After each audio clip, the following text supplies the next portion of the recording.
Oop, wrong button. So we gotta do a mic test. Testing the microphone 1 2 3 1 2 3 here on Twitch. Oop, wrong button. All right. How's our YouTube live streaming going? Testing microphone. Let's test the link chat. Oop, wrong button. So we gotta do a mic test. All right. So YouTube works. Link chat works. Also, god damn it! I swear to God, this broadcasting software tends to be more trouble than it's worth from time to time. All right. There we go. Exactly 95 characters. And then we need the stream text on YouTube. Then entertainment. Gaming. No gaming.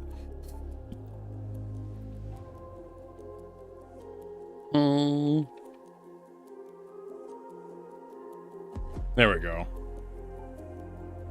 All right.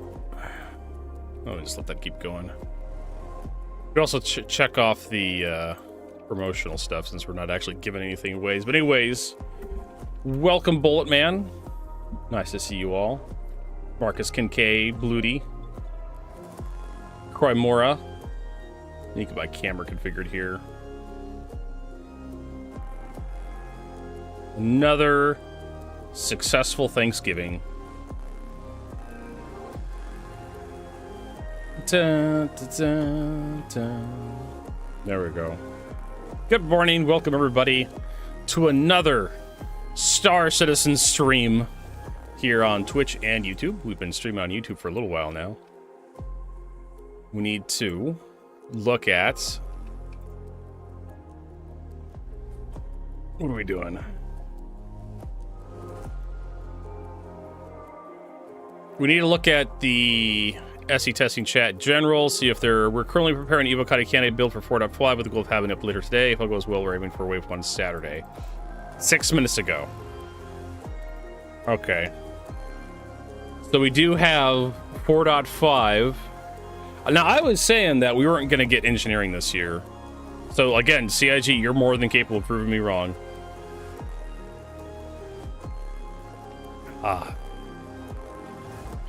Okay. Now we have some propaganda we have to watch.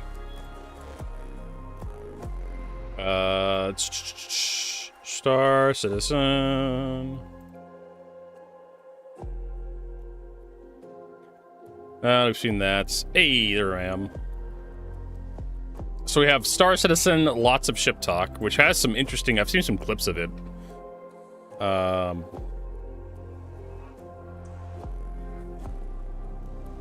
Them talking about, oh, okay, we have the behind the ship's Grey Cat MDC. I watched this yesterday after I was done eating turkey. Earlier this year at Invictus, we introduced the Grey Cat MTC, which is the first in a family of ground vehicles from Grey Cat. The MTC was designed as this I actually like the idea of this thing. All-purpose rover-style vehicle that allows two players to just bomb around the battlefield, exploring, storage on board for whatever they need. I like the MDC is fine. As well, having mission storage boxes on the back. So really, I don't own one, but I mean, I don't hate the idea of the thing. Roles. And today we're introducing the MDC, which is your Mobile Defense Center.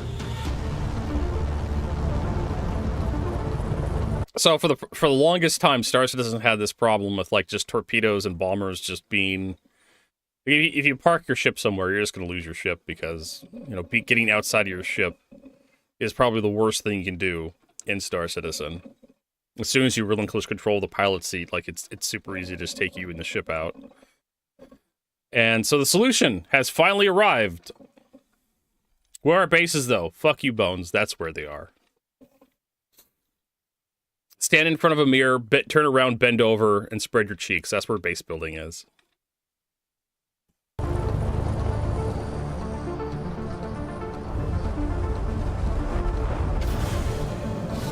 The MDC is the ultimate ground support vehicle. Love you too, bitch. Into battle. It's designed to give you that little bit extra protection. There's no vehicle that's better to support your team. The first thing you're going to notice when you see the MDC is the PDT on the back, and Point Defense Turret. Yep. The PDT itself is new. It's a ballistic Gatling version of the existing bearing point defense turrets we have elsewhere in the game. Obviously, being a ballistic, why it not? has finite ammo, so this will need to go back to a location to reload. But the trade-off for that is that it has an increased alpha damage, so it is more useful against. So in 4.4, they nerfed the damage of laser PDTs, and then they released this thing, which has more damage because it's a ballistic one. Just in time to convince people to buy this fucking thing. Shielded and armored targets. So the reason we decided to put a PDT on a ground vehicle was because when you have events like Jumptown and people are there loading their ships and getting other bits and pieces, you're very vulnerable to attack, giving them a different means to actually defend themselves, or if they're on their own. The PDT on the MDC is I know, right, swappable. Bloody? So that means you can have the missile variants, the Gatling variants, and the laser variants. I'm just imagining just like 15 of these missile variants, right? Just put a bunch of these 15 missile variants just around a fucking facility, and just anybody shows up, suddenly you just got a whole bunch of size 1 missiles thrown at you. You have the missile variants, the Gatling variants, That'd be really and the obnoxious. laser variants. The missile and the laser variants is now available in 4.4 within in-game stores. Driving the MDC around is very much like driving the MTC around. Its handling is almost identical.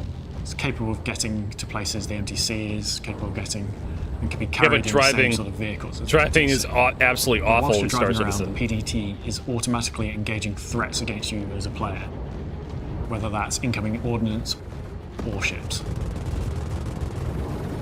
But as an added bonus, it is also very useful as a base defense mechanism. You can park this vehicle up, leave it there, and then it will continue the same Honestly, role I don't know defending against if how- targeted ordnance and ships. If the vehicle whilst cap you're is 3 or outside 5 the anymore, vehicle. I've never bothered pulling out a. It's a mix between I haven't pulled out a utilitarian bunch of vehicles and recently. minimalistic. We wanted to find good balance between those. The MXC is a really nice chassis to work with. We thought about the different variants when we were designing the base chassis, and I think it lends itself really well. It kind of leans into that military idea of they don't want to be making everything from scratch. They want parts to be serviceable, they want them to be interchangeable. We've tried to keep the overall silhouette of the vehicle and its overall size as close to the main chassis as we can, but then when it jumps into action, the turret lifts up on this big platform that is very well supported, very strong. But yeah, you should be And able it to gives pull a little bit greater visibility. vehicles not out, only of the claim another, sky, and but pull also of another the vehicle, surrounding claim it, area. pull another one out. You can see the Axis! engineering that's gone Thanks for into that raid. it, and I think it's really successful in conveying what. Let me what get you a its shout out. purpose is. How was your stream today, Axis? What'd you do? The interior is based on the teenage engineering design, rounded corner and bold buttons. As soon as you walk in we on doing the it? rear So- wall, it's all of the components. So everything you need to make the vehicle drive, everything you need to make the vehicle function.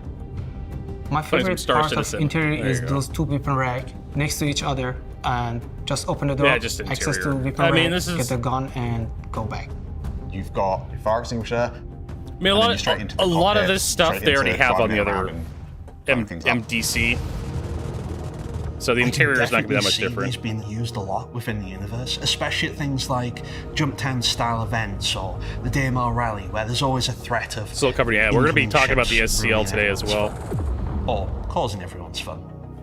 Suppose it depends what side you're on. It's my first ship vehicle that I worked on it from scratch, and really amazing concept from Sam. I really have a good time designing it and finding ways of putting everything together, making everything fit and worked within the constraints of the vehicle. I mean, it's a It's the fine second vehicle vehicle. in the family that we're showing, and I think you can see that commonality. I mean, we're finally getting like AI controlled turrets for in player hands. We're going to see what that looks like with this thing when it gets loose out in the verse. Between the two. I mean, like, the Alpha Wolf and the Wolf are, like, interchangeable, basically. You just buy the components you want. If you want the energy version, well, then you just get the Alpha Wolf. If you want the ballistic version, you get the Wolf. If you don't like the Keel, you get the Alpha Wolf. But you want the ballistic one, you get the Alpha Wolf, the L-22, and then you get the ballistic conversion kit. And then you have basically both ships, with one without the big-ass fin. It's really kind of up to you, the player. Like, they give you a lot of options. This is the kind of modularity that the player base wanted, you know? Kind of like in the theme of the Retaliator. Retaliator has modules it can swap out. So the L-22, the L-21, L-22 are they're interchangeable depending on which modules you have for it.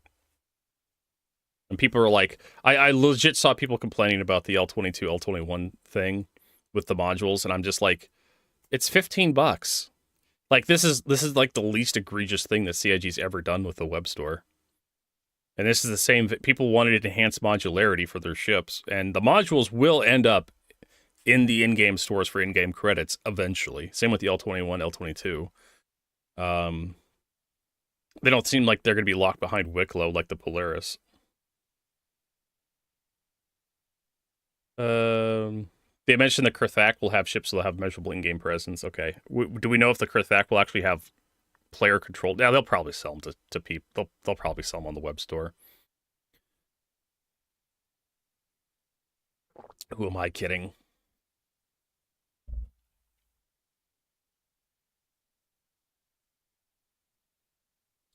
The L-21 is still a thing. Some people like the L-21. I don't know.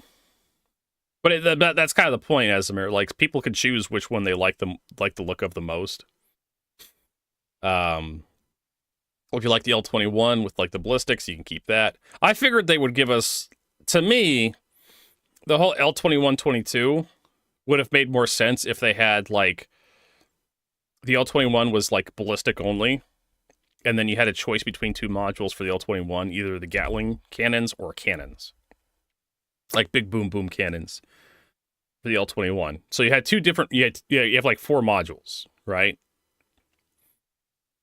You have 2 modules for the L-21, and you have 2 modules for the L-22. L-22 focuses on energy. Like, that's how would I done it. But CIG did it much better than me, I guess, a little more customer-friendly, where you pick the one you like, and then you can swap between the two of them.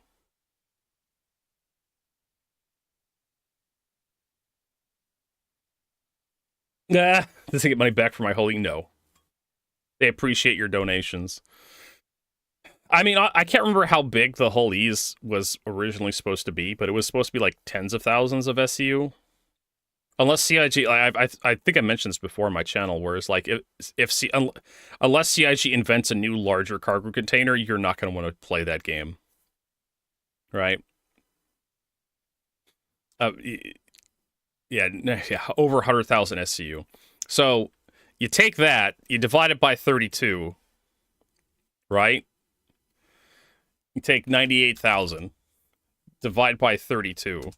That's 3,062 32 cans. That's going to take you a while to unload. You're going to need like ships and a crew to unload that with the Hull E.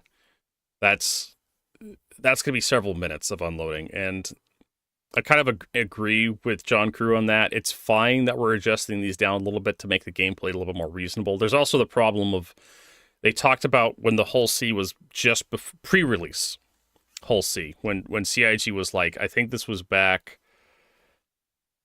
after Levski, it was after Levski was removed, before Pyro, right?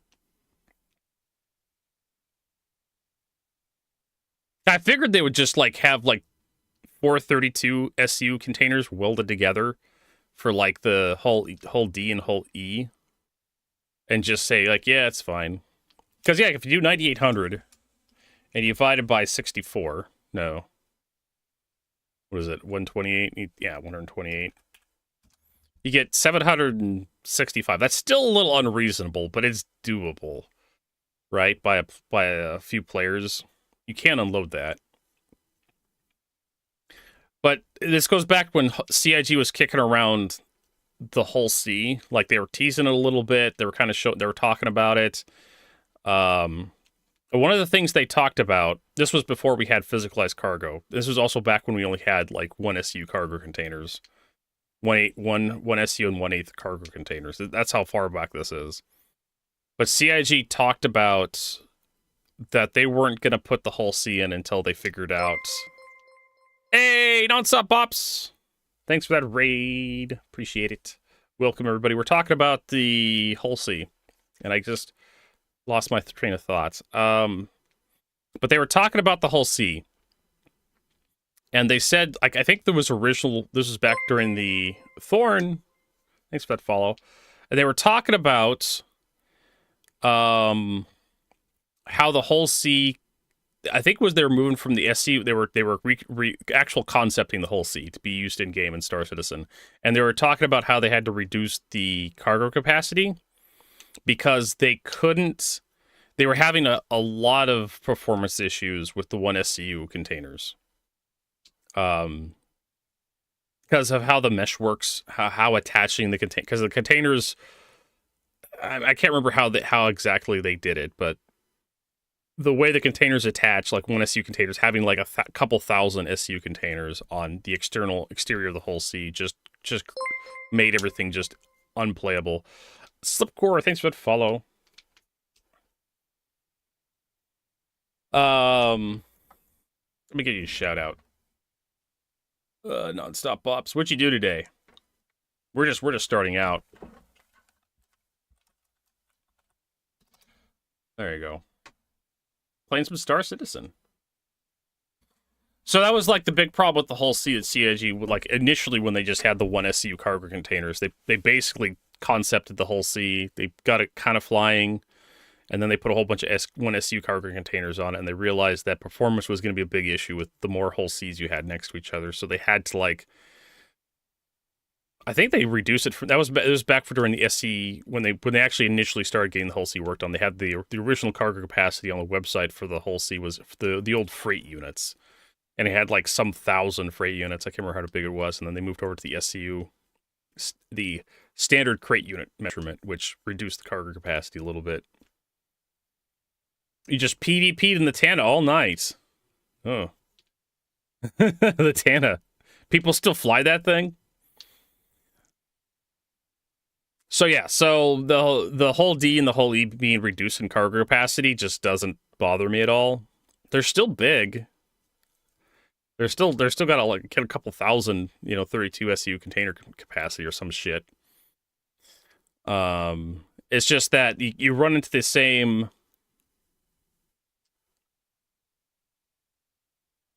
the Mighty Tana is unstoppable until it is, right?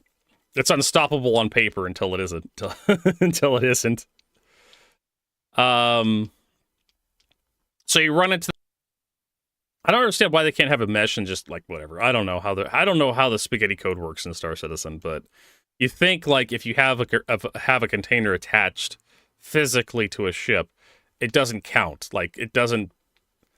Yeah. Oh no, the Javelin sold out. It sounds like a whale of a problem.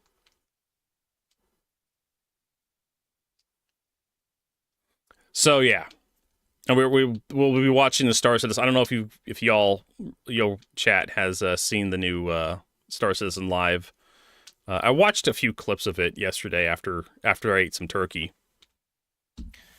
I was like, there's a few interesting clips on Reddit. So there's definitely so we're finishing up watching Behind the Sea, the Great Cat MDC. It's a fine vehicle. We're gonna see what like automated turrets look like in player hands.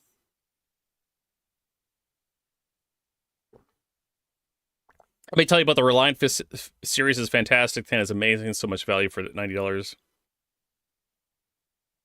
Oh, that's right. They actually have the Castilla bomb racks on it, so you can do bombing runs with it. Plus, you have like extra missile racks on it. The problem with the Tana, I talked about this years ago, is it's just a really big target, which limits its dogfighting capabilities. But the remote turret you can hand over to the co-pilot is really good as a result. Try to make it sound like a Reliant ad.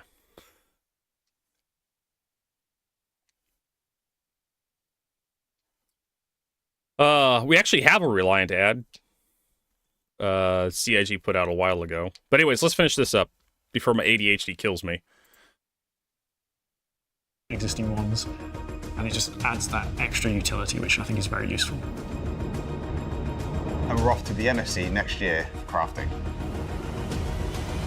It's for someone that wants to take those extra few steps just to ensure that something's looking out for them, that something's protecting them.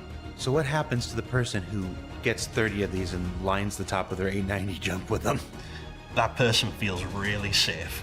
So the problem is, can you actually spawn 30 vehicles for yourself in Star Citizen? I think someone came out, who was that? Asked a while ago. And said, Vertigo, can you actually spawn more than 5 vehicles right now before the game starts deleting your old stuff? I'm so easy to get. Can you still use the A-Team skin? Can you use the the skins across the entire series? I know they did that with the Wolf Alpha Wolf, the L21, L22, where they said you can use the skins across all of them, right?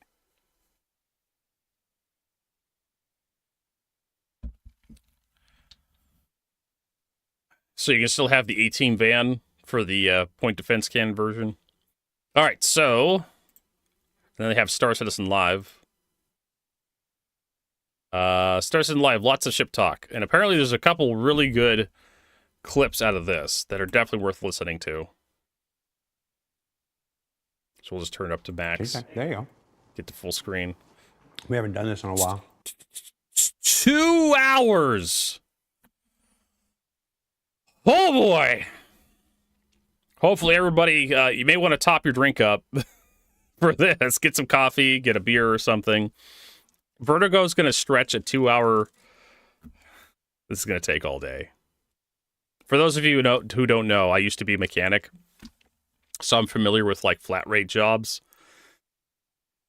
And 30 minutes would be an hour, right? Yeah, 30 minutes is close enough to hour. That's a rounding error, right? Then an hour is like almost 2 hours. Like you could fill fuck around and make an hourless job take 2 hours. And 2 hours is 4 hours, and that's like lunch. Lunch could be stretched out for another 2 hours. And 6 hours is almost 8 hours. There you go. 30 minutes worth of work is an 8-hour day.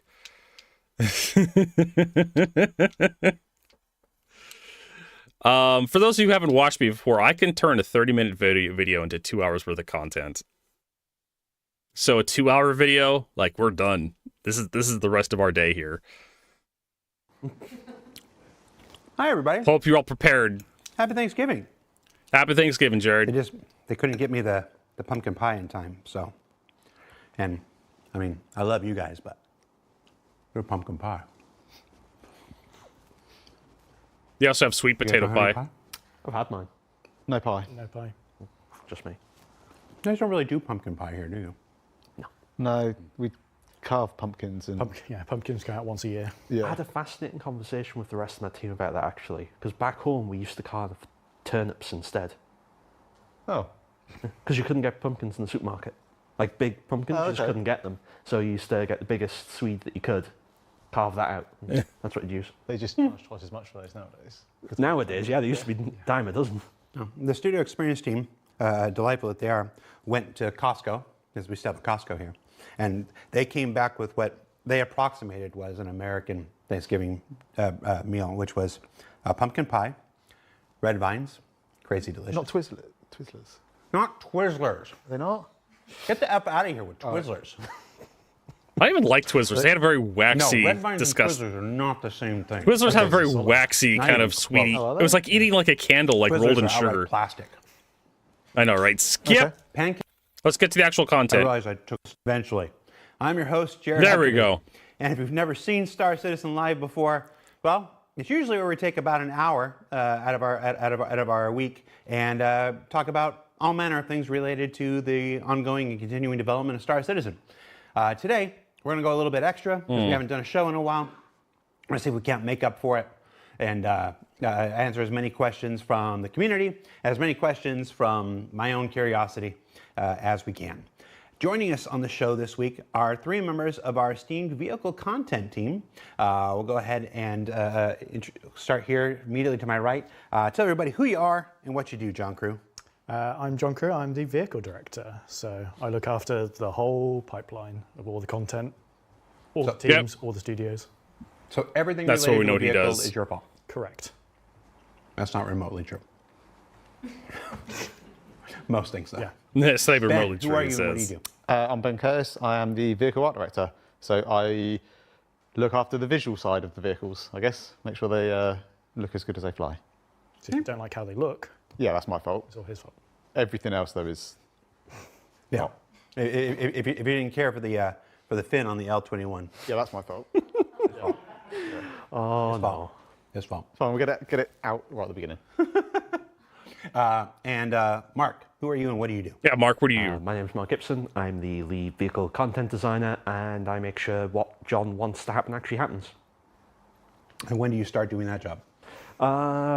Probably in the new year. Okay. Tazda in chat says, question, should I have bacon and eggs for breakfast or beans and toast? Bacon and eggs. Bacon and eggs. Bacon and eggs. Beans and toast. Or both. No. Beans and toast. I don't know how they get away with How that. do you do the eggs? I'm a simple man. I like scrambled. See, I always want to do them fried, and then when they go wrong, they turn into scrambled. Yeah.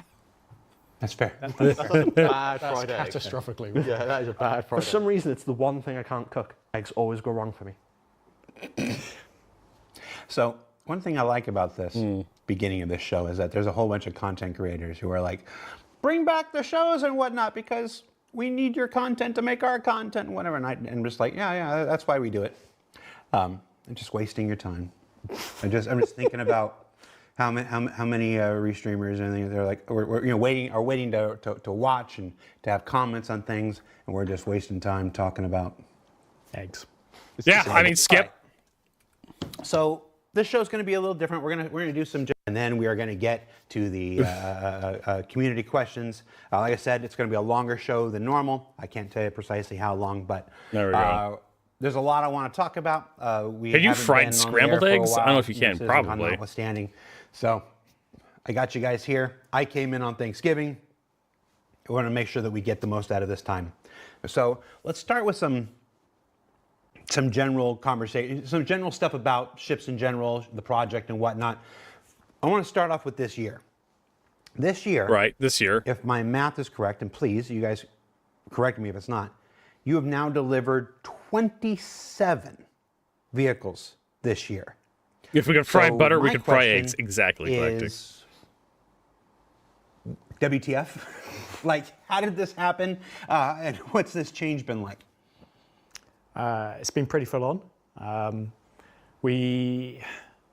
So at the start of the year, we talked about doing this year of quality of life and content. So we sort of knew we were going to be working at this pace ahead of time. We knew Deep fry all the things. that- Yeah. there was a lot of content to fill, a lot of ships to fill. I think we've done a pretty good job of that. Big thanks to not just the team that works on the ships, but all the supporting teams, like all the people who do the web pages and the marketing art and the trailers and economy side, QA, everybody, because it's all just a big group effort, especially to do it at that scale. Like, it's the most we've ever done in any year. Yeah. Last year was 23. Hilarious or so, number of so patches this year. even more this year. A It's lot of them broke. Big improvement. But yeah, it's not gone without its challenges, but I think we've done pretty well on there. Yeah, I think I'll be honest. I lost count of how many we've done this year. It's been Yeah. a lot. I think the kind of like the transition to the like the monthly releases and everything. It's it's been full on, but I think we've kind of weathered it pretty well. I think there's been no secret that we've been kind of expanding the vehicle team a little bit over the last couple of years, and we're kind of starting to, I guess, see some of the benefits of that. I think we've also kind of, or I guess we're still in progress of kind of like changing some of our processes and how we kind of tackle ships. That has kind of allowed us to speed up. Our concept team's grown. Like, everything has kind of grown a bit to allow us to kind of get a little bit more kind of throughput. I think, it's it has been a challenge, but I think I think the team are in a pretty good place with what they're able to deliver and the speed and what we can deliver. We've ticked off a few big ones, ticked off a load of small ones, and it's kind of finding that balance of getting through some of the big ships, but also still being able to deliver a whole bunch of kind of new and exciting ones as well. Finally getting the Idris out the door. Yes, finally getting the Idris finished. Some of that stuff, we kind of got to thank some of the other teams on the other project that helped us with that kind of side of things. But I think it's been a busy year, but it's been a good year. Like, everyone's come to the end of it. It's like, do you know what? I'm very proud of what the team's delivered. Oh, yeah. Yeah. No, and it's been reflected in every metric. Our daily average users are way up. Our concurrency is way up. So. And I think some of that stuff as well, to be fair, is we can't lay claim for that. Like, some of that side of things, if the plan at the beginning of the year for the year of kind of stability and improvements, I think, has meant that there's more people want to play and they want more ships to play with. And so, the kind of work of some of the other teams outside of the ships that have kind of helped with that side of things. So I want to follow up with another question. So 27 ships. About how many were from the backlog? My next question is, there's this question that always happens. We're just going to jump right into it, guys. The decision between making a brand new ship that nobody's ever heard of, straight to flyable. And by the way, you missed the fact that not a single concept ship this year. Yeah. This is our first year we've done entirely straight to flyable or backlog ships. No more, the era of selling JPEGs or whatnot, is the folks on the internet like to say, done. But where was I going with this? But the choice between the backlog ships, like, how does that work? There's folks out there who are obviously waiting on their Banu Merchantman for however. I mean, you're not if they never sell like a concept ship, you're not going to see something like a capital ship again, like the L-22 or whatnot. How they're going to be selling small and medium ships the entire time. We've said this a few times, but as you say, always someone's first show. When it comes to the backlog ships, quite a few years ago, we decided that we're not just going to release ships that just don't have their gameplay loop. Or their main gameplay loop. And for a lot of those older backlog ships, they rely on features or gameplay loops that just simply aren't in the game or won't be in the game within the period of time it's going to take to make that vehicle. And I can't remember how many backlog ships we did this year, but I know the backlog has gone down because of it. Like, we've not added to it. Which is commendable. Decreased. So when you look at the ones that are left, imagine JPEG. There is a realized JPEG that fall into that camp of they require feature gameplay loop, and we don't want to start and go through a whole vehicle to get to the end and not be able to release it. We'd rather use that time and resources to do other things. But I think the battlecruiser's concept is basically just a relatively slim idea on a napkin. Against. We haven't seen like an image of it. Patches this year. We want to have a ship in every patch. We've got Fleet Week and IE, which we need to have a lot of ships in. So it's always a back and forth of shiny new content, upgrading older content with gold standards, and then delivering backlog ships. So that's a good answer, and like I should say we have answered it before, but it's important to continuously reiterate this again. It's the first show, and sometimes people just don't pick it up from the first time. It's while we don't always succeed. Obviously, the Clipper just went out. It's got a fabrication station in there. Crafting is not in just for crapping yet, whatnot. There is a certified and deliberate effort to only make ships that come with their gameplay whenever possible, so and that's a major factor in. So what's holding up the whole guys? While making 27 ships this year, and while working down the not adding to the backlog with no new concept ships, while cutting down the backlog with delivery of. Holy shit! I don't know what the hell I did there. They're gonna have to deliver 27 ships every year, at this rate. That's going to be a problem in the long run, because I have no idea what the hell they're going to do. They're just going to copy and paste the same ship over and over again, I guess. Fuck if I know. of those ships. You also, I think everybody's aware at this point that we're on the cusp of releasing, finally, our first version of engineering. Oh, I thought he was going to say. I thought he was going to say we're on the cusp of finally releasing Squadron 42.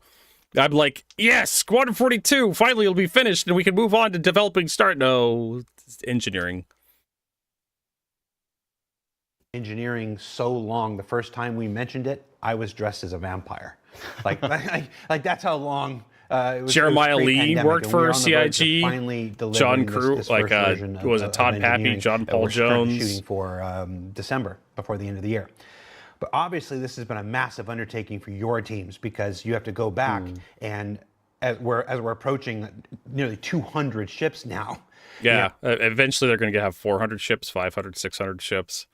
Balance is going to be a nightmare. And you're just going to have to be okay with some ships just being just worthless piles of crap, really, at this rate. Kind of like Star Trek Online, where it pretty much just sells starships all the time. I don't know. They're just going to have to start making Mark III variants of starships to sell to us that are just straight up better. We're going to have like the gotcha DPS creep, where the new ships are just better than the old ships in order to convince us to buy them. And if you want to unlock them in-game, there's going to be some really convoluted garbage mechanic. You're not going to be able to go to a ship dealership and just purchase the ship, like straight up. Or if you could, it's going to be stupidly expensive. So you're going to have some gotcha grind for the new ships in-game. Excuse me. Not just convert the old ships to work with the new system, adding components and stuff like this, but making sure you build the new ones with this in mind. How's that been? Hey, Abrupt. It's been crazy. Abrupt Pegasus. It's a huge amount of work. Firefly on YouTube? Just, they finished the feature, here's how you do it, off you go. We work with them to do the prototypes for it as well, so we actually test out and implement it on normally a test vehicle that gets chosen. But then to go back, because we've been developing ships for 8, 9, 10 years at this point, it means that how we've set stuff up over the years has changed as well. So how we have to deconstruct and then reconstruct it to work is different depending on when the ship was released. So on top of having to actually get the ships out and release all the new content, you're on YouTube. I mean, it's fine. Like a combination your of greeting gave you away. Quality of life for existing ships, or doing all of this feature support. Right now, the entirety of the vehicle design team is off doing tweaks and changes to improve how features coming out in December feel and experience, and we're actively making changes to from what we thought it was going to be to what feels better and is a better experience. Literally right now, the team is sat doing it, probably listening to me talk about them as well. Yeah, I think that's like, part of the challenge is even like simple things like making sure the ships have got fire extinguishers. Like, we've known that's been coming for a while, and we've been adding them to a lot of our ships. As soon as we kind of knew that was coming on, but we didn't necessarily know exactly how that system was going to work, and we had no real way of kind of like testing it. So really now, a lot of the time is, you think, oh yeah, well most ships got fire extinguishers, it's fine, but we still need to go through, test them all, make sure they all work, realise that, actually, there's a bit of collision that is a tiny bit too big, that looks fine, but we had no way of testing it. And it's those sort of little things that kind of welcome back, Firefly. On the art side, and there's Norse Hammer. Probably in a better place because, our side is less impacted by it. I think it's really kind of the design that upside that's kind of weathering the... For engineering, there's a lot goes into it that players just don't see. The RIC system, the resource item controller system. We spent 2 hours talking about how we do it, but essentially it's... Well, they spent an hour and 51 minutes talking about something. Under the hood over the last 18 months, 2 years? Yeah, near enough. Basically stripping out the old item pipe system, replacing it with the resource network. That was a lot of manual labor to do that. And hope you don't have to do it again. In the game since before 4.0, it's just basically been all the items just automatically connected themselves. That was just to get the system in functional. And now we've been doing the passes of actually physically linking all the items correctly to the relays.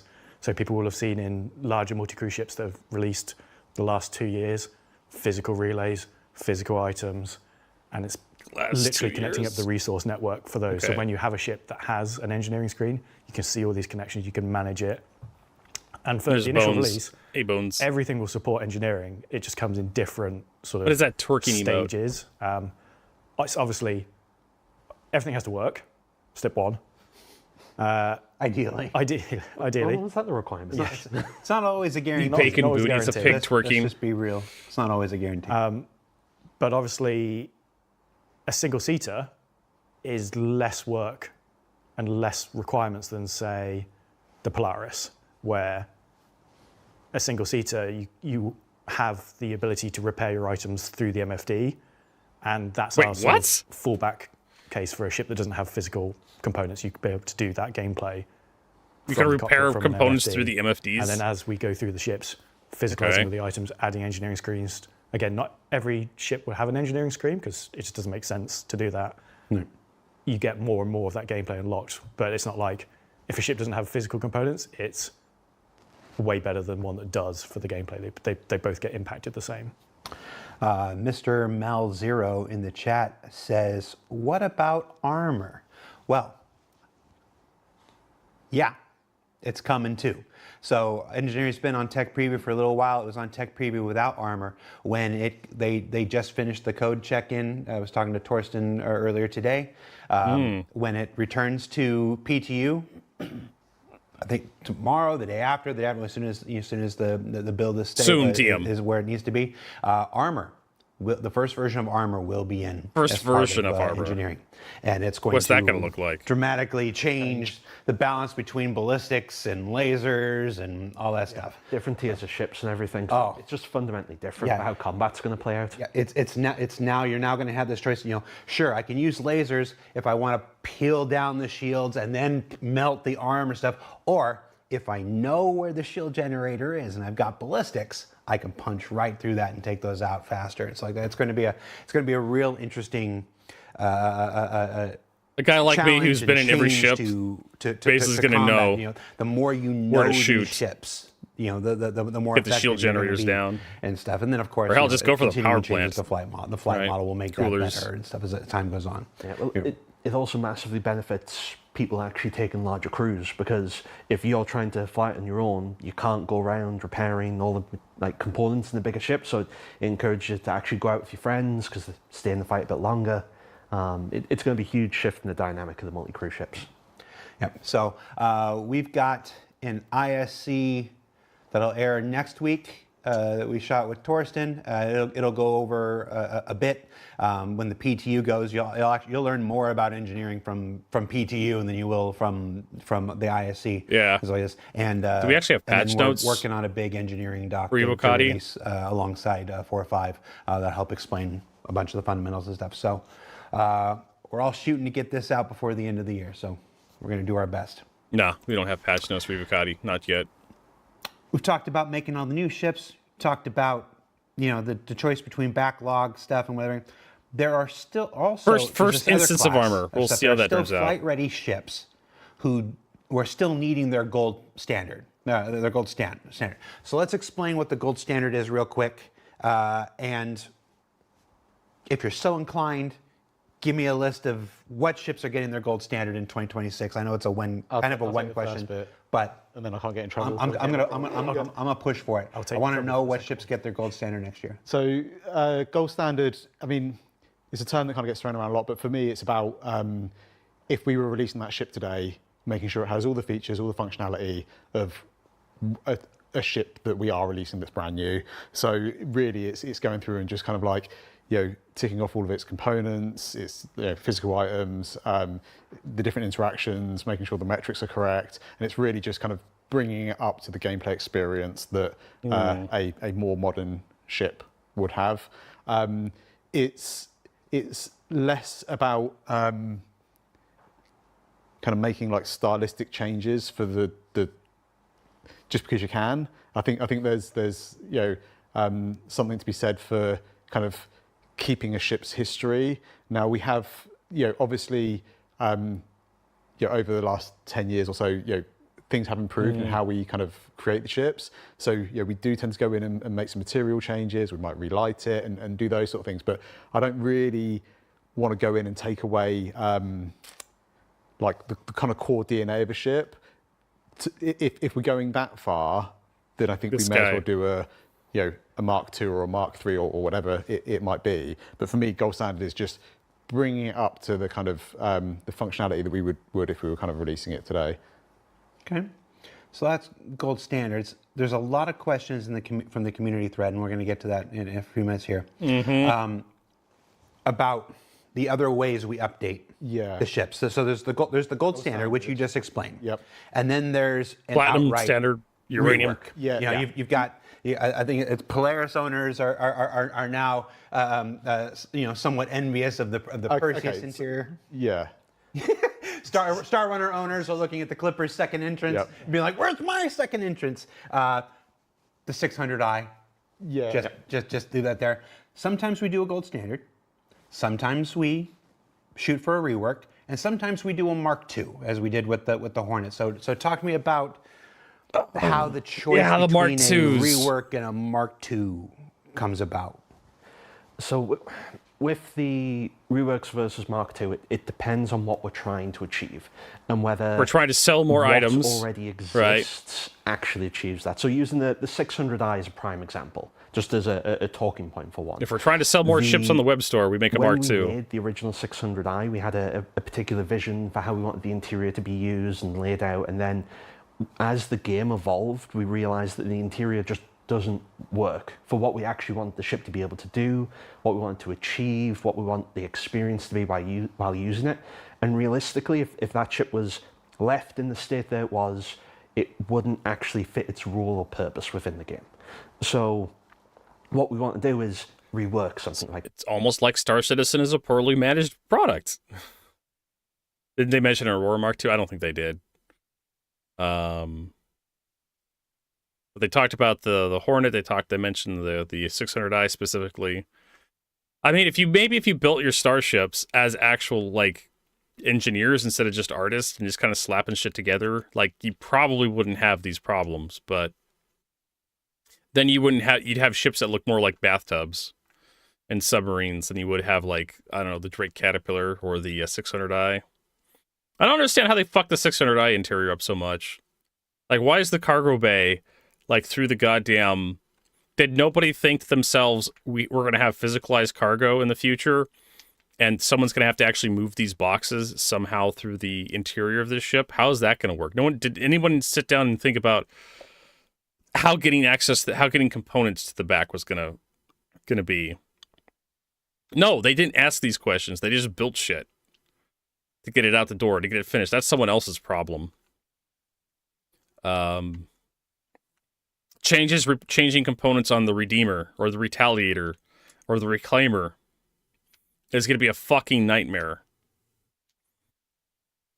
I mean, you're going to have to teleport that shit in there, basically. The Redeemer specifically is like one of the most egregious examples I can think of, because you can't get size 2 components down through that little hole in the floor. You're going to have to cut the ship in half. And they do that for like large ships. If you actually need to get stuff into the engineering room, sometimes it'll just cut a hole in the deck. It'll cut a hole in a couple decks actually, and then it'll just crane it right in to the engineering room. Yeah, the Herald will have to have external components, I'm pretty sure. It makes sense. If you're having that's what I would have done. Instead of having an internal engineering room, I'd just put the components on the outside and say, fuck you, deal with it, right? We can't figure out how. Or you could have put the engineering room in the bottom of the ship where the ramp is, and then have the crew quarters in the top of the ship behind the turrets. Kind of like how the Retaliator works. But yeah, getting those components up the entryway and into the actual slot. Good luck. I don't know how it's going to get done. I think the Prowler. The Prowler's another one of those ships that has that problem, where its components are too big to actually get down that stupid ladder. Like I said, nobody really stopped to think about this stuff when they were designing these ships. They just kind of slapped them together and made it someone else's problem. And now you got to figure out how you get those big ass components down that tiny little ladder. You don't. Just Jesus Christ. You were talking about what a Mark II or a Mark I is, and this is, oh God, it's so fucking... Whatever, let's keep going. It needs to be taken back and then re-reviewed, and obviously everyone's seen the rework images, the concept board. There's an entire thread on Spectrum where people are keeping track of everything for it that we've ever said and covered. That's the rework. That's when what's there doesn't work. It doesn't need tweaked. It doesn't need things adding. It doesn't need minor changes. It's straight up, it just needs removing and putting back in. The gold standard can sometimes be just bringing something up to scratch. So that's adding, say, the suit locker's missing, or the weapon rack doesn't work, or other features that help the gameplay experience but don't require us to fundamentally change something about the ship. And then the Mark IIs exist where the Mark I, the original, still works for the role, but we want to make it bigger and better, but we don't want to get rid of what the original role was being fulfilled. So if we talk about the Aurora? Too late now. If we talk about the Aurora, so the Aurora, here we go. Interior. Oh man, I'm getting in trouble after this. Go ahead, Mark. Let's do it. Okay, so the Aurora is obviously getting the gold. It's not obviously, but people are now hearing the Aurora's getting the gold standard. If you've been reading the monthly reports. Is it in the monthly report? Yep. Thank God I missed that. Okay, so the Aurora is getting the gold standard. So what that is, the interior still mostly works, but there's some tweaks needed to make it work with our gameplay loops. But we don't need to strip the entire interior back.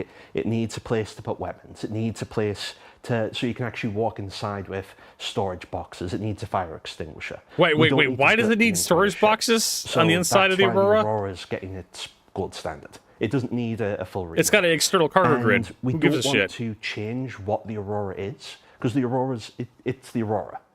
So that's when a Mark II might come along, because we could do something bigger, better, different, something we're more interested, engaged in, something that allows it to be more than what it was, but is something new. Don't give me this might stuff. You already said it, and they already saw my reaction. An Aurora Mark II is coming. Yeah, the Aurora Mark II is a thing. I'm not okay, so the Aurora Mark II is coming. It allows us to take the DNA of what a Mark I is, and then expand upon it, make it something different, make it its next generation of itself. Yeah. If you look at it compared to the Hornets, just looked at the chat. The Hornet Mark II and the Mark I side by side, you can tell they are both Anvil Hornets, even though they are stylistically very different. They're the same role, they're the same rough shape, and that's what we want to do with the Mark I Auroras and the Mark II. That you look at it and go, that's an Aurora. It does the same roles, but it's new. But it's RSI better, style. and we could sell it on the web store. Why make an Aurora Mark II? That's in the chat. I mean, I already told you. Primarily, marketing. A big visual upgrade compared to the Mark Is, but there are so many Mark Is out in people's accounts. And we could sell Mark II. It's one of the most iconic Star Citizen ships. We don't want to just suddenly one day, poof, they all disappear, and you've all got this new other ship that you perhaps didn't want 10 years ago. So it's the same with the Mark I Hornets. We didn't get rid of them and replace everybody's with Mark IIs. We want collectors. Both can coexist, and yeah, like I say, as collector's editions for.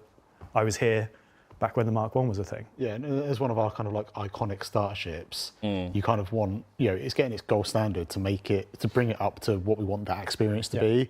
And then the Mark II gives us an opportunity to update its visuals to a point that it, like I say, it's kind of like the new generation of RSI. So it gives us the options to do kind of both the making the originals function and play how we want, and also doing a kind of a full visual overhaul as well. And there'll be people out there that will be like, don't like it, I want to keep Mark I. And there'll be people out there that will be like, Mark I's not for me, I love the Mark II. And that's a good thing. More options. Yeah, but you did that to the Mustang Beta. And I don't want you to react one way or the other. Oh yeah, Norris Hammer, they're going to make a Mark II of everything. But the opportunity, there's been a fan idea out there for as long as I've been here, well over a decade, for what an update to the Aurora could do. And I just want to know, have you seen it? And are you considering it? What, adding ramps instead of stairs? Yes, that's what I'm talking about. We're absolutely considering ramps instead of stairs, don't worry. Okay. All right. We'll leave it at that. And we'll go ahead and confirm that's coming in 2026, because why not? It's on the 2026 schedule. I mean, will it make 2026? I don't know. So, what is it? Someone probably posted recently this fucking stupid concept that Jared is talking about. Before the Scorpius was even announced, someone clapped together this thing. And they're like, this is what the Aurora needs to have. It needs to have wings. The wings need to fold out for some reason. I don't know. I think it looks kind of dumb, but people Mark II, the Sulin has 7 levels on a teleporter because it's an alien ship. Of course they have transport technology.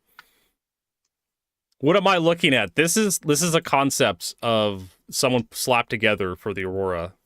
Because they saw, you know how the Aurora looks, right? Normally. This is a fan concept, realized. And this concept is old. This has been around for a while. I remember seeing it before the Scorpius was released. But people wanted the actual wings to fold out on the Aurora for the longest time. And this probably informed the Scorpius concept a long time ago. But this is the infamous concept that CIG is alluding to, if I'm correct. Nah, I don't think the wings flap, but it does kind of look like an ornithopter. Yeah, fuck, dude. If anybody, I could show off the ornithopter. Ornithopter, how you pronounce that?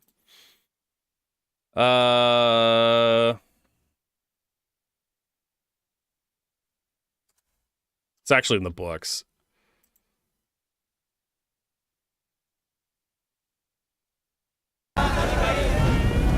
Actual movie. Turn it down a little loud. Basically, the ornithopter works like a dragonfly. Don't be fooled by the welcome. They follow their old master's rules, mandatory attendance. That's Harkonnen love out there.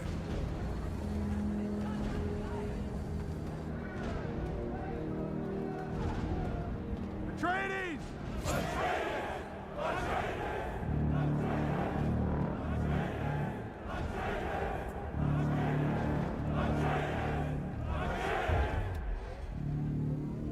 Let's get you out of the sun. The heat can kill in this place. Hey, Kevin. There you go. Oh, more like a dragonfly.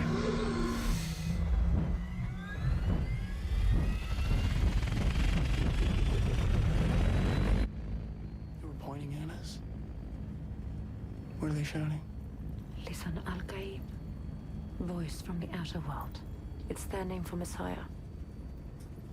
That means the Bene Gesserit has been at work here. Planting superstitions. Preparing the way, Paul. These people have waited for centuries for the Lisan al-Gaib. They see you. They see the signs. You see what they've been told to see.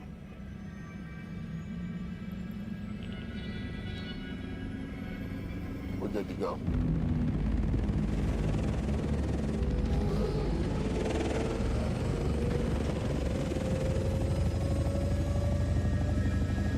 Ornithopter, yeah, we could probably do that, right?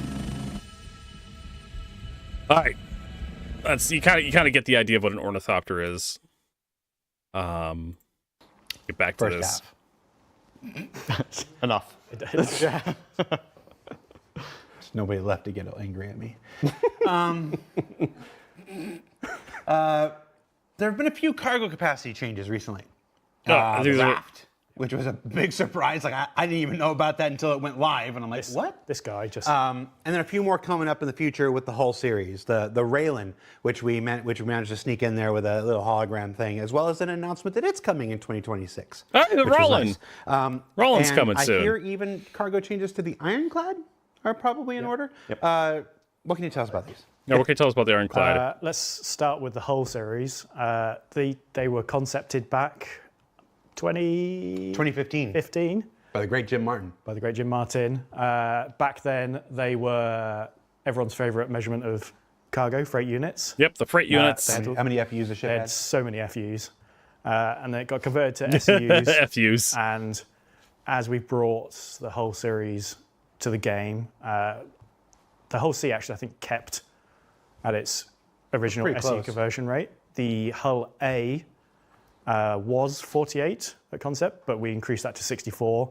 Again, cargo metrics in our game solidified over the years. It didn't make sense to do this weird 48 because it didn't nicely fit in with the size cargo crates we have in the game. And as part of that, we decided that we want 32 SEU containers to be our largest container in the game. There's not going to be like a magical 64, 128, 256 one. And that sort of has knock-ons for the whole D&E.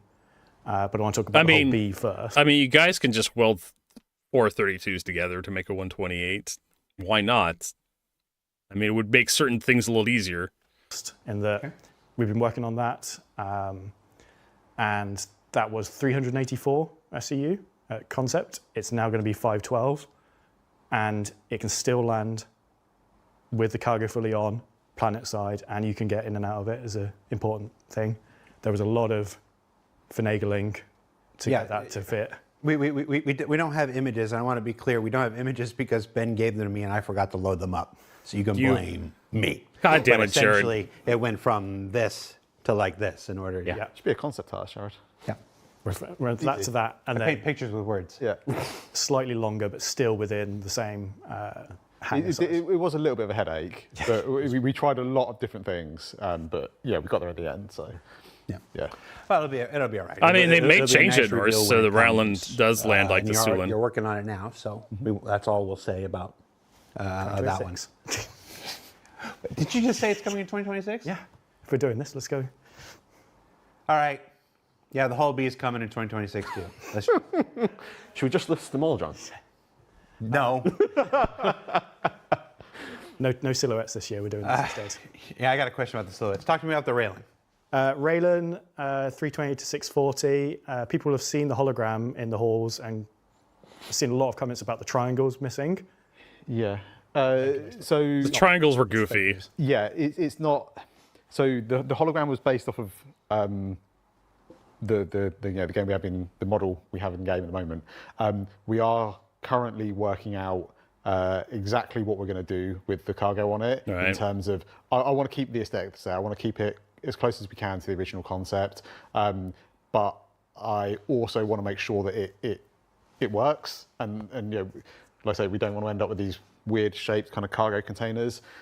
So we're trying a few different things.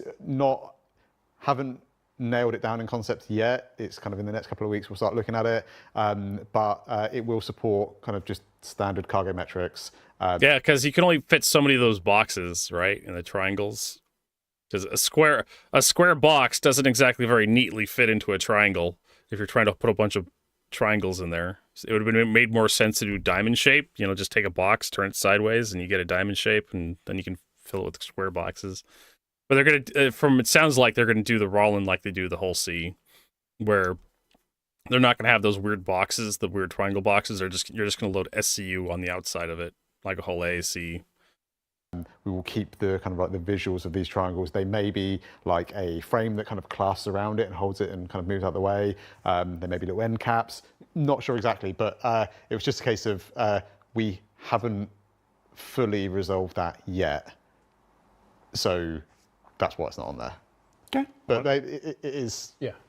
That is still the plan. I won't go back to the D&E because I forgot to go back to them. I was going to go back after we did the Iron 2, but you can do it now. We'll sandwich some bad news in with the good news. Whole D&E owners sit down because this is going to sound like bad news, but it's right. It's the news. You look right at your camera there. There you go. This one. Yep. Nope. Give him the John Crew camera. Move out the way. Give him the bad news camera. Zoom in all the way. Your cargo capacity is going quite a long way down. So the D, and I've got my notes here, is going down to 6,912 SCU, which is a lot of SCU. 6,912. I can't remember what the whole... And the E... I can't remember what the heck they're supposed to have. If they've updated the ship matrix. They probably haven't. Go look at the hull series.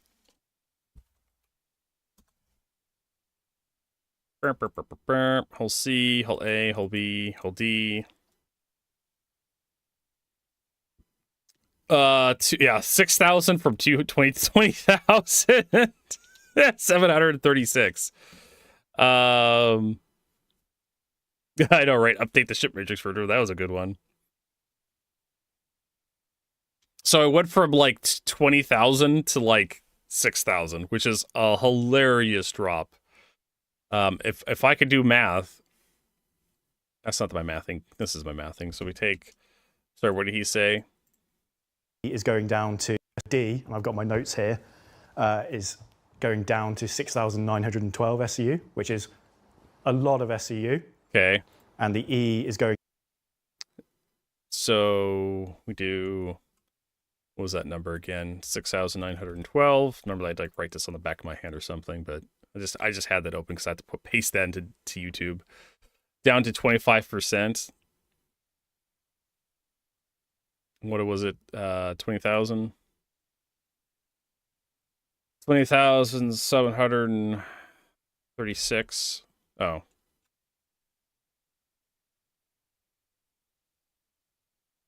Divide by.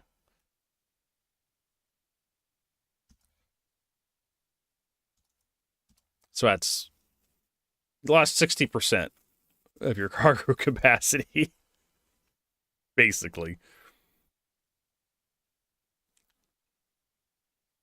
Exactly 66%. Exactly 2/3. Almost like they did a mathematical formula. And what was the 9,000? Yeah, 10 grand. And just close this. I don't need that. Yeah, don't save. I don't need that open. And the whole E. Car capacity 98,304. What are we down to? Down to 12,288 SE. 12,288. Was that right? And the E is going down to 12,288 SE. Okay.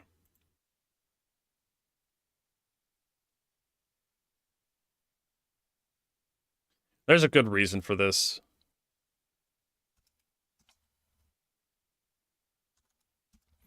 That's 12%. So you lost 87.5% of your cargo capacity. That's a hilarious reduction.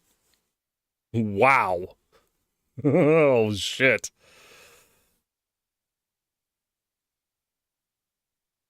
Jesus Christ. To you. So, gut reaction, that's a big drop. That is a 98,000. That is not a big drop. That is a gargantuan drop. Gargantuan reduction. Massive reduction. Ginormous reduction. Humongous reduction. Don't make me get out my thesaurus. All right, I'm gonna get a thesaurus out because we need actually words. Let's see here. Let's look up thesaurus for the word big. Extensive, sizable, a large reduction. Colossal reduction. Right? Gargantuan, humongous, immense, vast. Yes. A vast reduction in cargo capacity. That's the word I was looking for. A vast reduction in cargo capacity. I had to go look up a thesaurus to find the appropriate word for 87.5% reduction in cargo capacity. Like, bro, it's over 50%. Like, that's oof. That's an oof reduction. What the D was. Yeah. But for years, people quite rightly said, I know this is going to be so funny. boring. I don't want to sit and load 3,000 plus 32 SU containers by hand. How many cargo containers would that be? So if we take, I mean, we're going to side with him just a little bit here, just do a thought experiment. So 98,304 SCU, divide by 32. How many boxes would that be? 3,072. I start losing patience with Star Citizen when I have to like move like 50 boxes, right? Matt Black's like 54 billion. Vertigo. That's 32 SU boxes, right? 3,000 of those fucking things. I don't think I have the patience for that. I don't think anybody does. I mean, there's probably like a few psychopaths in the Star Citizen community who would love to do this kind of crap. But again, I like to point out that when CIG released the gun game mode for Star Marine, there was a bunch of posts on the forums and Reddit how much people enjoyed it, and they're like, "I'm going to play this all the time." And then if you go and play Star Marine, you load up the gun game, right, where you get a kill and it changes your gun every time, and then you have to like get a knife kill at the very end. You'll notice that nobody's playing that mode, right? Hey, happy Thanksgiving to you, Mac Black. We're doing all right. I've been struggling with some arthritis recently. It's clearing up a little bit. It's not painful, but now it's just like kind of awkward to walk. But at least I'm not having to take like aspirin every night to go to bed. Taking too much aspirin for a long enough time kind of fucks with me. You start bruising a little too easy. At least I do.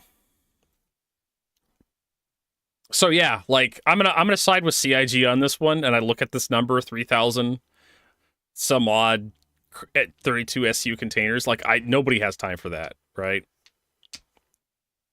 Insert that meme of that lady saying, "Ain't nobody got time for that."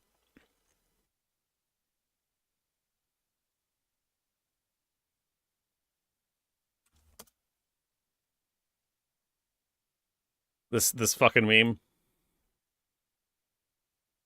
I agree. They need bigger boxes. They can make. It describes her horrifying experience when she first realized the complex was on fire.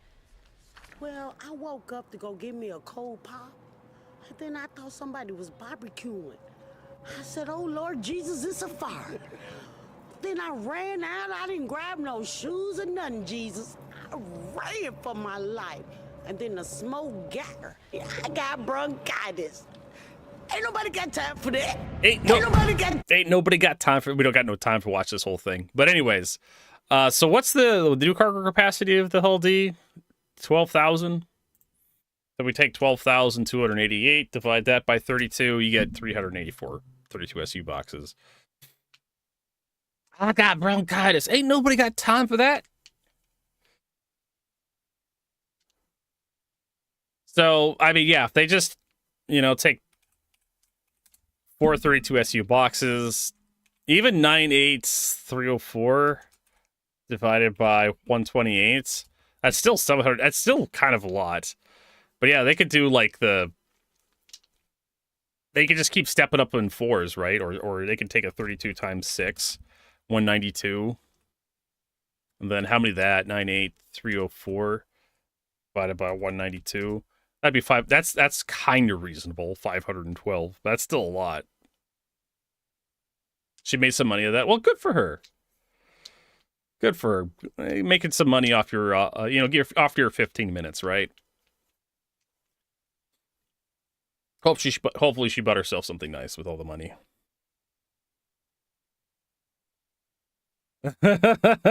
Y'all not getting sleep because of y'all. Y'all second sleep because of me. What, we like in an orgy or something, Norsehammer? Everybody's keeping each other up all night.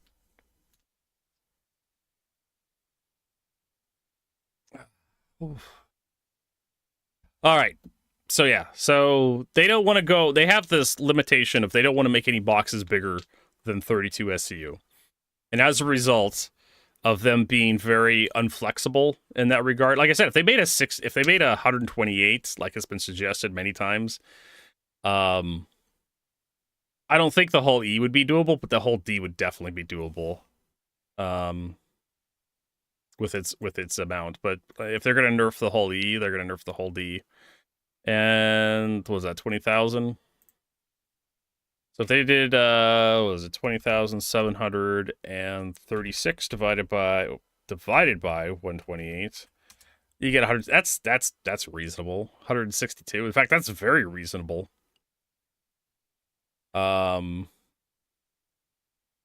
instead of the 32 SU one. But they don't want to do that. And because they don't want to do that, they could.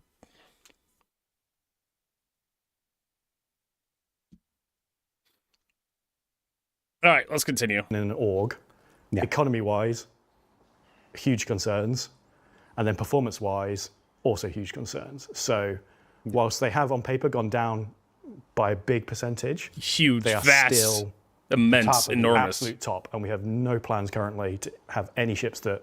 So here's the thing: you have ArcCorp, which is an Econopolis. I could totally see ArcCorp needing several millions of Hull E's unloading every day, just to sustain its population, because it probably doesn't have enough domestic supplies to actually support all the people that live there, trillions upon trillions of people. Whatever.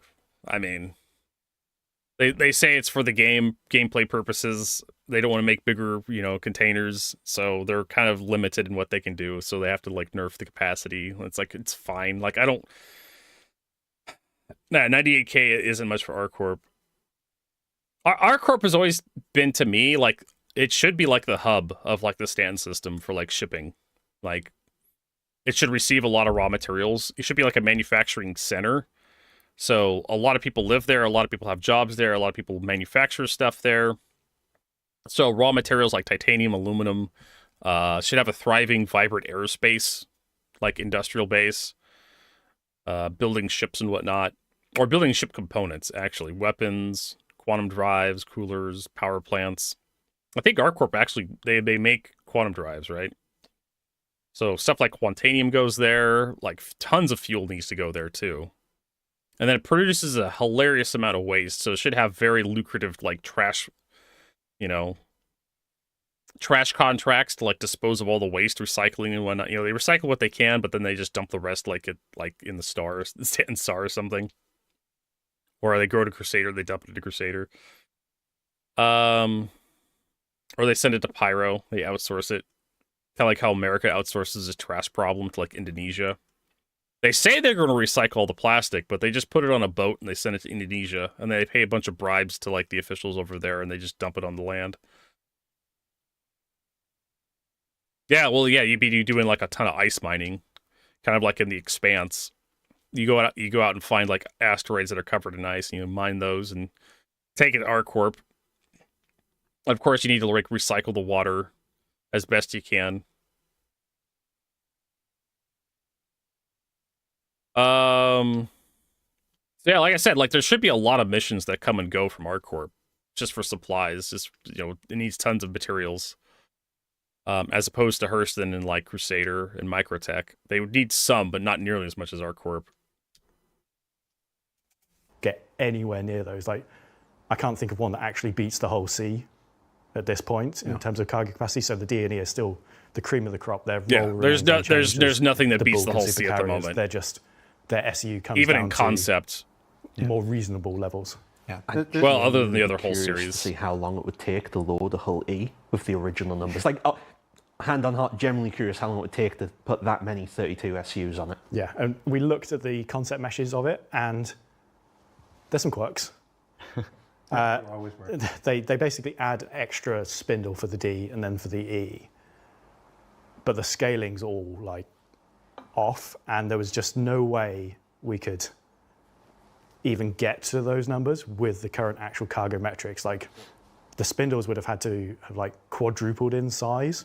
As it was. I think proportionally would look proportionally interesting. Yeah. And obviously, we will revisit the concepts when we kind of get to that point as well, because they're going to need a full pass. It's one of those things. I'm looking at chat here live. I think a lot of people suspected the same thing. It's like the numbers never quite made made sense. They were a mistake back then. Whenever these are ships that are not coming in 2026, but we know the answer now. We know what the correction is. Well, going over to Trouble Magnet, Vertigo, how do you use up water?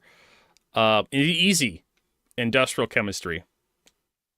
Water is a universal solvent. There's a lot of chemical processes that need water for like various that contaminate water at the very end of their cycle. And you can't just dump that water back into like the lakes and rivers for various reasons because it has contamination in it. And so you have to find some way to separate the water back out, or you have to store the water on site, right? Fracking, really good example. Fracking is used when you want to remove oil from like really hard to get to areas, usually for like if you're trying to extract oil from underground in areas where you can't drill easily. So what you do is you pump in high pressure water, and that causes the rock to break apart and release hydrocarbons, and then you can suck up the hydrocarbons. That water is basically contaminated at the end of the day. You have to do something to it to get to be water again. You also have some chemicals that are water soluble. And, like, for example, I know ethanol at some point will actually be water soluble. It foams an azeotrope. I was watching, like, Red Nile, and he was trying to, like, make 100% ethanol. And at a certain point, you can't just distill ethanol to get all the water out of it because it forms an azeotrope, which means the combined at a certain point in purity, the water and the alcohol boiling point becomes lower than just the water or just the alcohol boiling point. They start to act like the same thing. And also you could have like just chemicals like just bond with the water that destroys the water essentially. So getting dirty water back into clean water is a little bit tricky. Filter P like the ISS. Yeah, P is... you could just remove urea from urine, right? And then you get, like, just water back. Yeah, fracking tends to, like, destabilize ground. It also has a potential of contaminating groundwater as well. And it has some other dangers associated with it, like blowouts and whatnot, because you're using high-pressure water to crack open, like, wells and whatnot to break open ground to actually extract oil. So there's a chance you could have like all that high pressure come back at you and you have a blowout.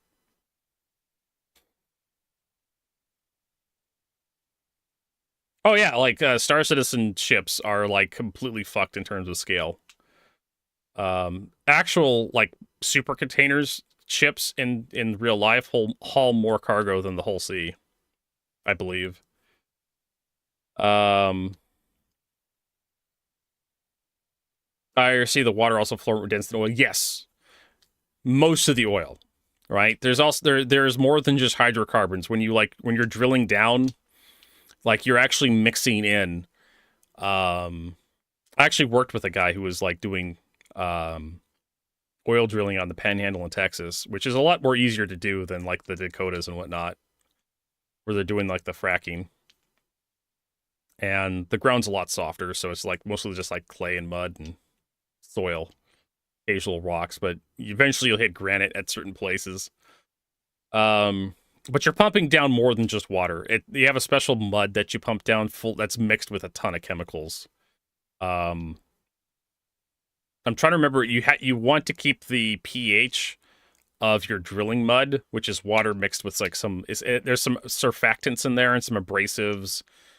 And then you have like a pH. You want to modify the pH to be fairly neutral to extend the life of the drilling head you're using, because the drilling head's like the business end of the drill rig, and those are kind of expensive because they're very complicated to make. Pipe is cheap.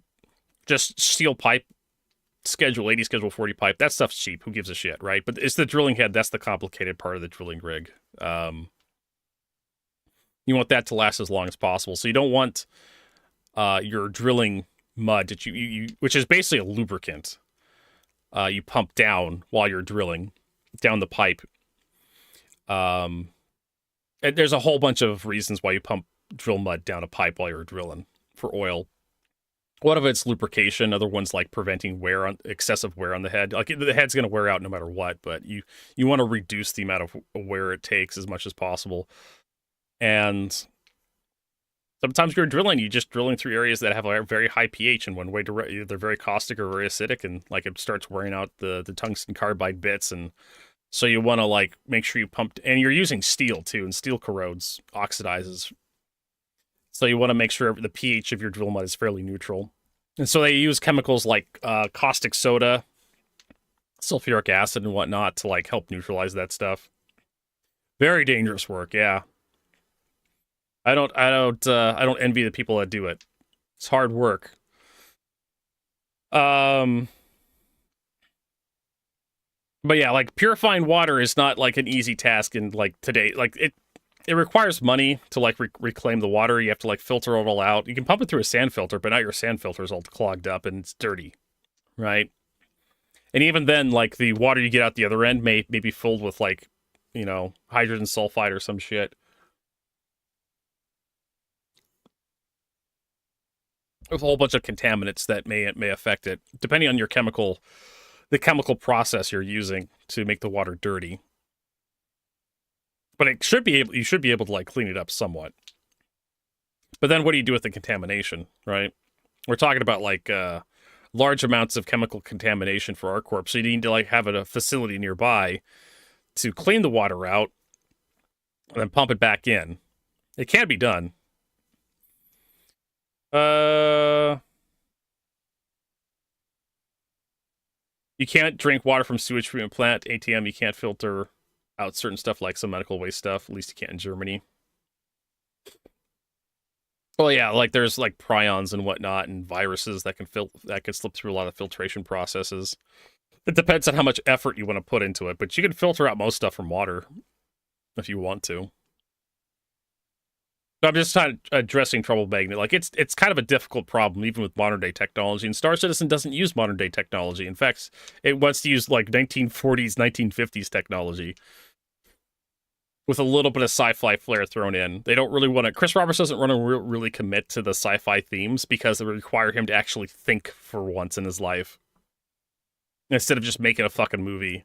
It would require Chris Roberts to actually like consider how these technological advances would affect the human race, kind of like James Roddenberry. What would happen if we had perfect matter to antimatter? Perfect. What if we had the ability to convert matter to energy and then back again perfectly? Right? You'd end up with something called the transporter. What would that do? Right?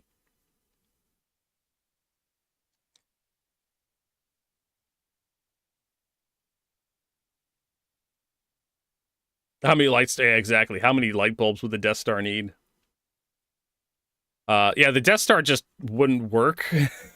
most of the Death Star hull would have to be like would be some sort of like shielding for the super. That's what I assume. Like the Death Star hull is like actually just shielding for the reactor or something.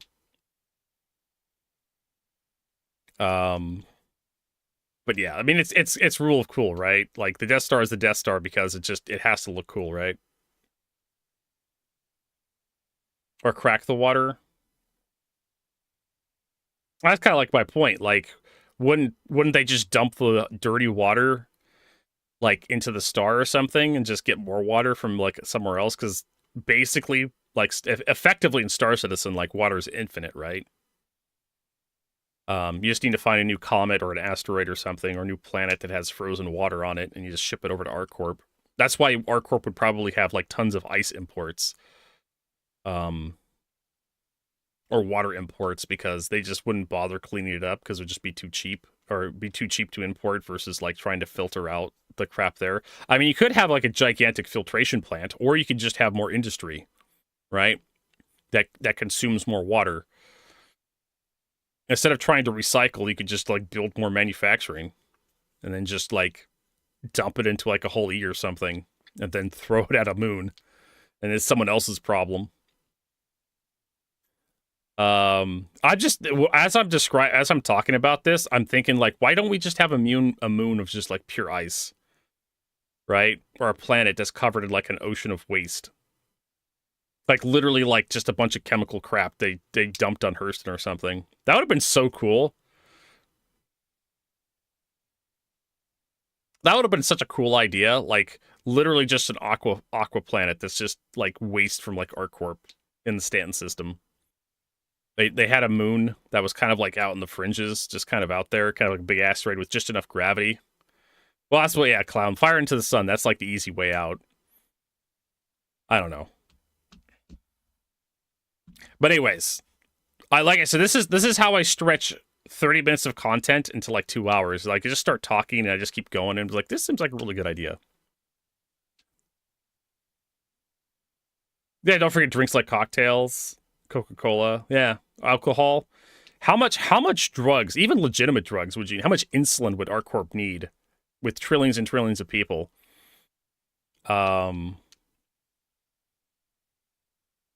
I just having trillions and trillions of people living on top of each other in the density that ArcCorp has, like it should be like just a hub of commerce. But yeah, like boiling and cracking, I don't think would be like the way forward in Star Citizen, because that's too like hippie, like tree hugging. ArcCorp doesn't seem like the company that really gives a shit about trees. How can you tell Vertigo? I don't know. They coated an entire planet in metal.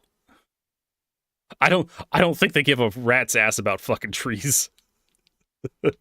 I think they just let the pollution just slide off into the slums and just let the homeless people deal with it, right? Kind of like those gold farmers and like the trash heaps, the electronic trash heaps in like Pakistan or India.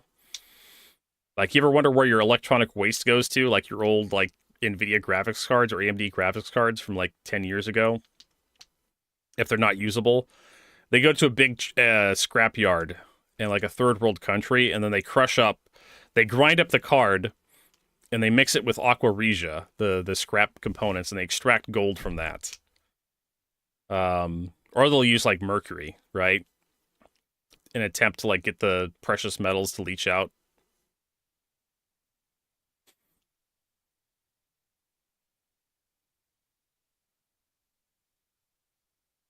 A garbage moon over 12 years, and they push into the sun and start a new moon. Would it be cheaper, though?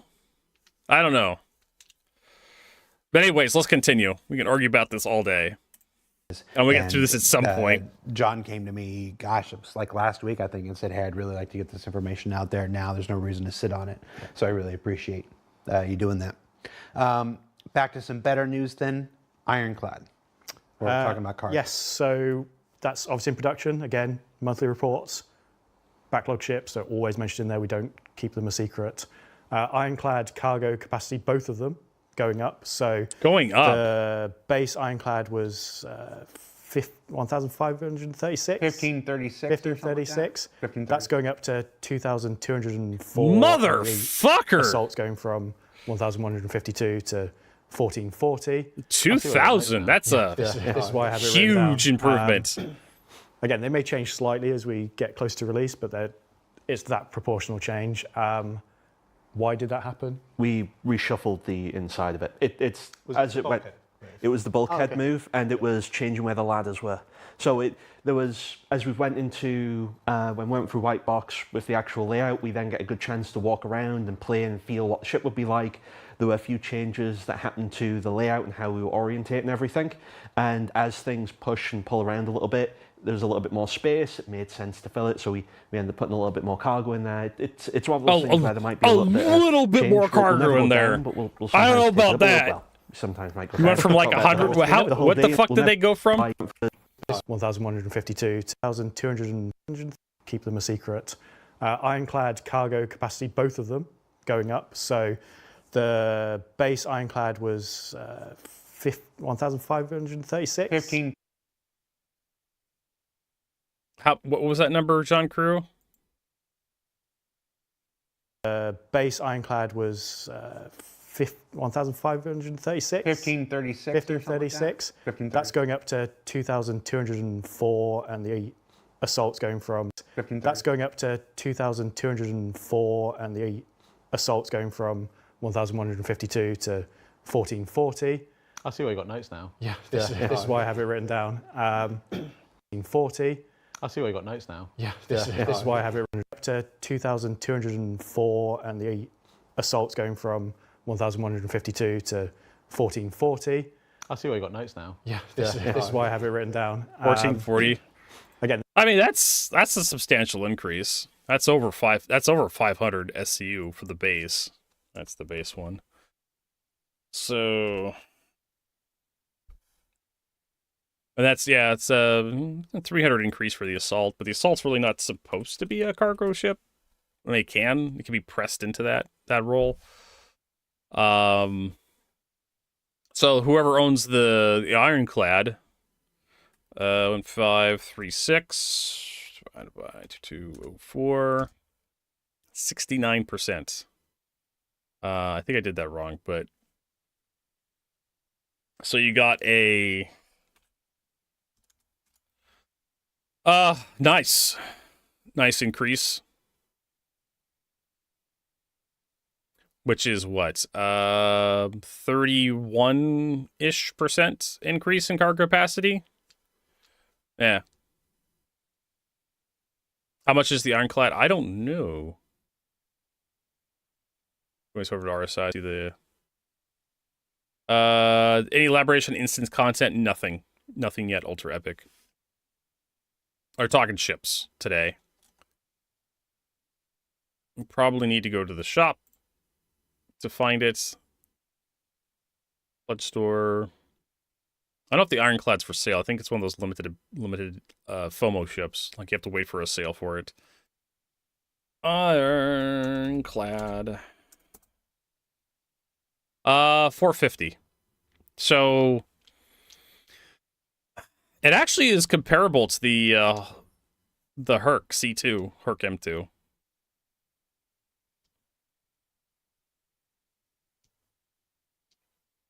The assault is 535. I should probably remove my camera so you guys can see what the hell is behind me. So they're not cheap. They're not cheap. But I think most people who've been with Star Citizen long enough probably have ships that are comparable. I don't like the Drake ships. I'm gonna keep my C2. But yeah, these guys the base is now gonna be 2204, and the assault's gonna be 1444. Which is, no, not Microsoft Paint. We can do the math manually. 52 divided by 1444, 79. So what, we can round it up to 80, so it's 20% increase.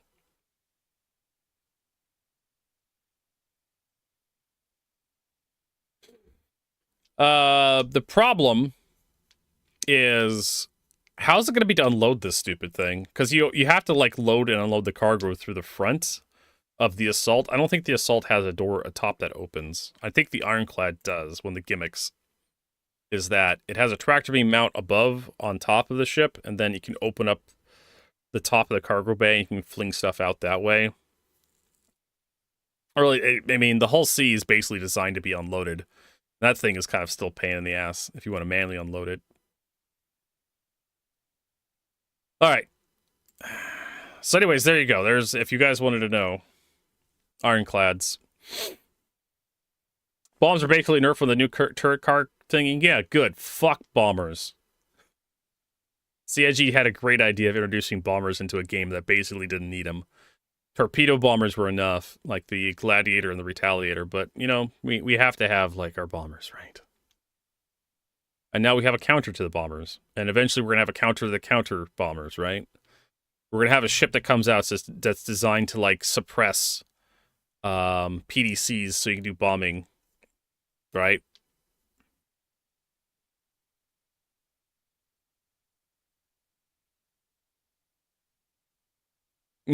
Cargo airdrop. I don't know. Like, we're going to have, like, an EMP ship or an E-War ship or a stealth bomber, right? It's going to be like a A2, but it's stealth. And it's going to drop stealth bombs that can't be shot by PDCs. And then you're going to have to create like a special system that you have to park next to your PDC vehicles that has like a counter to the stealth bombs. All he had 2 Kurt cars and shot down a bomb. Yeah, that's always been kind of silly to me, like how the bombs activate as soon as they drop, and they're like dangerous to the actual bomber themselves. Like that's not how high explosive devices work in real life. If an F-16 drops like a bomb, and then you shoot that bomb's not going to blow up, most likely. If you shoot it with like some sort of like bullet, you'd have to shoot with like some sort of high explosive bullet, depending on what you hit it with. Like shrapnel wouldn't set off the bomb.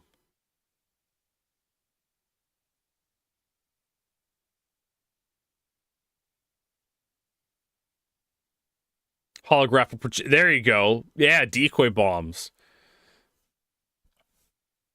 They may change slightly as we get close to release, but it's that proportional change. Why did that happen? We reshuffled the inside of it. It was the bulkhead move, and it was changing where the ladders were. Changing where the ladders were. As we went into, when we went through White Box with the actual layout, we then get a good chance to walk around and play and feel what the ship would be like. There were a few changes that happened to the layout and how we were orientating everything. And as things push and pull around a little bit, there's a little bit more space. It made sense to fill it, so we ended up putting a little bit more cargo in there. It's one of those things where there might be a little bit of change. We'll never go down, but we'll sometimes take it up a little. Well, sometimes might go down. We'll talk about the whole day in Hull E. But it made sense from the layout and everything, so it just got a little bit more cargo because it made sense to add it, and it looked dumb not being there. Because it looked just like a gap. So I think that's it, isn't it? Yeah, when we were looking at it, there was some gaps in the cargo grid, and it's kind of like, if they're justifiable, it's fine. But when there's just a gap, it's just people are just going to shove more cargo in it anyway. Yeah, so. right. Well, it was just because the ladders moved. Yeah. Originally, there was paths so you could get to the ladders, to the catwalks, but because we moved them out to the side, it just didn't make sense for it anymore. The Aurora Mark 1 sneak peek image that went out a few weeks ago was sat in the Ironclad's cargo hold as a background, just for a little bit of a... Oh, we didn't mention when the Aurora Gold Standard arrives. 2026. 2026. It's also coming with all those damn Kickstarter campaign I've gone paints. pretty Sherlock Holmes on some of the old paints and trawling our archives and the internet, trying to find all the details of the paints that... Going back to the original Kickstarter page. were once promised before my time, and... literally some of the oldest outstanding things. One of the reasons I really respect and enjoy working with John and Ben and sometimes Mark is that we can have a conversation at like 11 o'clock at night about how, guys, if we're going to do this gold standard, we really should dig out these paints. Yep. We really should dig out, these things that existed before I was here, before you were here, before you were here. Figure out what they are, figure out what's going to take to get them, and do them. And you guys are always down for stuff like that. Yeah, absolutely. If that's something we're on the hook for and deliver, let's just get it out of the way and stuff like this. It's because I think it's just nice. There's 4 that we know what they look like. And there's still 2 or 3 that I can't find any visuals for at all. No, they never had any visuals. So we'll just the electro hull plating skin for the RSI ships. And finally, we don't know what that was going to look like. Before we get to the player questions portion of this show, this is the last question that's from me. Every other question for the rest of the show is from you folks. The people. What was my question? We didn't do a silhouette thing for Citizen Direct this year. Mostly because the 2 of you are lazy, I suspect. It's a nice one. So we didn't do a silhouette. We're not going to do one here today. Do it live. Don't get that hand shapes. There's a whiteboard. I'll just drag it over. Yeah. We'll start doing silhouettes. Everything for 2026. Yeah, just get a whiteboard out and just draw some shit. There are still 2 outstanding ships from that silhouette of things that were supposed to come in the next year. Go ahead. We've already revealed. We've already said the Aurora Gold Standard is coming next year. We've already said the Aurora Mark II is coming next year. We've already said the. I almost revealed. Aurora Mark II is coming next year. Jared, when there's so many of them.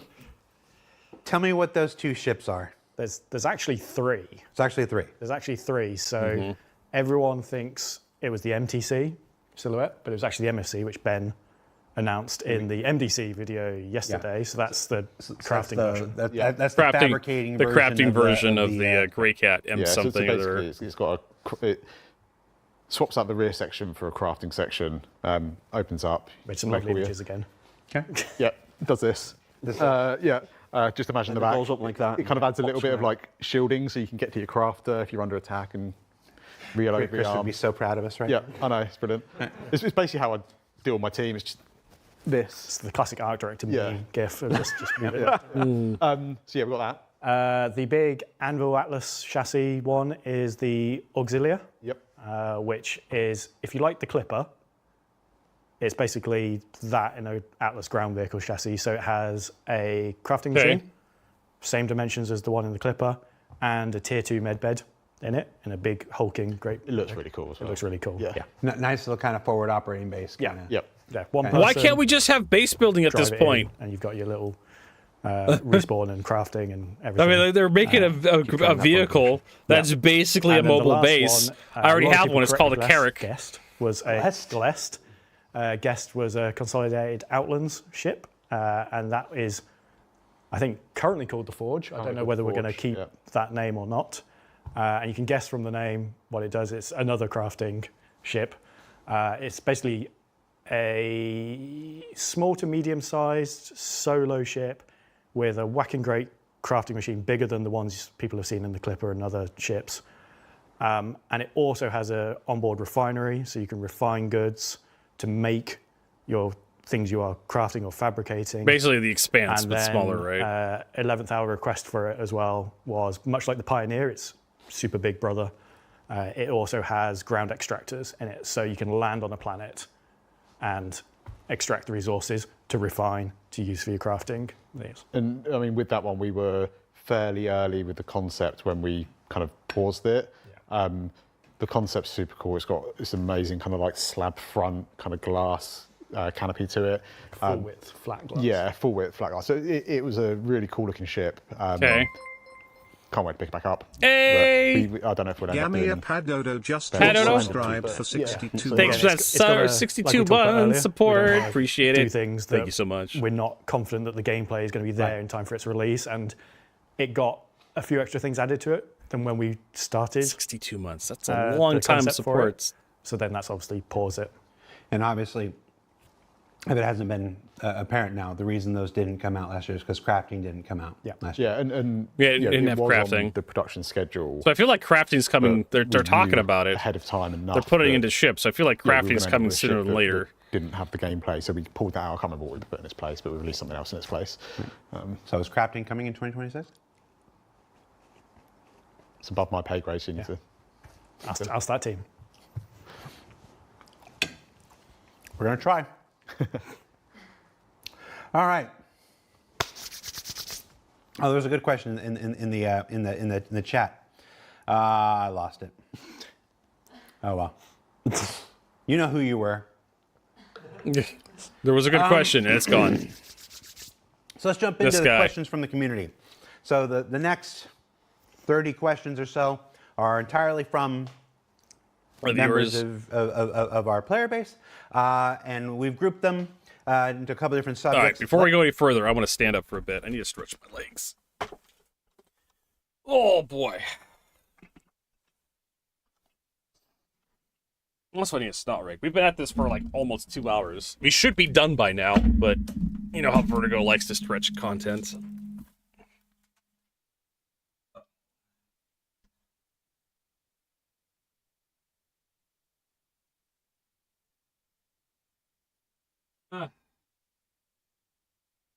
All right.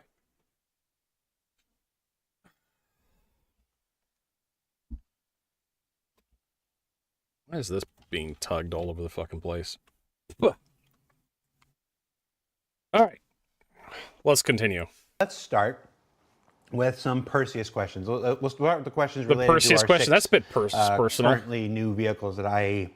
and the first question, and these are generally in order of what they were voted up most, that could actually be addressed.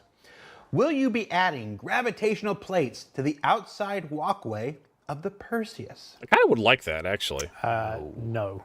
Next question. Yeah, next question. There's a lot of people love those areas that you can walk around outside of the ships. There's some really fun, annoying bugs and technical consequences from it that happen as a result of basically abusing the setup to get that to function. And for the Perseus, we really just wanted it as this planet side, like I've landed on a planet in my Perseus, and then I've got this nice little balcony on the side of it that I can go out the rear bridge airlock door and then just survey the land and defend the ship from. It's not to say that we won't ever explore some gravitational plates on the walkways. Not the physics grid method that we currently use. So that we used to have it on the outside of the character, stop people clipping themselves into the back of it and stuff. It's not what that system's intended for, and there's way too many consequences as a result of using it. All those people hoovering up transport shuttles and asteroids with the front of their 890s and Carracks and things like that. It's their fault. It's their fault. Yeah. Okay. Why is the Perseus pilot? Why does the Perseus pilot have control over the ship's torpedoes when the Polaris pilot isn't allowed to use the torpedoes? There's a lot of questions from some rather salty Polaris owners who see the Perseus and like, why not me? Why can't I have control of the torpedoes? What's the deal with the torpedoes there, Mark? I'll let John give the good news. Oh, it is good news. It is good news. So in 4.5, we're going to allow one of the bridge stations. We were talking about this last night. Which one? We went for the gun, not the missile. The gun one, not the missile. So the back right station of the Polaris bridge will have torpedo control as well now. Hey! It's, as you can looking imagine, forward to it. Use it from there. There's still a reason to go down into the depths of the ship to use it, because you then get that 360 camera, and it also has a much larger queue of missiles from there. Yeah. So how many did we settle on there? 8? 8. So you can queue up 8 so at if once. you want to bankrupt yourself, go down to the basement. Of I was talking about that. You want to make the Polaris more useful? Just allow us to fire a hilarious number of torpedoes at once.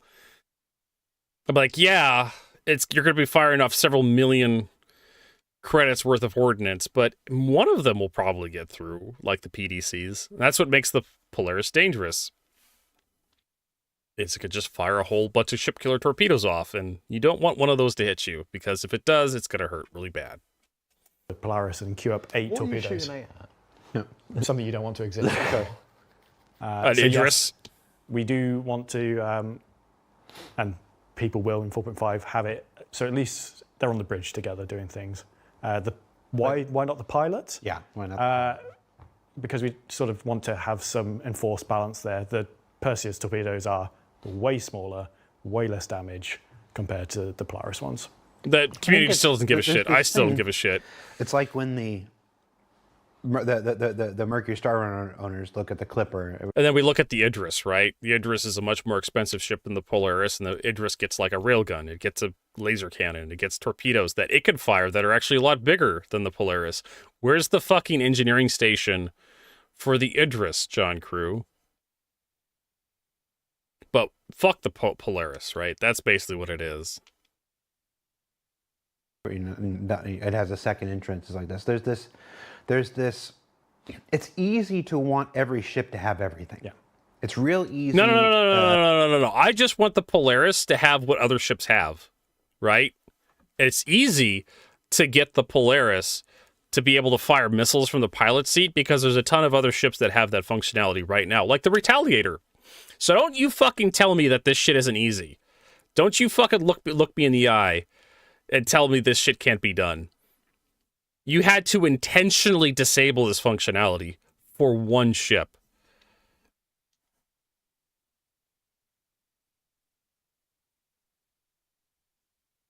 It's still pants and head stupid. You have to move the ship to lock the torps. Yeah.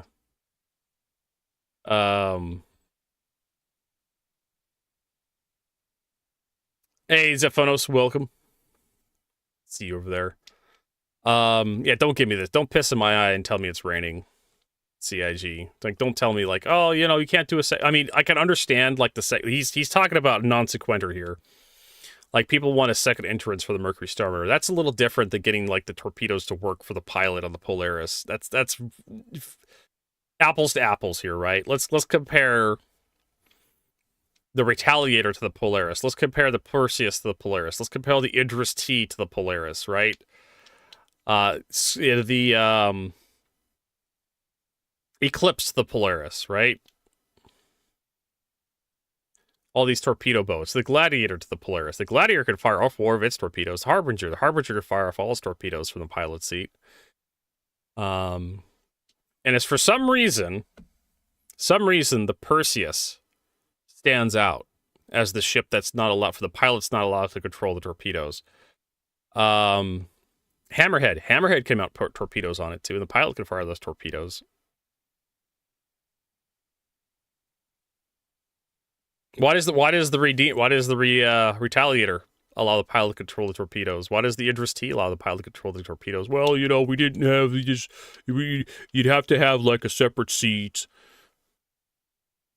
in there, and it'd be too difficult, right? It's like putting a second entrance on the Mercury Star Runner. We'd actually have to work. But you guys actually had to work to make the Polaris have a second seat to fire the torpedoes. You put the effort in. Why not put the effort in to make every torpedo ship require a second person to fire the torpedoes? Because that would be even more work. So what happened was, I'm going to tell you all what actually happened here.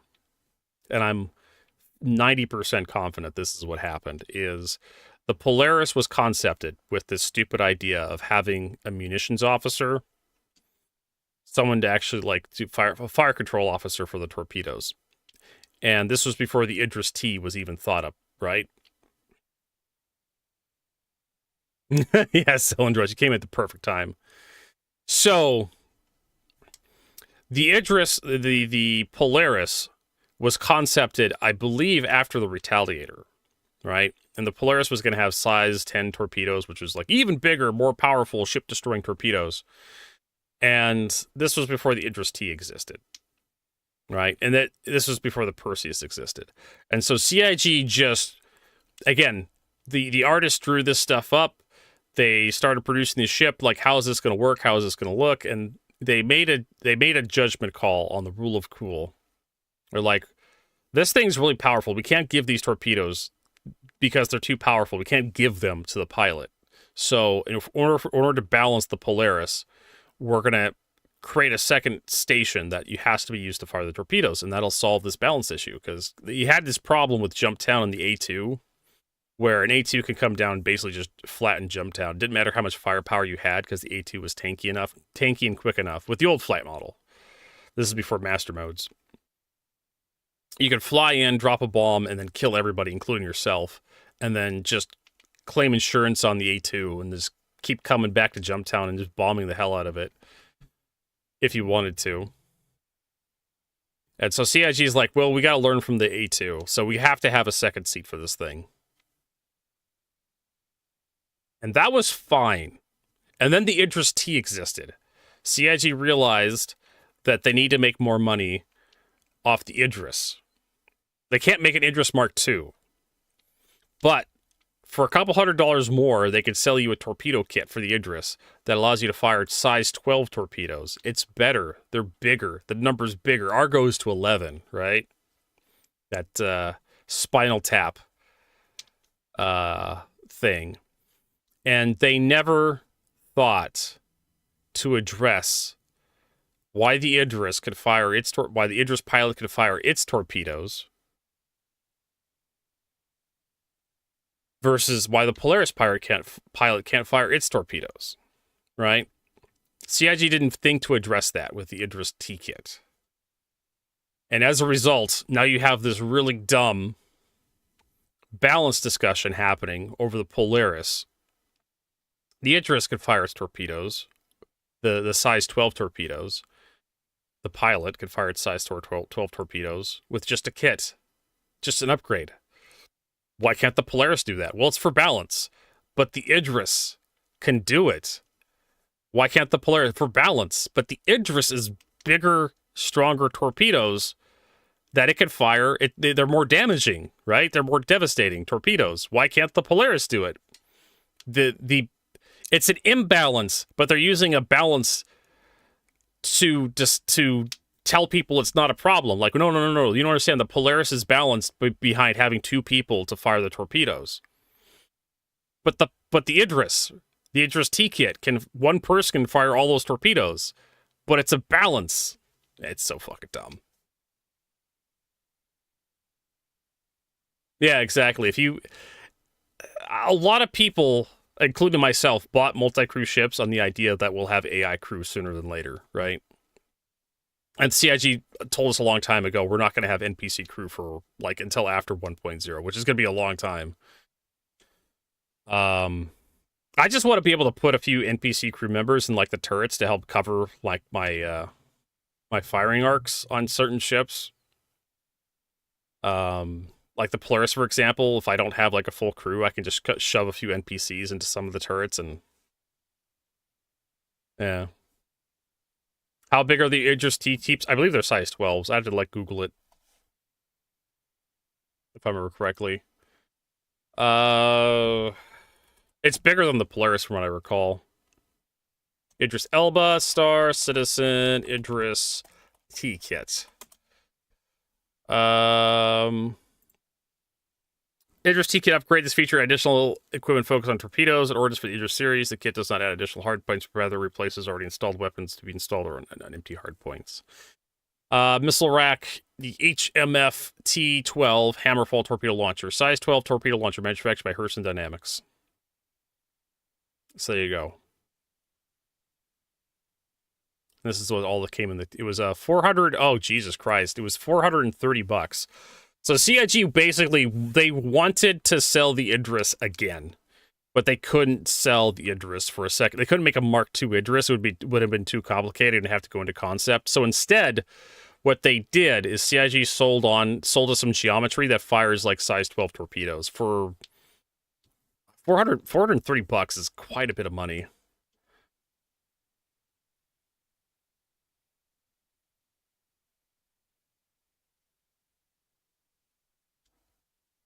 I feel like Star Citizen was built to be a social game without realizing that a lot of the systems for it to be a social game mean less people paying extra money. I don't know. Like, Star Citizen can have a problem with like selling spaceships after a while. Eventually, people are gonna wanna play with the ships they have instead of buy more ships. You're gonna have a few people that are just gonna buy whatever CIG puts out, right? Yeah, even bigger torps controlled by the pilot. That's the biggest bugaboo in this Trouble Magnet. That's the elephant in the room. The Idris T-Kit, which is an expensive add-on for the Idris, is basically straight up better than the Polaris. But if you spend more money, you basically just get a better Polaris. Bigger hangar, bigger torpedoes, pilot-controlled torpedoes, PDCs. You get a bunch of turrets covering the whole fucking thing. But you have to spend, like, I think the Idris originally was like $1,000 or $1,200. Plus, you have to buy the Idris T-Kit. I can't remember how much the Idris was, but assuming you can even get an Idris. Yeah, they nerfed the point defense turrets, the energy-based ones. Now the ballistic-based ones are more powerful. But it's not pay to win. I don't know. Star Citizen has always been pay to win in my opinion. And the proof of pay to win in Star Citizen, hey Marcus, is the fact that if you buy just more ships, you're just better off. If you buy more of the right ships, you'll be meta, but you'll be better off because you don't have to worry about the insurance system holding you back. So there you go. Also, just having a bigger cargo ship means you make more money. If it wasn't for all the bugs, you would make more money, a shit ton of money off the whole sea routes. And that's my point. You point at the web store and you can buy a bunch of stuff from the web store, right? The more money you have, the more stuff you can buy off the web store, the more just the more options you have. Oh no, I lost my saber. I guess I'll take out my other saber. Oh no, I lost that saber. I guess I'll take out my third saber. Oh no, I lost that saber. I'll take out another one. Oh no, I have an Idris. Oh, I lost that Idris. I'll take out my other Idris. Oh, I lost that Idris. I'll take out my Polaris. So yeah. So just having more ships in your fleet just makes it so you don't experience the same consequences as everyone else when they lose their ships. And of course everybody always puts out the well, if you're a good pilot if you're a good pilot in a bad ship, you can beat a bad pilot in a good ship. But there's a spreadsheet for this hypothetical straw man scenario that we're inventing, where if you're a good pilot in a good ship, you will always beat a bad pilot in a good ship, right? That's skill. But what if you're a good pilot in a good ship versus a bad pilot in a bad ship? Well, you're just going to win even harder. What if you can't afford to buy the good ship? What if you just don't want to play like that? You have a guy that gets a Hornet Mark II, the A variant of the Mark II, like me. What if I'm a bad pilot with a really good ship against another bad pilot in a bad ship? Does that mean I win? Right? You can start to see how the spreadsheet plays out here. When you start considering more than just the surface level of this argument, good pilot in bad ship can beat bad pilot in good ship. What if good pilot in bad ship cannot beat bad pilot in good ship because the good ship is just too good?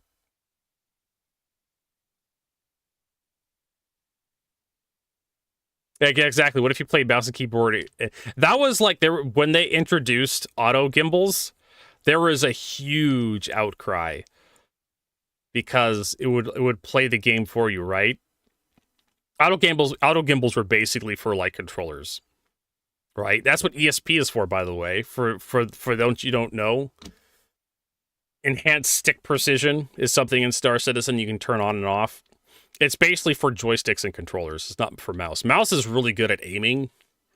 If you've played a first-person shooter and you set your mouse and keyboard up just right, mouse and keyboard up just right, you'll actually be really good in Star Citizen with like manual gimbals. And this is an old argument in Star Citizen, the joystick versus mouse and keyboard. And the solution for that was to just make as far as I was concerned, just make all the weapons fixed in Star Citizen. Don't allow gimbaling. But, CIG decided like gimbals are the future. So they allow mouse and keyboard pilots to actually use their gimbals freely.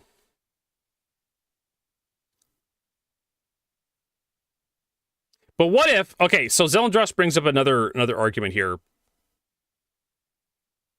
What if you have two average people, right? What if you have an average pilot? Instead of having like the good pilot, the top 10% versus the bottom 10%, what if you have the mean, right? Pilots, the average pilots. What if you have one average pilot in a good ship versus another average pilot in a bad ship? Who wins?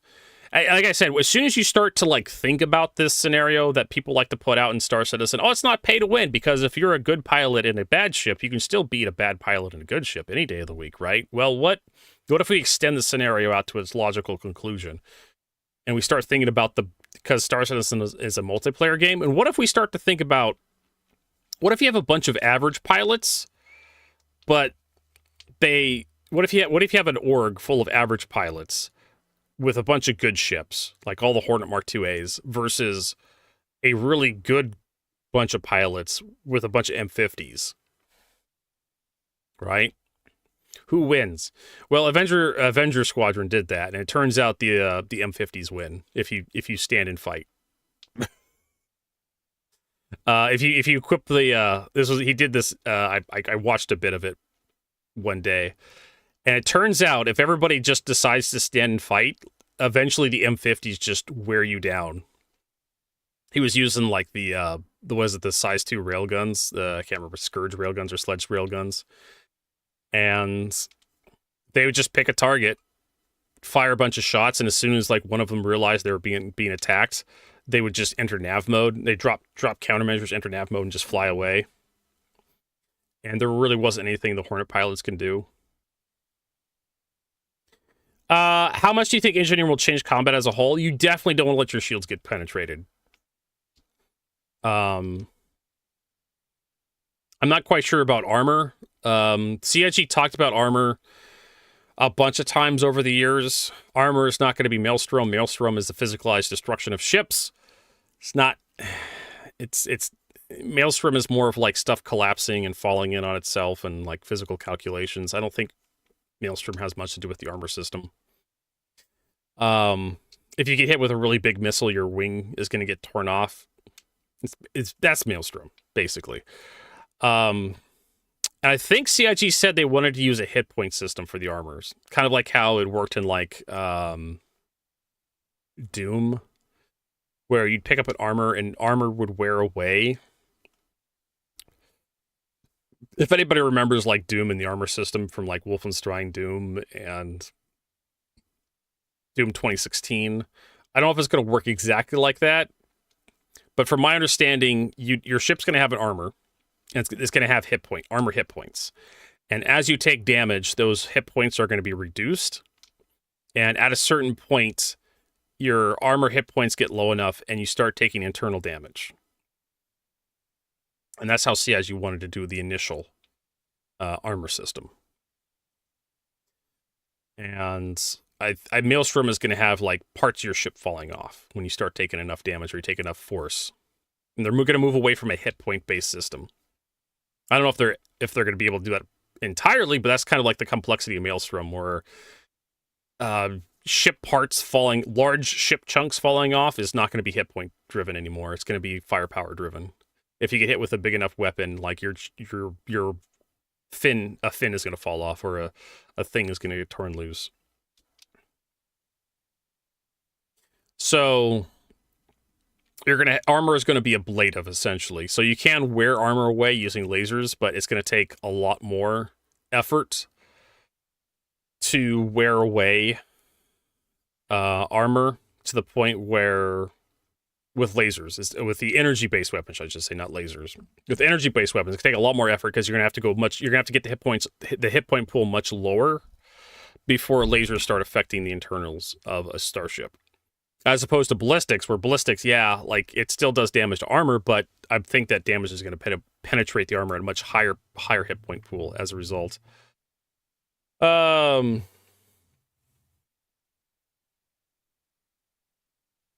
Oh my god, don't even talk about realism in Star Citizen. I think CIG needed to make all heavy fighters like two-person fighters. Kind of like the Hurricane, the Vanguard, the Scorpius. Every heavy fighter should have had a second person required. Either remote turret, just to cover the rear end. And every heavy fighter should have been like more like a fighter bomber, where they had like they should have had like heavier missiles with them. They should have something special, either like a lot of fuel, a lot of armor so they can tank, a lot bigger shields, bigger guns. But I think a lot of them should have like a little turret with a couple size 1 guns covering like the rear arc, just to kind of shoo away light fighters. Does CIG care about realism? Not really. Realism arguments in Star Citizen are just kind of mute after CIG introduced Master Mode. I mean, how does quantum work? How do the shields work? How do tractor beams work in Star Citizen? That's not realistic at all. I prefer intuitive, right? Like intuitive, immersive. Like we've used the gravity gun in Half-Life. A lot of people have. A lot of games have had guns like the gravity gun from Half-Life.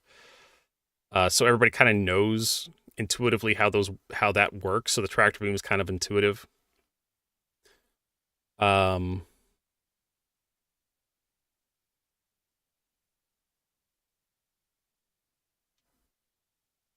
Asimir loves talking about this stuff. Why do we have a minimum range for missiles? Why do they have a maximum range, right? Why do torpedoes have a minimum lock range that's based on the absolute distance between the two ships?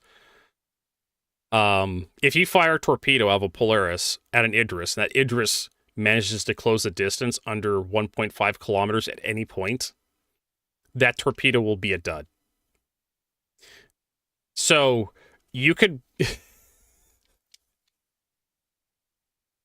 be flying towards the Idris faster, and the Idris could be slowing down, and that torpedo can cover more than 1.5 kilometers in that scenario. But if the Idris ever closes under 1.5 kilometers, like the torpedo becomes a dud. And at least engineering days of solo Idrises will be over. Are you sure about that? Because we don't know just how the balance is going to be. The engineering for the first release could be bugged and just be completely ignorable. Like fire literally does nothing. Yeah, you walk through a fire in your ship, and it does a little bit of health damage to you, but it doesn't do enough health damage to make it worth putting out. Yeah, it wears out your components, but you can easily just vent the ship completely, just fly out of atmosphere and open all the exterior doors, and it vents the entire goddamn ship, so there's no atmosphere. So fire is not a problem anymore. And the way the armor is set up on the Idris makes it so you have to hit it with a Polaris torpedo to even affect it.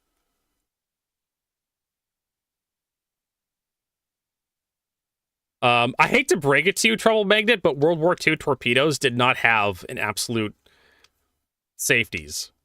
Most of the torpedoes armed after a few hundred meters in World War I and World War II. Actually, I don't even think World War I torpedoes. I think they were active basically as soon as they left the tube. They had a timer. Like I said, we don't know how the balance is going to go with engineering in the next update. It's one of those things where in the tech preview, everything was overtuned. Like, stuff got damaged as soon as your shields went down. Like, you were losing power plants and coolers like crazy. You did not want to lose your shields in the tech preview. With the new system, it may basically be engineering may be ignorable. Yes, I played the tech preview, and like I said, it was overtuned. But we don't know how CIG is going to balance this stuff in the future based on community feedback, right? This may be turned into another Master Modes thread all over again. So we'll see. I'm curbing my enthusiasm because I know how Star Citizen can go sometimes. They introduced like physicalized cargo and everybody's like, oh, I'm so excited for this. Physicalized cargo is going to be the best thing ever for the space dads and the space truckers. And then everybody realizes this just how much effort it's going to have to go into actually unloading their whole Cs now instead of having to do it automatically. Especially the whole E and the whole D pilots. Yeah, but your minimum arming distance was always a timer. Trouble Magnet. You had a timer.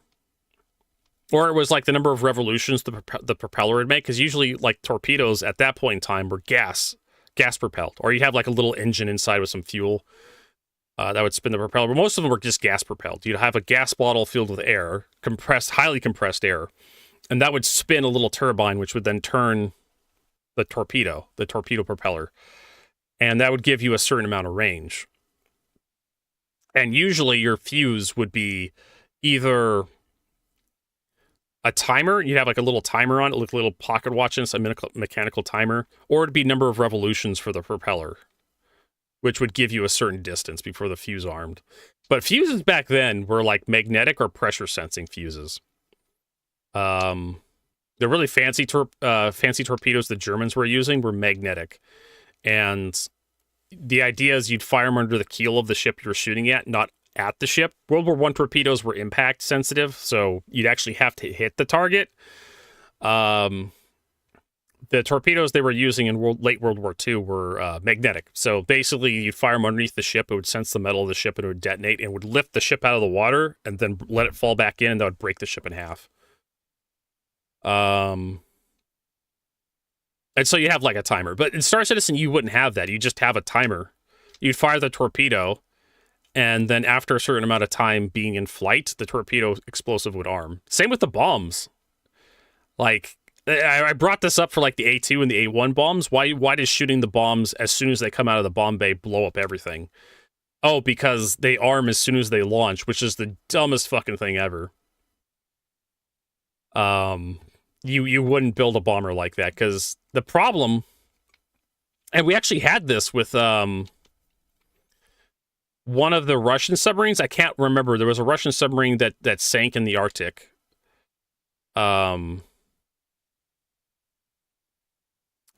Somewhere up towards Norway, I remember. And there was a movie based on it. I can't remember the name of the ship, the Novosk or something. And they were doing a torpedo test, and the Russians use hydrogen peroxide for their propellant in their torpedoes because it's really cheap. It's really cheap to make hydrogen peroxide. The problem is they use hydrogen, the Kursk, yes, thank you. The Kursk sank. They use hydrogen peroxide for propellant in their torpedoes. That's hydrogen peroxide decomposes. Very pure hydrogen peroxide can decomposes really rapidly. Hydrogen and oxygen And you can use that as a propellant to turn a little rotor inside there and propel the torpedo through the water. The problem with hydrogen peroxide, extremely pure, 90% hydrogen peroxide, is it decomposes very rapidly, just sitting there doing nothing. And if I remember the movie I watched, I think I vaguely remember watching the movie. They were going to test a torpedo, and the torpedo had been sitting around in a warehouse for a long time, and they were going to fire it off, but the torpedo was getting too hot, and they needed to like think about launching it, but they didn't launch it. And the hydrogen peroxide violently decomposed inside the torpedo bay, detonating the torpedo. Energy PDT could set it off, depending on like how you hit it. But you think in the future they'd have like better, more stable, high explosives that can actually, or they just armor or shield, put a little shield generator with a battery on the bomb, so they just last just long enough to get a few meters away from the ship before it can be shot down. But yeah, the curse. From my understanding, the curse basically was sunk by like a torpedo failed in the magazine, and basically sunk the ship that way. So yeah, like you have to be careful about these kind of things. But considering Star Citizen torpedoes aren't like antimatter warheads, as far as I know, they're like fusion or something, or nuclear based. I don't think they're antimatter. I don't think they're that powerful. I don't think CIG's really talked about the lore of what torpedoes actually are, or the Colossus bomb, what kind of warhead they use. But you don't need to be 1.5 kilometers away from your target for the torpedo to arm. And not in Star Citizen, not how it works right now. I mean, I get it. They could wave that away as like, oh, that's just a safety precaution to make it so, you don't hurt yourself or something. But like I said, it's lazily coded right now, so it's based on the distance to your target determines when the torpedo arms. So if your target gets anywhere within like under 1.5 kilometers at any point after you launch, the torpedo goes dud. Because it measures the distance between the ship that fired it and the ship that you locked onto.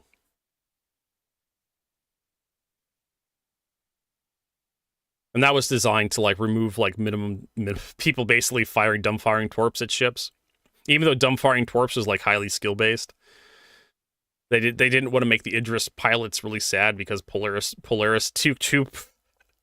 two-person Polaris ships were like absolutely owning single Idris pilots. Why isn't it coded as flight distance? Because that would legit require CIG to put more effort into the game right now. And I blame Squadron for this. Squadron is absorbing a lot of time, management time. It's absorbing a lot of monies. It's absorbing a lot of just stuff and resources. And if Squadron 42 is out and finished, we'd actually have to fix this. But it was a quick and dirty hack that CIG could put in to add like effectively a timer to Star Citizen. But yeah, that's what I would have done. I would have had a flight timer. As soon as you fire the missile, like a timer would start. After like 2 seconds, the torpedo arms, and then if it hits anything, it blows up. Or if anything shoots it down, it blows up. Done. Finished. But that works in a single-player game, right? If you're playing something like, I don't know, Silent Hunter, one of those old submarine games, yeah, you could do that because you don't have to worry about like sending data to other players. But I think that's the big problem with Star Citizen is the spaghetti code that's server meshing and blind object, object bind culling, all this other streaming shit. One of the reasons why modern gaming is so fucked right now is mostly because of like the optimization of streaming. All the clever stuff like RTX, all that clever crap to make games look really pretty and like make them run effectively with like multi-core CPUs is just, you have to have a spaghetti code where you have to have multiple things running on multiple threads on multiple CPUs on your client. And you have this problem where you have to get all this crap to work out at the same time delivering the same result on every computer that's running it. And in a multiplayer environment, that's very difficult. It can be done, but you have to be pretty clever, or you have to keep throwing shit at a wall to see what sticks.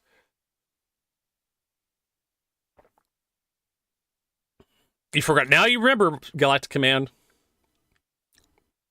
I think, unless Chris Roberts wants to turn around and make a Squadron 43 or something, or a Squadron 42 too, Electric Boogaloo, I would imagine that Chris Roberts would want to pivot to start doing more development on Star Citizen, because that's where all the money's being made, to try to increase the daily active user count.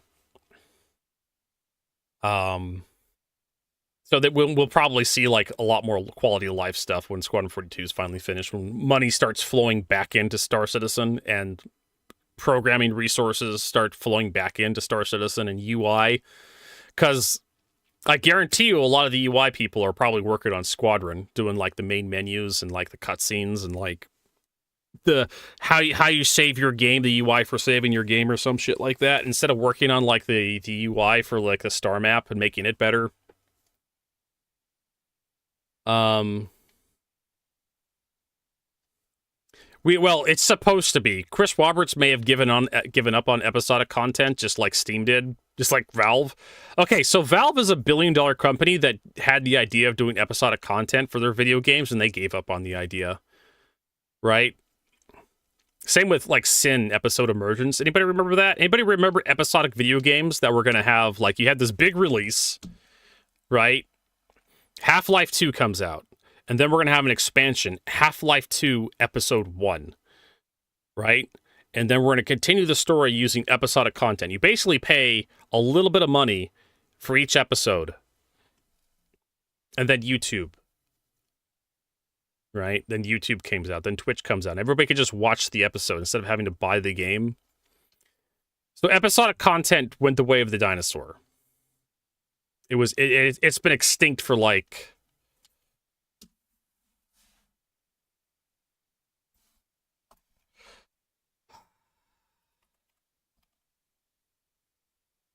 episode 2. So there was an episode 2. I totally forgot about that.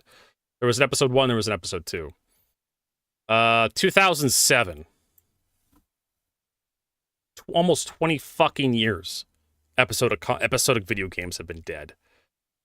And with single player games, you play through the first episode, right? So that's cool. Then you go watch it. Then you go watch like a Let's Play, right? That's how I did it with like StarCraft 2. I bought StarCraft 2 Wings of Liberty, and I realized I didn't quite like the multiplayer. So when was Legacy of the Void and Heart of the Swarm was released, I just went to YouTube and watched a Let's Play, because that's all I really cared about, is like what happens to all the characters, just to kind of see how the game ends.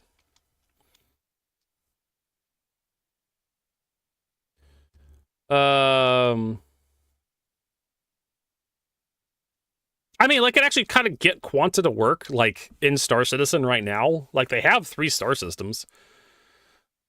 Nyx, Pyro, Stanton. They could kind of sort of have, like, an economy in Star Citizen. Like I said, you just make ArcCorp the center of everything, and ArcCorp just always needs more than can be produced. How is Nyx? It's okay. It's just Delamar. Well, it's just Levski. Delamar doesn't exist anymore. It's just Levski now. And you have the Galcium Ring, and then you have the 2 jump points, and you have the 2 jump point stations. That's it. So there really isn't much to talk about with Nyx, the solar system. I mean, eventually it's going to have a gas giant. Eventually it's going to have 2 terrestrial planets. I mean, Delmar was like an actual moon when it was first put into the game, and then CIG removed it, and then they brought it back in. Now it's just an asteroid, and there's no point to even acknowledge that Delmar exists. You just say it Levski now. So yeah. They're trying to excuse the Polaris pilot not be able to fire the torpedoes, because it's a balance discussion, right? It's a balance thing, and it's hard to do when this is absolute bullshit. the torpedo T kit exists. The Idris T kit exists. The torpedo kit for the Idris exists, and the pilot gets access to those torpedoes. So why can't the Polaris have it? Flipper, it has a second entrance. It's like this. There's this. It's easy to want every ship to have everything. Yeah. That's not what it's real easy. We're not asking it for every ship to have everything. We're just asking for the MSR to have a second entrance. It's that simple. Like, just cut out an elevator somewhere, right? And you motherfuckers will give certain ships everything, right? All the firepower. You'll put a size 7 gun on a fighter craft, which doesn't make any goddamn sense. It's like the most revolutionary thing ever. And it's just like, well, what can't you put a size 7 gun on then? Are you saying I could, like, and then they release the Gray's Market ships, and the Gray's Market ships are just these cobbled together junk ships that have just bigger guns on them because they can. And it's like, why can't I just put a shit ton of guns on an Aurora? Like, why can't I slap a size 7 gun onto Aurora if I could just weld more power plants and coolers onto the side of it? And then bully like Polaris's and Idris's to death with my big-ass anti-capital ship gun. So, like, CIG's been doing this for a while, where they just keep putting bigger and bigger guns onto ships. It's the only thing the community... It's the only thing the payer-based really respects is just bigger guns. Yeah, you want to roar that 75% gun. It has to be a ballistic Gatling gun, too. Right? Just like the A-10! One of these days, we're going to watch Laser Pig's The A-10 Sucks video, just to piss you guys off. The A-10 is an overrated plane. In fact, it's a bad plane. I'm gonna say something bold and controversial. I agree with Laser Pig. That thing needs to be retired. It's useless. Helicopters are better at close air support.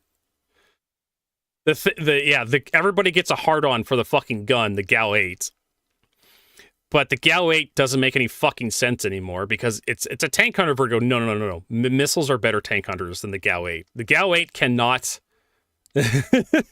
I can't hear you be high over all the Burt Freedom Vertigo. Ah, man, if only we have freedom in America anymore.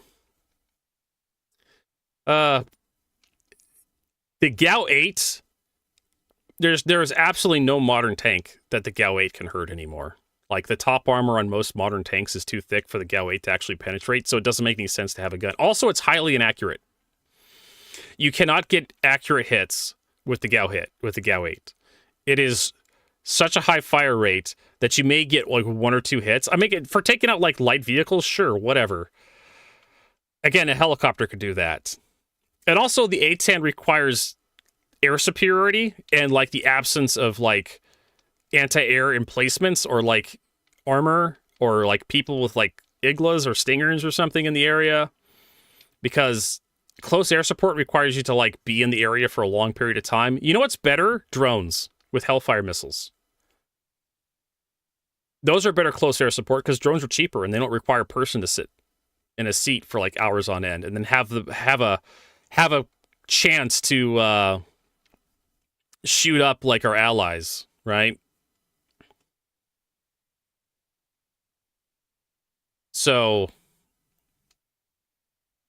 the A-10 is one of those vehicles that you just remove the GAU 8 from the damn thing and just put a bunch of like Maverick missiles on it, and it'd be a fine vehicle.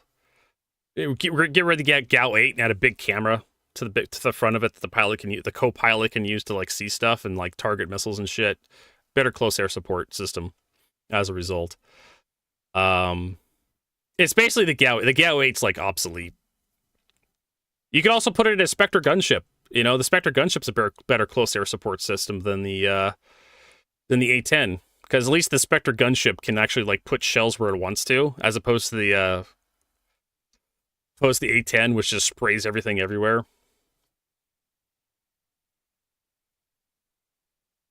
It's really the GAU 8 that's just like irrelevant these days. It's like a bolt action rifle in like Ukraine-Russian war. It's just obsolete. Yeah, I could punch through body armor. It could do something, but someone with a fully automatic light machine gun is going to be a lot better than you are with that simple bolt action. Just doesn't make any fucking sense. Doesn't make any fucking sense anymore. I mean, unless you want to use it to like shoot infantry and cover and do strafing runs on infantry with high explosive rounds, like, yeah, sure, whatever.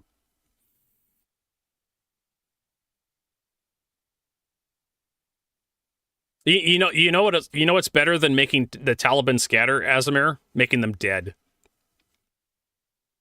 I mean, shock and awe is great, but I'd rather them be dead and gone, right? That way our troops just walk over the corpses of our enemies. What, the fleet was bad? C-130 can't hover a modern battle for those upgrade costs. I pray the fleet would cost as much as the new fleet. Yeah. Well, the C-130 can hover. Like, the C-130 could just do laps in the air. So instead of like having a propeller that just, rotary wing aircraft like a helicopter, the C-130 attempts to be a B helicopter by just doing really big laps. It's kind of like a helicopter. Its wings do spin. Fixed wing versus rotary wing.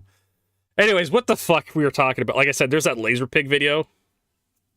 Yeah, the future of drones. Like, yeah, you could just put a small explosive payload on a drone and just fly it right into somebody and just kill that person for, a couple $1,000s.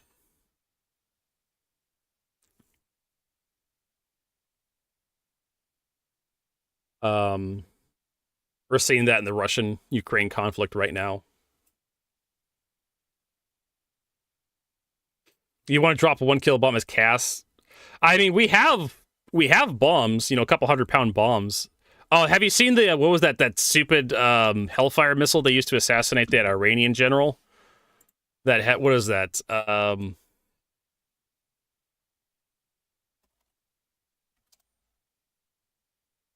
This stupid thing. They used this missile to like assassinate an Iranian general, if I remember correctly. I'm trying to remember. I know Israel's been using these. And the idea is that our missiles are so accurate, we can designate one person to kill without an explosive pair. Just the kinetic impact of the missile is enough to kill a person, right?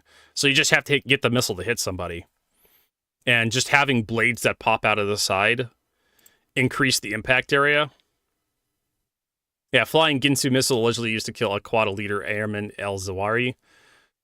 Warhead less weapon strikes its target without explosives. It just has these fins that pop out and just shreds the guy. You don't have to worry about collateral damage. You just get the guy you want. Maybe you injure someone else.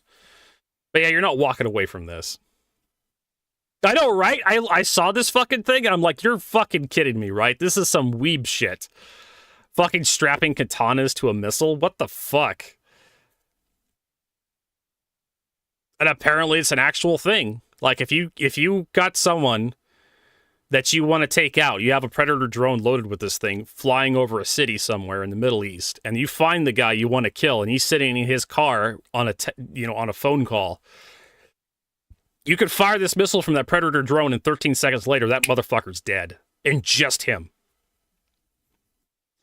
You don't have to worry about taking out a city block. You don't have to worry about the explosion taking, like Azimir pointed out, like a 500 kilogram bomb.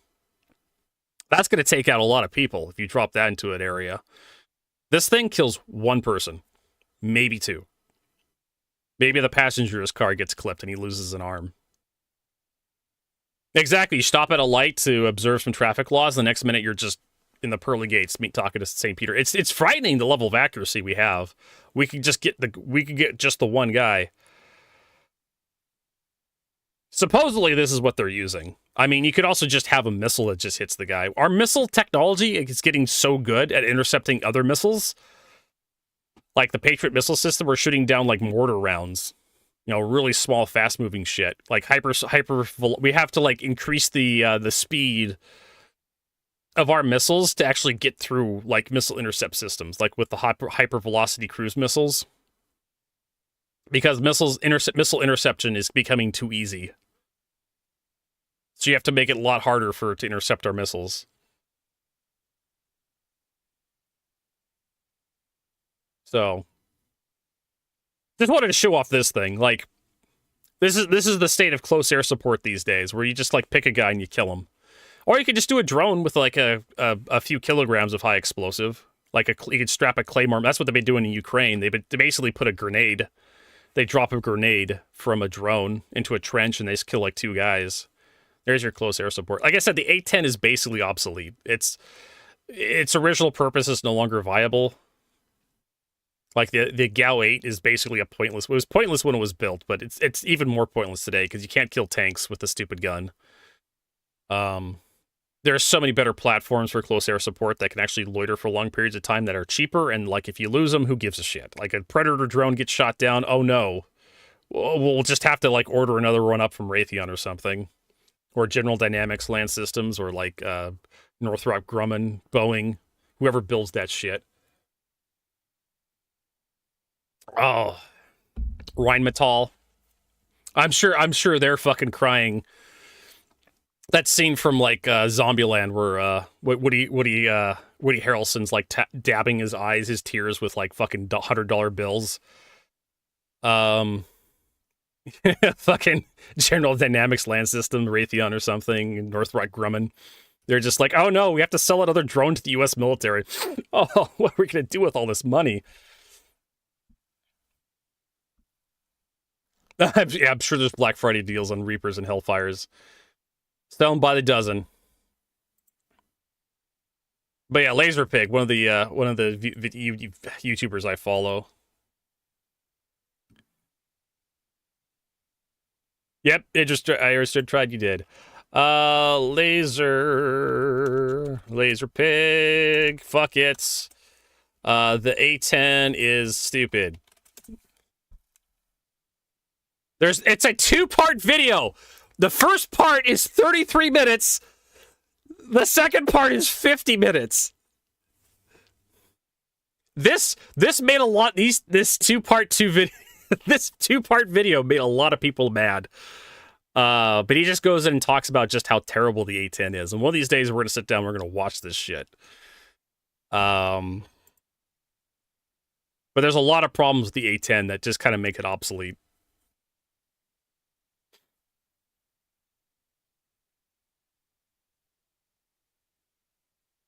Okay, so here's the... Oh my god, Admiral Kusanagi, you have absolutely no idea how the F-35... a lot of people don't know how the F-35 is supposed to work, but here's the thing. The F-35 gets just close enough to fire a missile and then fucks off. That's how a lot of modern stuff works. You have the F-35 take off from like an aircraft carrier or airbase somewhere, and it flies out towards the battlefield, and it just kind of hangs out until it gets a command from someone that says, fire a missile at this thing.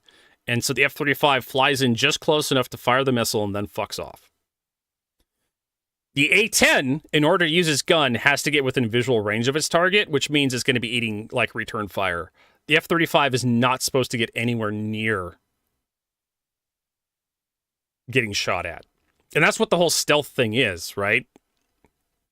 And again, Laserpig did a whole episode on how stealth is supposed to work. There's 2 different types of radar. There's searching radar, which finds stuff out in the wild, right? And then there's tracking radar, which is designed to guide munitions to a thing. The F-35 is not designed in such a way that you cannot target log it with radar, right? It's designed so it's hard to detect from all the other garbage out there in the sky. That's the whole purpose of stealth these days. It gets just close enough to fire off a bunch of missiles and then fucks off before you realize it's there. That's how stealth works in modern, because we have what's called beyond the horizon attacks, over the horizon attacks, where radar and missiles have gotten so good is that you could lock on to an airplane that you can't even see kilometers and kilometers and kilometers away from you. That's over the horizon. You can fire a missile, and that missile will kill that target that you can't see. And we're getting to the point where you can have an AWACS, right? This big old 777 or 737, 747 flying over an area that has this massive radar dish on it, right? It finds a target, it locks onto a target, you fire a missile, the AWACS controls that missile until it hits the target. You can't even see that target. Someone else is painting that target for you, and your missile is like through satellites and whatnot, and like ground relays and other stations and whatnot. This is how the battlefield is like evolved, right? That missile is being guided in by someone else. Right, the whole purpose of the F-35 is a really expensive vending machine for missiles. That's what the F-35 is supposed to be. It gets just close enough to get within range of a missile, and then it fires that missile, and then it fucks off before anyone realizes it's there. That's how the F-35 is supposed to work.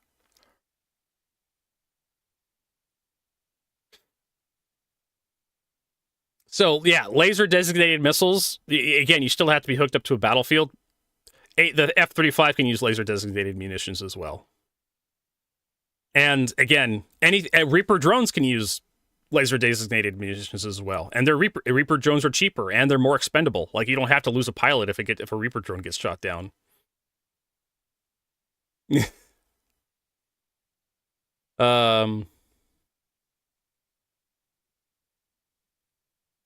So, like, the battlefield's changing. If the enemy can't detect you, they can't lock onto you, you can fire missiles. Sure, they can intercept the missiles, but you can get close enough that they could fire like hypersonic missiles, and then it makes it really harder to detect that. They also brought back the super fortresses too, the old nuclear bombers. They put a whole bunch of hypersonic cruise missiles on those fuckers. You can fire off like 14 of those really expensive, like several billion dollars per shot hypersonic cruise missiles out of those fuckers. Just have like 2 of those fuckers fire off like an entire cloud of those cocksuckers, and suddenly your power plant's gone. What happened there? I don't know. We blinked and it was over. So that's what the F-35, like I said, is just a really expensive like vending machine for missiles that you can't see at night. That's the whole point. You put whatever the fuck you want to on it. You find a problem you want to remove. You make a phone call, and the F-35 gets close enough to like dispense the thing that's going to remove the problem for you. It's not designed to dogfight. It's not designed to get within range of anti-air defenses. Well, kind of, sort of. It gets within range of like search radar.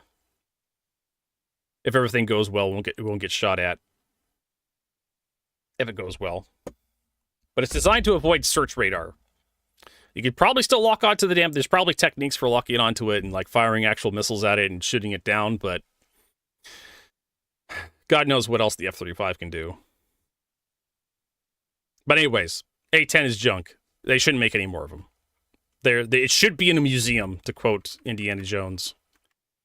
The A-10 was like made in like the 1950s or something, 1960s, and I think we're up to A-10 Model 2 or something. What are we doing? We're watching this video. What the hell we were talking about? The Polaris. And we're talking about like making ships that are everything. Ships. It's easy to want every ship to have everything. Yeah. It's real easy. No, I just want my Mercury Starminer to have a second entrance. Completely understandable from a player standpoint. Let's just be real. You have your favorite ship, and your favorite ship can't do something that some other ship does, and that irks.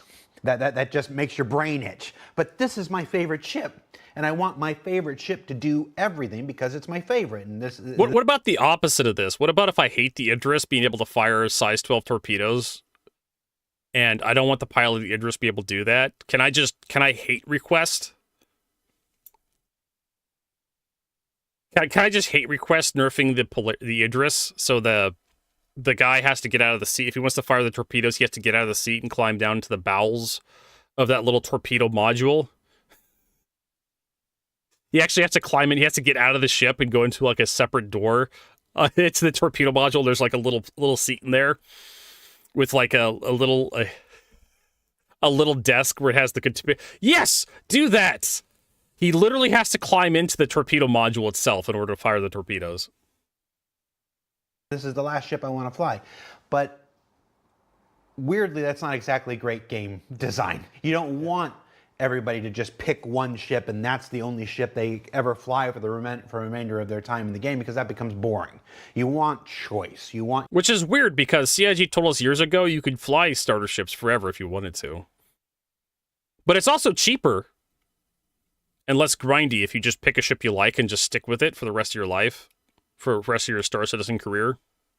But it's not very good for like marketing's sake, because you're not going to sell a lot of starships if you do that, right? You want compelling differences between this ship, that ship, and the other ship and stuff like that. So while there's certainly things that can be done, like adding the control to another station, behind the Polaris and stuff to bring certain things into parity, you don't want this forced equalization of all things. Yeah, and without even looking at the chat over there, I can already tell they're going, well, the Polaris doesn't have this. Why does the Idris pilot get the railgun? And not the railgun. I didn't see that. Not the railgun. The Idris T kit. Why does the Idris pilot get to fire the fucking torpedoes? I mean, you could have like a dude that fires the railgun if you wanted to. And it's a sort of different problem in that. No, it's the same problem. If you don't give the pilot of a ship that has a fixed weapon on the front of it control over firing that weapon, it's basically useless. You will never hit anything trying to coordinate between two people with something with such force accuracy. That doesn't mean that we're happy with how powerful that railgun or beam is and won't look to balance that in the future. But it's not justification for the... Oh no, I've rip stream. Up.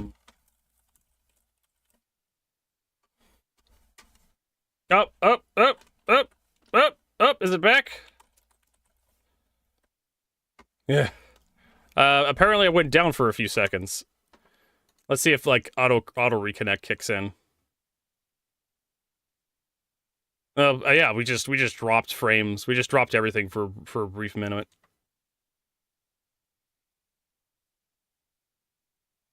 Okay. Just a flicker of video. Yeah. Let's see here. We're so back. So, we got...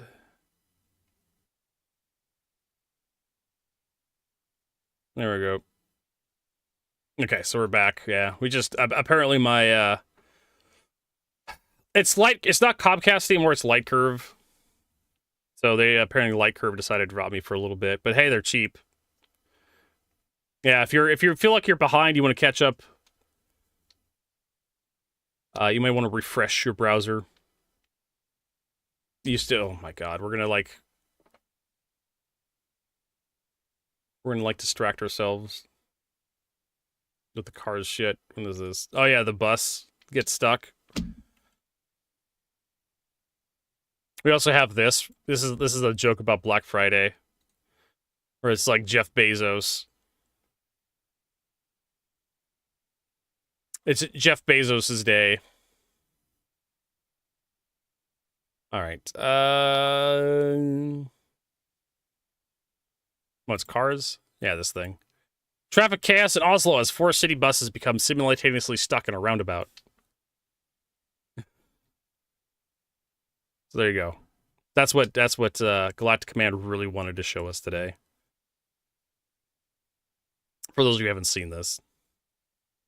That's Vin Diesel, not Jeff Bezos? It kind of looks like Jeff Bezos. Goes to show you how much I know.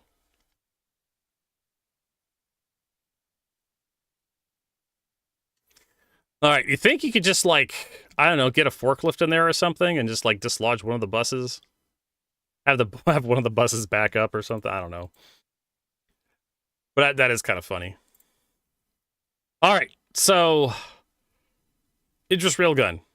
Polaris pilot or co-pilot, because we also had this discussion, why do we just give it to the co-pilot, the Polaris? Well, then no one will sit in the pilot seat, because they'll go sit in the co-pilot seat, because they can fly and then shoot the torpedoes at the same time. So it's all sort of a fun multi-layered thing, and it can seem like, oh, they're just ignoring the problem, but it's... You are ignoring the problem. The Idris T kit. There's loads of balance things, and there's loads of things that we've just learned over time that we could improve on. And we're not saying we're never going to get There's going to be a Polaris Mark II, but for $900 instead of $800. These guys are trying to balance them. So So you just wandered into one of my, I've got my 7 catchphrases that have developed. Skip. We know, we should learn from. Talk about Perseus, Polaris, and things. Yeah, by all means, do it. So I think so. There was a little misconception over. They forgot the Idris Polaris T-kit exists. Is that, basically that's why I'm skipping. We didn't have signage because we didn't know what we were doing, or we didn't have signage for this and the other. I assumed you didn't know. I'll be honest. I didn't want it to be overly signposted, and was that right? No, probably it wasn't not now right. Looking back at it, because the general feedback has been people much prefer it. For me, what I was trying to do with the Polaris was I wanted it to feel like a cold, intimidating, kind of brutalist space that wasn't like particularly welcoming, wasn't particularly well signposted. Like there were all decisions that we were making to try and make it feel just somewhere that was a war machine. And that was kind of like the vision that we were I was trying to put into it. Have you been in actual war machines in your life? I don't want to overcook it. Obviously, on top of that, it was the first time that we were learning a lot as we were going. We were building out kind of RSI kits. We were kind of investing a lot of time into like the underlying structure that we needed to then be able to build future ships quicker and smoother. And I think, obviously with the Perseus, we saw that a lot of the feedback was people didn't like it, people got lost, they didn't like the lighting, they thought it was bland and everything else. So we used the Perseus as an opportunity, and the NA team, they did a fantastic job with it, and all credit to those guys that they looked at it and they were like, what did we learn? What are we going to improve? And it's resoundingly been a success. Everyone seems to, or from what I've seen, it's been very, very positive in how that's been received. Are we going to go back and change that on the Polaris? Are we going to go back and make changes? We will make changes. When? It's not coming tomorrow. So we need a little bit of time to kind of go back and focus it. We are making some quality of life changes sooner rather than later. But what I don't want to do is I don't want to No. I'm not talking about the K kit. I'm talking about the T kit, Admiral Kusanagi. They totally overlooked and washed away the T-kit. The T-kit, the Idris pilot gets control of the torpedoes. And the Polaris, the pilot does not have control of the torpedoes. So we're talking apples to apples comparison here, right? 2 capital ships. 1 capital ship the pilot does not control the torpedoes. And the other capital ship, for a bit more money, the pilot does get to control the torpedoes. How is that fair? It's not fair. So either add another weapon station to the Polaris, or to the add another weapon station to the Idris that takes control of the torpedoes, or give pilot control of the torpedoes to the Polaris. Right? Allow him to fire the torpedoes. There, that's fair. Otherwise, you just spend more money and you just get a better Polaris in the Idris, right?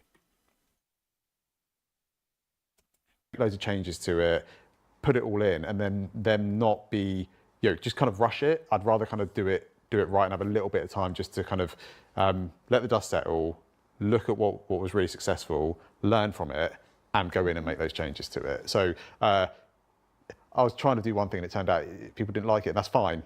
Like, that's absolutely fine. And I'd rather have the opportunity to I would like to have a little signpost thing in the Polaris. Actually, no, screw you guys. You're kind of done. So yeah, we will go back. We will kind of make updates to it. Will it be as colourful and bright as what the Perseus is? Weapon sizing for the ballistic guns or weapon sizing for like bespoke weapons doesn't mean a damn thing. It does for weapons you can swap, which I think goes up to size 6. Size 6 is the biggest swappable guns you can have, and I think only the Idris can have swappable guns on like the Peacemaker or something. I'm trying to remember which Idris variant. The front top turret on one of the Idris variant is size 6, and you can swap those around with some of the options in game. And I think that's the only turret that exists in Star Citizen that can do that with size 6s. For bespoke weapons have like baked in stats, and CIG can change those stats to be whatever they want, right? But when you have swappable weapons, now you have a huge list of weapons you can choose from, and all those weapons do different things, size 4s, size 5s. You can have anti-fighter size 4s. You can have anti-capital size 4s. When you step into size 5, you get like more anti-capital, or anti-big ship weapons, but you still have like the Galderines, which are designed to be used against smaller, more nimble targets. So with bespoke weapons, a lot of those bespoke weapons tend to be anti-capital weapons on like the Perseus, Polaris, Idris. Actually, Idris, the railgun and whatnot. What other? The size 7 guns on the Ares. You got the Merlin. You got the P-51 Merlin. You got the L-21, L-22 Wolf, but those have modules now, so you can swap them around. But it tends to lock you into a certain play style, and that's the problem with bespoke. They're designed to lock you in, so you can't suddenly, on the Polaris, for example, you can't suddenly swap the turrets on the Polaris, the turret guns on the Polaris, into anti-fighter weaponry, and then suddenly your Polaris is really good at fighting fighters at long range. Or you swap it to distortion weapons, and suddenly it's really good at like using like these size 6 distortion weapons. So, I mean, just asking for a size upgrade. See, as you can just kind of take their whiteboard, open up the files and change the size of the gun in the file. Like, okay, it's one size bigger, but it has all the same stats as the size 7 gun, right? They could do that if they wanted to. Maybe not, but I want to experiment with it and try it first before I kind of hard commit to, yeah, this is exactly what we're doing. Just increasing the size stat by 1 doesn't mean you get any more stats, because from my understanding, there is no swappable size 8 or size 7 guns in the game, to my knowledge. You could swap out the size 10 hard points on the Idris. Like if you find an Idris T in the game, or an Idris K, or an Idris M, you can steal the guns off those. I think, if you have like the right size tractor beam. Appreciate your candor on that. Chat's made that comment a couple times in the show today. It's one of the things I like about getting to do these shows, is that we get to just be real candid about that kind of stuff. And yeah, it's some things happen because of, it takes a village, and there's 30 people involved in that, and a thing is like that because it has to be the synthesized decisions of 30 people, and that's why it ended up that way. And some things are, I wanted it that way, and I take credit and also responsibility. Yeah, responsibility. That's yeah, exactly. And I really appreciate you saying that. Yeah. And whatnot. And again, just to read between the lines there. Eventually, he said he'd go back and look at some quality of life stuff in the short term, but this, like the folks who have been waiting for the 600i, rework. This isn't a rework, but it's just, when we talk about these things, we're giving our best intentions and knowledge that we have at the time, but that's not a schedule. And there's some things that we can do relatively quickly, and there's other things that take a little bit more time. Here's the problem with like best intentions, instead of being a schedule, instead of holding yourselves to what you actually say. Eventually, you put out so many best intentions, and people like stop taking you seriously. They basically start treating you like you're a Peter Molyneux effect. Peter Molyneux comes out and says, "Oh yeah, all this stuff's going to be in my game. It's going to be amazing," and then the game releases, and like none of it's in the game. It's completely different. And it turns out Peter Molyneux has this problem where he overpromises and underdelivers. And Star Citizen has a bit of this problem where you tell us stuff is going to happen, right? They show off the 600i rework. They actually did. They actually showed off a concept of what the 600i was supposed to be with its rework, its interior, and then they fall radio silent on the 600i. And they tell us there's like, Squadron 42, we got all these other ships we need to sell to make money to keep the lights on. Everybody's like, yeah, it's understandable, but why did you hype up the 600i? Why bother?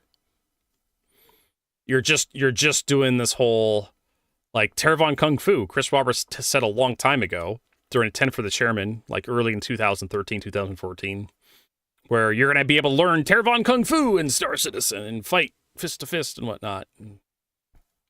Where's that? Or Theaters of War. you know. Captured the Idris and Arena Commander, which they eventually put into Persistent Universe, which was kind of nice, but so they have this problem where they love to promise or they love to talk about stuff, right? He comes out they wheel him out every so often. Like a Veterans Day parade where they bring out the veterans to have them like raise the American flag.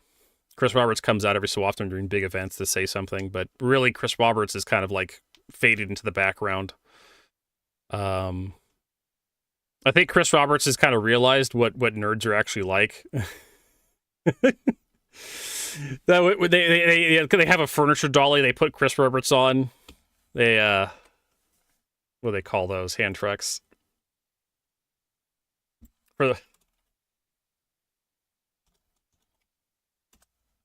They have one of these hand trucks. They wheel Chris Roberts out onto stage.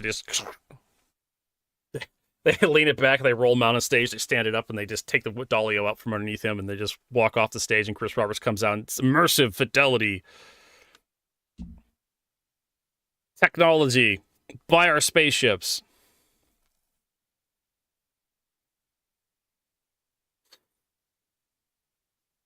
Well, okay, I'm gonna blame the nerds a little bit because when you piss them off, they tend to get really, really angsty. And some of it is literally your customers not understanding how the roadmap works, right? I will acknowledge that, right? That people see the roadmap and they assume that stuff is going to come, right? When it's put on the roadmap, like the next patch, we're not going to kick stuff down the street, kick the can down the road because it's literally the next patch, and salvaging gets moved back again, salvaging gets moved back again, salvaging gets moved back again, salvaging gets moved back again, salvaging gets moved back again, salvaging gets moved back again, salvaging gets moved back again, salvaging gets kicked to now it's off the roadmap. We're not going to talk about it anymore. Salvaging is off the roadmap, and you have this problem with setting expectations. And when you have problems like that, suddenly it's not your customer base. Nobody ever wins an argument with a customer. Because when you do win an argument with a customer, you don't have a customer anymore. That's how petty these motherfuckers get, right? And we've seen a lot of people just leave the project too over the years, very bitterly leave the project. Sour grapes, right? But there's a lot of people coming in and spending money on Star Citizen, but usually they don't engage at this level, right? Where they're nitpicking every decision that CIG makes. They just kind of like check in every so often, and they're like, "Oh, there's an Idris for sale. I'll buy an Idris." But at some point, you have the customers you have, and you need to like change your communication style to fit your customer base. If your customer keeps taking your words at face value, and you're trying to tell them, "Don't take my words at face value," then you need to change how you communicate expectations with your customers. If you tell your customers we may be here on Saturday between the hours of 2 p.m. and 4 p.m. and your customer like says you weren't here at 2 p.m. so we just went home. They just hear the 2 p.m. and they said that's when you're going to come, and your customer just doesn't fucking care to understand that there's a gap of time where you may show up. Then you need to change your communication style with your customer base, right? I'm the reigning queen of pettiness. So yeah, like that's kind of the problem, right? Here is this like you tell us the 600, you show us the 600i rework, you show us the Banu merchantman being reconcepted, right? You show like the external. You show the Banu external stuff, right? You show the art for the Banu merchantman, and everybody's getting excited because it feels like the Banu merchantman's getting close to done. And then I think it was John Paul Jones leaves the company, and suddenly the Banu merchantman's like just no, it's not even on the back burner. It's just not even. It doesn't exist anymore, right? We're not working on it. It's not coming anytime soon. And they start talking about ships in their backlog. We're gonna do the Ironclad. We're gonna do medium ships next year. We're not doing straight to concept.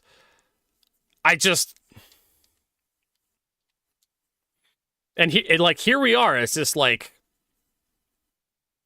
you guys need to change your communication style, right? Stop hyping things up for stuff that's not coming anytime soon. Because the player base will take you at words at their face value, and they will get excited whether you tell them to or not.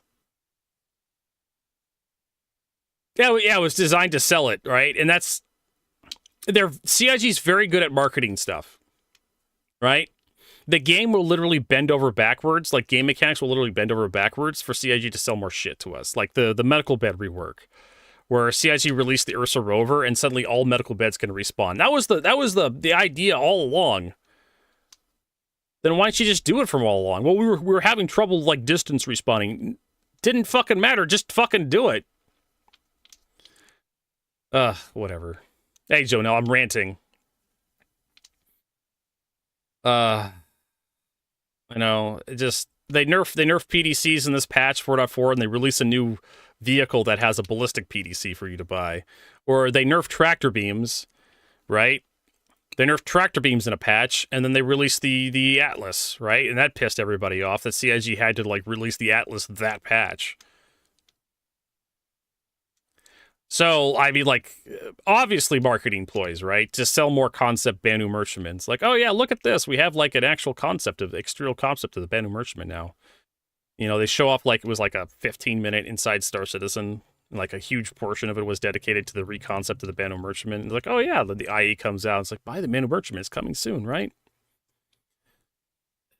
I mean, it's an obvious ploy. One of the reasons why I don't give CIG any more money.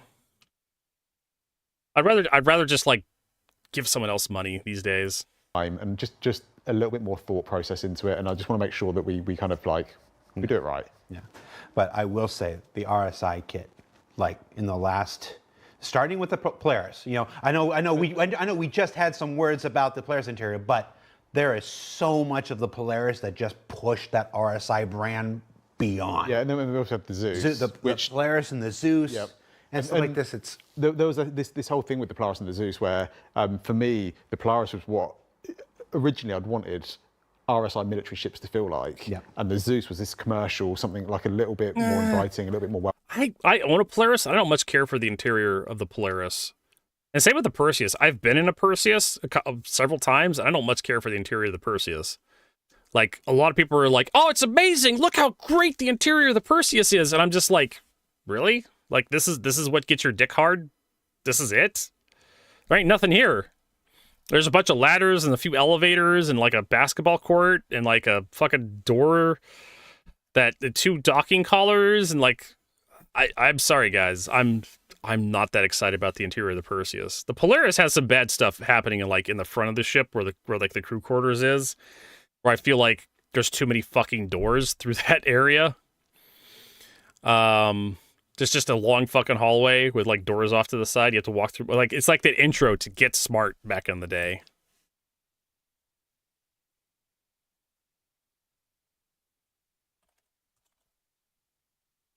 I don't know if we could actually get like the actual classic Get Smart intro. That's what it feels like.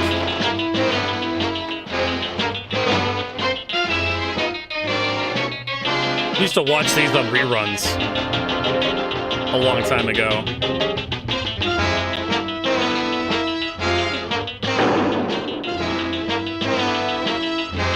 Old American TV show called Get Smart. It was a spy comedy, Jonelle.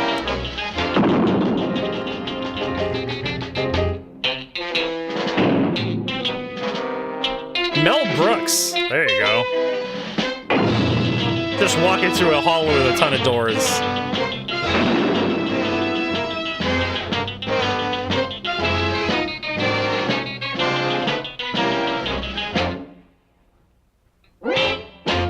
Missed it by that much.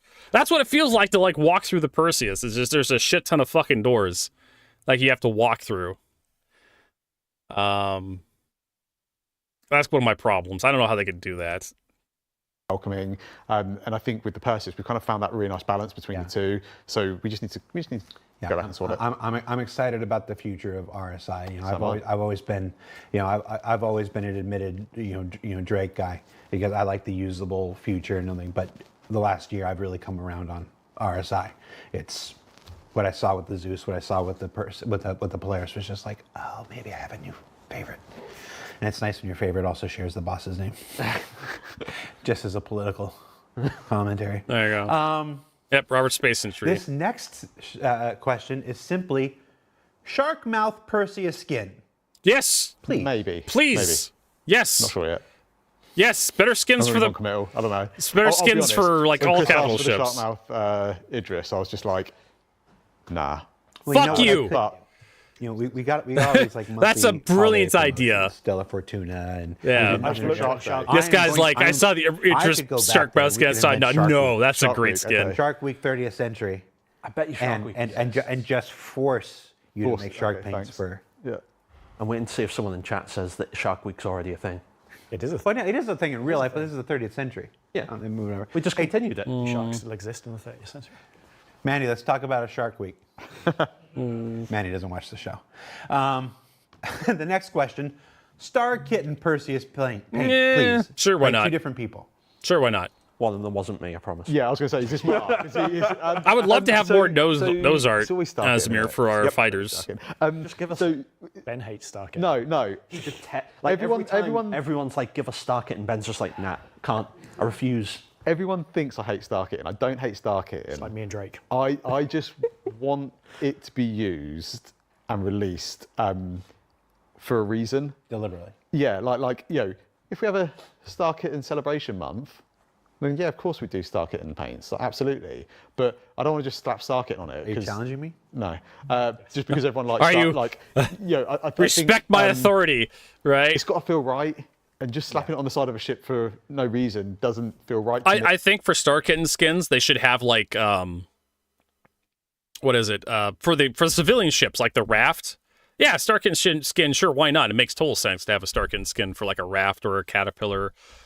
Non-military ships, right? Civilian base ship, the Starfarer. Star Kitten skin makes total sense. Starfarer Gemini, no. Right? Because it's a military ship, very serious, very sensible ship, should not have silly skins like a Starkin. But if you're flying like a Hull C or something, you can have like the Optimus Prime like paint job. Fire engine red with like a nice blue on there and some chrome pipes. Why not? There's tons of examples I've brought up on this show of like American truckers or even like Japanese truckers like pimping out their rides. With ridiculous accessories. It's actually, I'm gonna go like Google here with like new private window. Let's see him.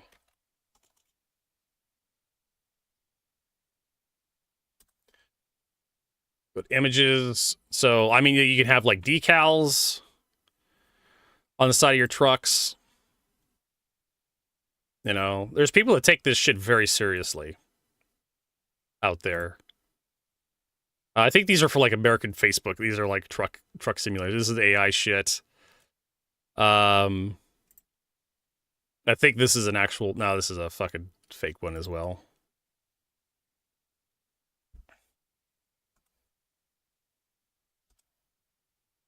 Here's one I know that's real.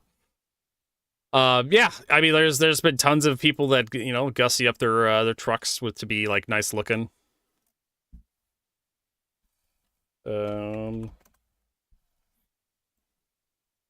With all sorts of cool stuff. Like here's one that looks kind of like the Freelancer Max base paint. Here's one that looks like Gravedigger. It's got like all sorts of cool like decals on it. Here's one that looks like it's on fire. Sometimes you just get like a nice, simple silver and white with like a bunch of running lights on it. Sometimes it's just like fire engine red or something. Or maybe it's just black with a nice little yellow stripe on it. Or sometimes it's just whatever, burgundy, I guess, that color. But there is a business to pimping out your truck. There's one. Here's just a blue with like nice little white flames on it coming out the front.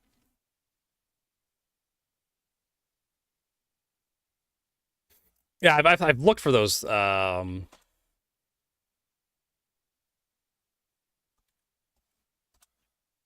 then we've had these Decotora trucks. I know the Indians do it as well, where they'll pimp out their trucks as well, and these things look just hideous. But they love to do it every so often. Nice chrome everywhere, all over the place, and then you get a nice little night scene. And yeah, this one has dinosaurs on it. Dinosaurs. Why? Because they can.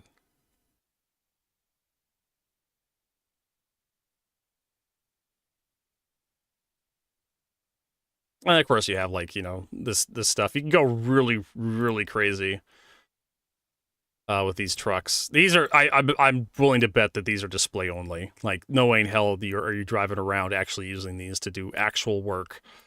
But still, like you can still get a usable truck that has like something interesting, like white and purple, like best in show right there. It doesn't have to be like this, right? Just straight white or like whatever the fuck this is, Nippon Express. You could add a little bit of color to your civilians, right? Civilian lineup. Best. Because that's the problem with like best in show. It's been like purple a couple years in a row, and people are like, no more best in show purple. But you gotta get what I'm saying here. Like you can have some nice skins for like the Star Kitten stuff for like civilian ships, Freelancer, Cutlass. Cutlass is definitely like, it feels like a brand. Cutlass, Caterpillar, they definitely feel like a brand that would just do whatever. Like you do it to a custom, right? You take it to a custom paint shop and you just have a Star Kitten skin put on there. For like Anvil or Aegis or something, it doesn't make much sense. They feel like a more respectable, sensible brand. They wouldn't let you'd have to like take it and do it yourself or something. If I'm hauling cargo, I don't want to draw attention to myself. Well, why are you hauling cargo? Like the pirates are totally going to notice you, senpai.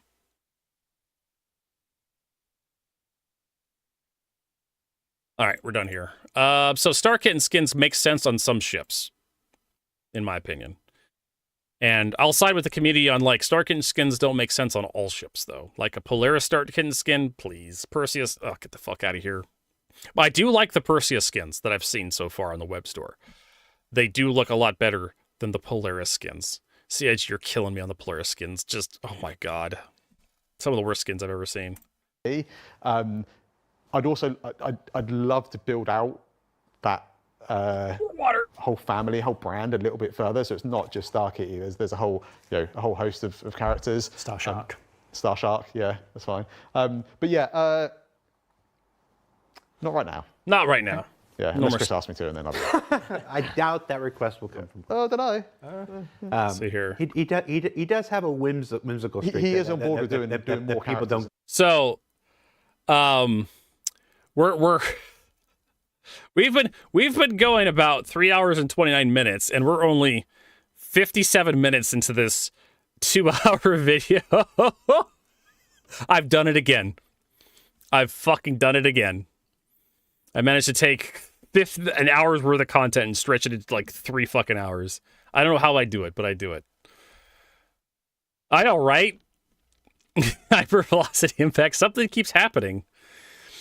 Give him credit for. Yeah. The fact that I've survived for 11 years proves he's got a whimsical streak. But last Perseus question. How will ammunition be replaced on the Perseus during combat? Will there be some kind of ammunition containers in the cargo hold? Yes, so I think we've talked about this before, but I'll go over it again. We have plans. Short-term, that you'll be able to sort of restock, rearm, refuel from select ships from the stores that you have loaded onto their cargo grids, and if there's another ship. Honestly, that's what I expected, and that's fine. Like, you just have a brick of ammunition in the cargo grid, and then it just magically teleports into the magazine. Hangar bay, whatever. Talked about that at Citizen Gone Direct. So if your ship has a cargo bay, starting to forget. You put stuff into the cargo bay. It uses stuff out of that cargo bay. Refueling ships that are docked aboard your ship, landed on your ship. But the same will apply to ammo as well. So if you've got ballistic ammo on your ship, ballistic weapons, short term, it will essentially hoover it out the cargo grid. mid long term, we'll have like dedicated space next to those turrets. We sort of left space for this in the Perseus 2 turret rooms. They're just arted up with like fluff. You see it in the stance attack. There's all this cool artwork that implies loading of stuff that you'll be then manually loading the specific ammo type into that area, and that will have like jump space, jump ship, whatever it's called now. Salvation questions. Can you add a button on the back of the Salvation to keep expelling the boxes in the buffer? Having to keep going into the cockpit to press the button should not be necessary. Thank you. That sounds like a bug. Yeah, if you've pressed the button in the cockpit to keep auto-ejecting, it should just keep auto-ejecting, and if not, it's a bug. They removed. Didn't get it working. It is a bug though, so if we get to issue cancel, we can get that looked into. Okay. Will the Salvation fit in and work with the Galaxy's refinery module? No. Look, I mentioned the Galaxy. Galaxy question, the only one. It will fit inside the rear hangar, and then you can unload the cargo and refine it. Yeah. Oh, yes! There's like a big double door from the rear hangar to the module section. I thought it wouldn't, but CIG has confirmed that it will. So cool. So the Galaxy and Salvation confirmed working together. Get a couple in there, not a bother. I have to stop the Salvation flying through that double door into the refinery module. I hadn't thought of that. Good challenge. No, I don't want people doing that. Chat's like, Galaxy 2026 confirmed. What made you decide to lock the doors in the elevator are to modified So the Caterpillar doors are weird right now. They need to have 3 states where the doors. Okay, so the 2 states work right now with the Caterpillar. This is a 2-state door. Closed works fine. Open and down on the ground works fine. The 3rd state, which is open but not lowered, doesn't work right.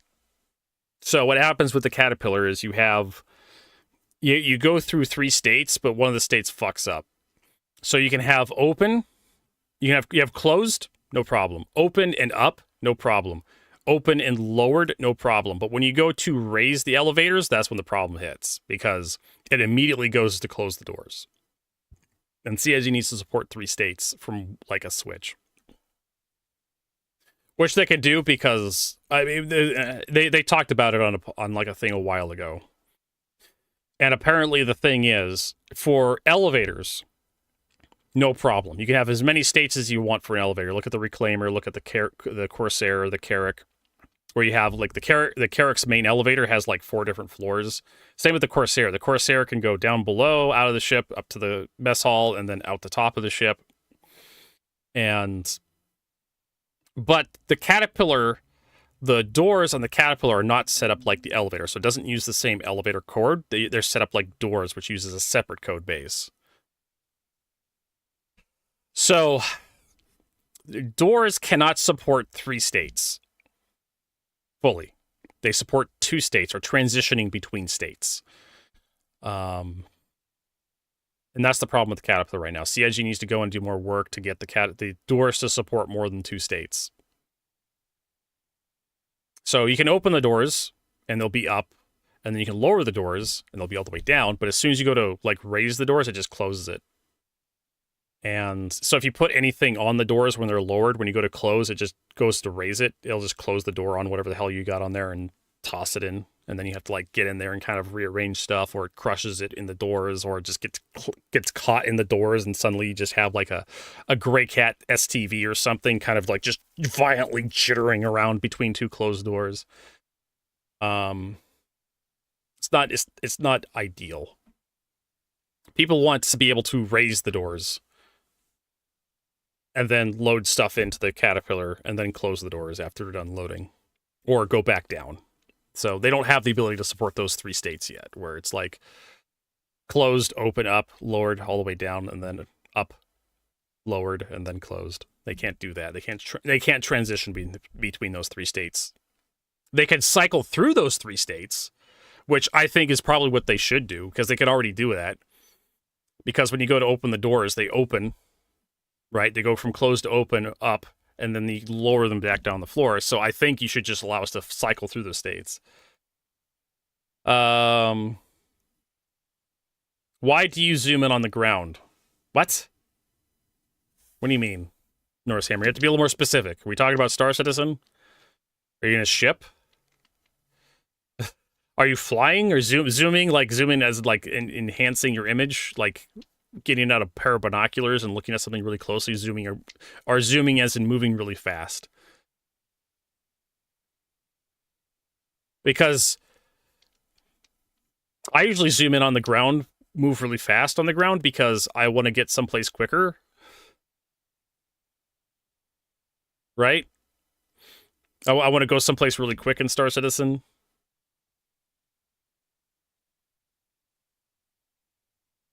Or zooming in as in magnifying. Like, why do I zoom in on the ground? Like, enhance my image because I want to see what's on the ground a little bit more clear because my eyes aren't as good as they used to be. That's why I zoom in on the ground. That makes any sense? I don't know. I'm trying to figure out what question Norsehammer is asking. But anyways, let's continue. I can't remember what the hell they were talking about. Instead of allowing them to be upgradable, swappable. So what the hell we were talking about? The main people doing that. Chat's like Galaxy 2026 confirmed. What made you decide to lock the Salvation salvage beams to modified cinches instead of allowing them to be upgradable, swappable? So it says entry-level ship. The main role and purpose of the Salvation is to be a introduction into the actual the entire world of salvage. It's a good entry ship. Just so entry starter ships, right? Starter ships, true starter ships in Star Citizen are designed to be limited in what they're capable of doing. The Mustang, the Aurora, right? Those are like the starter ships, the true starter ship. There's actually a starter ship category on the Matrix of Lies, right? If we go to like explore here, home, go to explore, we go to the Matrix of Lies, and we look at, if we actually type in starter actually has a category. It's the Aurora. It's the Reliant Core, the 100i, the Rock DS, the Nomad, the Cutter Scout, yeah, the Sulin, Intrepid. There's the Focus, yeah. You see the Focus here, starter, Intrepid. This is light freight, but these ships and vehicle are designed to be limited in what they do. They start you out like the Reliant Core is light freight. It's a starter. Aurora ES, starter Pathfinder. Mustang Alpha Vindicator, starter light freight. Obviously, like this is why we call it the Matrix of Lies, because it shouldn't be just the Aurora ES. It should be the Aurora MR and his Alpha Vindicator. I actually own one of these. It should be Mustang Alpha, not the Vindicator. CIG doesn't come through here and like update everything that frequently. But the starter ships are limited in what they're capable of doing to encourage you to upgrade to something that's more role specific. Right? The starter ships are cheap in game or on the website. You purchase them, you try them out, you see how you like them. You kind of think of, okay, is this the gameplay loop that's for me? Do I want to keep doing more cargo? Do I want to keep doing the salvaging with the Salvation? Do I want to keep using the Rock DS for mining? Do I actually like the mining gameplay loop with the Rock DS? Do I like cargo hauling with like the 135C or the 100i touring? Or the Reliant Core? 125A is the starter light fighter. And it's up to you, the player, to figure out, like, do I enjoy this loop? Do I want to do more of it? And you say yes, you move up to a bigger ship or a better ship or something different that does more of that, right? More but better. And that's kind of what the whole point of the Salvation is. That's why the components are whole locked on the Salvation. It's like, it's designed to dip your toes into it. You can spend all your time in the Salvation if you want to. You could pair the Salvation with another ship, but you're going to be locked with those components as opposed to a ship that's more versatile, right? To get started, and we wanted the heads that came with it to specifically try and be. I bought a Vindicator specifically for the paint job. I have one in my account. I almost never pull it out, and I'm wondering why I still have it. It's basically a. It's not even a really good. It's not even a really good. Whatchamacallit. Not even a really good shuttle for me for flying around, just picking up stuff and doing stuff. I kind of have it just for like the drip, but I hardly ever bring it out. So who gives a shit, right? easy experience. So it's very forgiving, but obviously the result. My starter ship, I didn't have a starter ship. It's just supposed to be. The first ship I got hey, listen, in Star Citizen was you don't really know what you're was doing the very well with Andromeda. it. Let's make it nice and easy for you. And then if you end up really liking the Kree and wanting to progress, you move out of the Salvation. So we wanted to be able to very strictly control that experience and not have that head used on other ships, because it's not meant to be a good optimal head. It's just supposed to be it's literally a starter. That's exactly in a nutshell. We don't want to add complexity to a starter. Yeah, it's the same thing we did with the Golem. Yeah, earlier exactly this year. that it's the when we originally talked about them, we talked about them being the opposite sides. One Salvation. Yeah. Torsten's not here. I don't know if cinches are the best option for hull scraping. It's supposed to focus on hull scraping, but that might just be me being a little bitch. The beauty of them being locked and bespoke versions is we can tune them. Like if they're not performing how we want, then we can change. Yeah, the cinches are not great for hull scraping. I prefer the abrades because hull scraping is like watching paint dry. So I'd rather get it done, make a little bit of money, and it's in a reasonable time frame. If you're looking to get the maximum value out of a ship through hull scraping, yeah, cinches are great, but they're slow because they take a tiny amount of they take a little bit of the ship you're hull scraping every time. Abrades have a much larger area. They're kind of like middle of the road between. There's the trawler, the abrade, and the cinch. Trawler is like the biggest, but the slowest and like most inefficient. It's designed. The idea with the trawler module is that I think it's the trawler, is that it just has a massive surface area, so it can go really quickly. But that's not how it usually works. I find the abrades are like a nice middle ground. They get it done. Yeah, I wish hull scraping was a lot faster. But that's just me. Obviously, CIG has other ideas. All right, let's move on to Clipper. No Clippy. That was a clinging of the water. There are things you see in this game, in this project. You work here long enough, you see a lot of things. The Intrepid showing up early and everybody absolutely hating it, and then it going live, and then it moving like hotcakes as far as volume. The Clipper. When we put it in, everyone's like, you put it into build, and those it's ugly. Folks the Clipper who data mine and stuff like that, putting out YouTube videos and whatever, and be like, oh, this thing's so ugly and whatnot, and then it goes live, and I mean, it's now the most successful Drake introduction ship that we've ever done. Yeah. What's the Intrepid exactly? Where was I going with it? Where was I going with this? I got lost. Oh, there's a question here. They already wrote it. The Clipper. What will it be able to craft? Anything that can fit through the doors. We're not the people doing crafting, but I'll stop you here, guys. Anything that can fit into the bay, right? If you can get probably FPS armor, gear, backpacks, weapons, right? If you could fit it out through the doors, right? Because you remember you have doors that you have to like get stuff in and out, so. But it's probably not going to be an SU crate, right? So it's probably going to be one of those 1/8 SU crates that you're probably going to be to slot stuff into. So it's probably not going to be like big ship weapons. Probably size 1 ship weapons are probably the best, or size 1 ship components is the best you can hope for. That's what I'm gonna co-opt or preempt. I'm gonna preempt John Crew here in his explanation, because I look at the form factor of the bench, the crafting bench, and I look at the doors you have to walk through. You're going to have a real difficult time getting 1 SU crates up there to that crafting bench. And so I'm thinking the resources you're going to be able to put in that thing is stuff in your backpack, right? Resources that fit into your backpack, or those 1/8 SU crates that you can handle. Your character can actually pick up. You can probably tractor beam those up through the engineering bay to get that to that crafting bench. Or you can like use the elevator, right? But that elevator doesn't really leave a lot of room for like a 1 SU crate plus your character. So I'm assuming it's going to be something your character's carrying or has in their backpack. So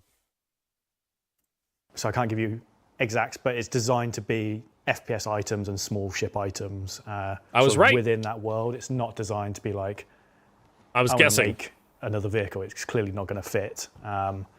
And it's sort of part of the balance of that ship. Everyone's like, Why does it not have a bigger cargo bay? Why doesn't it have a bigger this?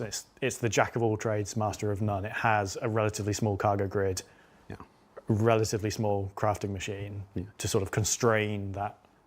I feel like there was a pretty good answer to this question in the Q&A. In the Q&A that got published alongside, and that's that basically crafting is still being worked on. We did a segment on it at CISCON Direct with the very first version. I don't know why they're still working on crafting. Crafting is the most brain dead shit any game developer can do. It should avail itself of everything in that first version. There's plenty of amateur game devs that did shit like Minecraft. To diversify, right? The nature of what it can craft will probably change as the nature of what can be crafted in the game can change. So it's not really a No Man's Sky right now. You're not the first company to develop crafting, Jared, CIG. It's still ugly though. Your mom. All right, that's great. I love it. Hey, your mom's not ugly. She's a beautiful ship, right? On that note, I'm gonna take a break, and we'll probably go play some Star Citizen because we'll leave you with some music, right? There we go. We'll leave you with that. We'll catch up on the rest of this tomorrow because there's another half hour. There's another hour of this crap. Yeah, I know, right? Actually play Star Citizen. So I'm gonna head off to the restroom, get a snack, stretch my legs a little bit. We'll be right back after a few minutes, so don't go anywhere.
Jade Hawk just resubscribed for 54 months.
All right, we're back. All right, so did they update? We'll watch this later. Did they update SC testing chat 4 hours ago? Nope, they did not. So, well, let's just fucking get out of here. Oh, there's an update for hotfix for 4.4. Somebody, yes. Hotfix Central, what do we get? 24? We're on the 28th. Caching optimization. Audio side, performance audio fix, one fully stuttering, further performance optimization for Lepskis.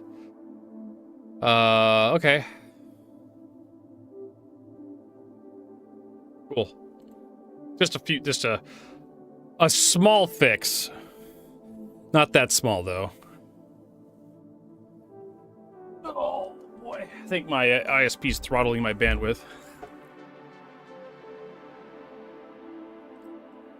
Throttling my download speed. I can't even remember where I logged out. I think it was Lepsky or Nix or something. I don't know. Let's see when we get there.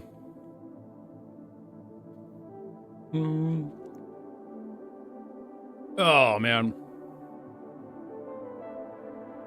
Having some cheese.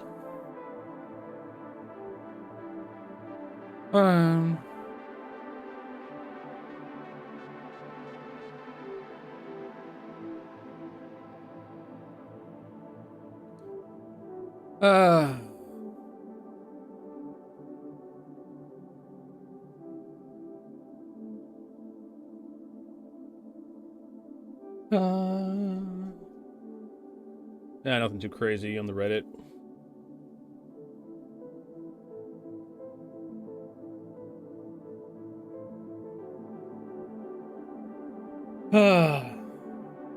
What am I expecting for next year? Crafting. I remember bring my crackers over here. Oh, yeah. Crafting. Base building. Bunch of other garbage.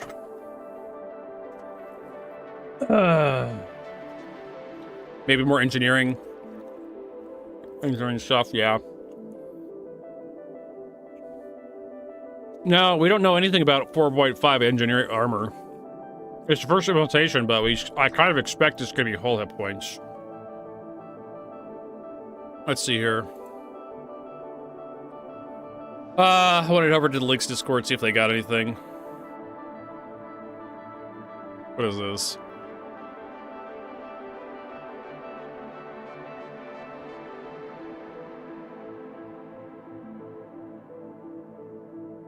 Capricious basketball appears to be found by Cookie Jarvis. Able to release a patch on time, Mr. Never we're going to bed. Okay, so yeah. So there's no data mining just yet for the 4.5 patch.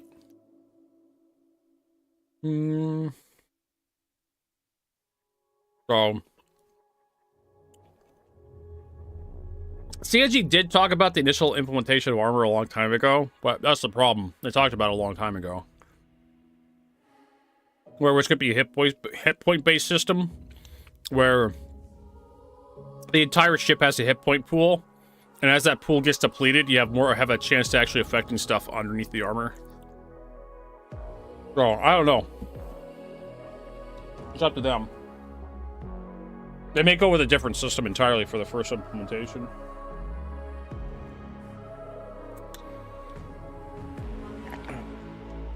It's Star Citizen, right? CIG.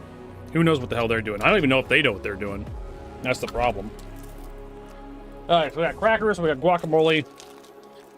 We'll make sure we eat the guacamole, because guac expires fast. Got some Ritz crackers here.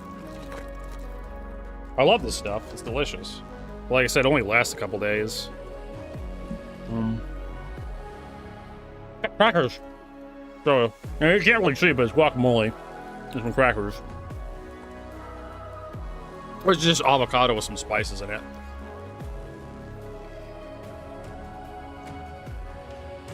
So I'm pretty sure all ships are going to have some armor.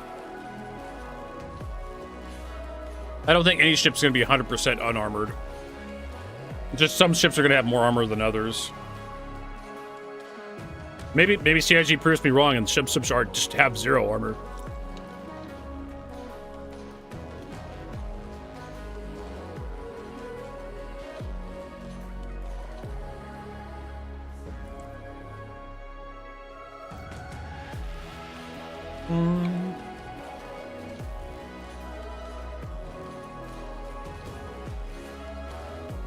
Oh yeah, armor holes instead of shield holes. Marcus is like, bleh, avocado, I don't like it, Vertigo. That's fine. You don't have to like everything I like.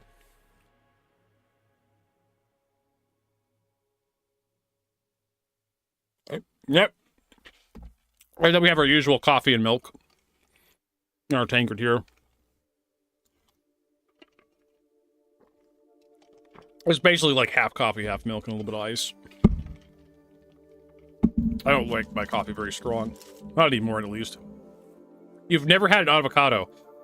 There really isn't much to an avocado. It definitely has a flavor to it, but I wouldn't call it unpleasant. But it's a very mild flavor.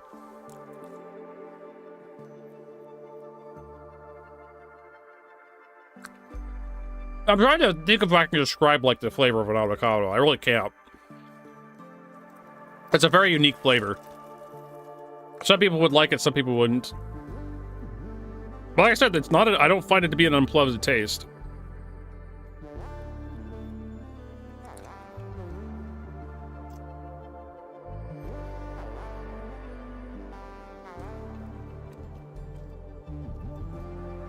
Avocado is like very popular out here on the West Coast because California grows them by the ton.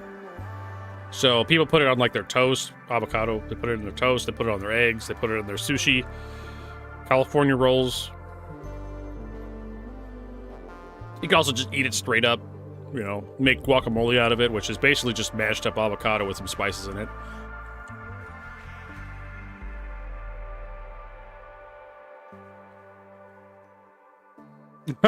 Yep, I said toast. Avocado toast, which is weird because avocado toast isn't that expensive.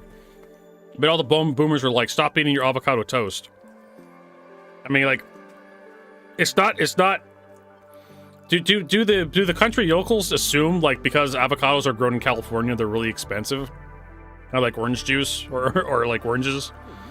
Because they're not. Avocados are like a couple dollars a piece. So you can definitely afford to have, like, your coffee and avocado toast. And toast isn't that expensive either, right?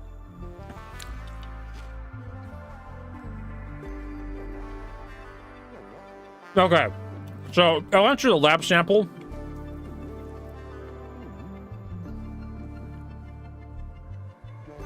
Avocado toast is killing the meat.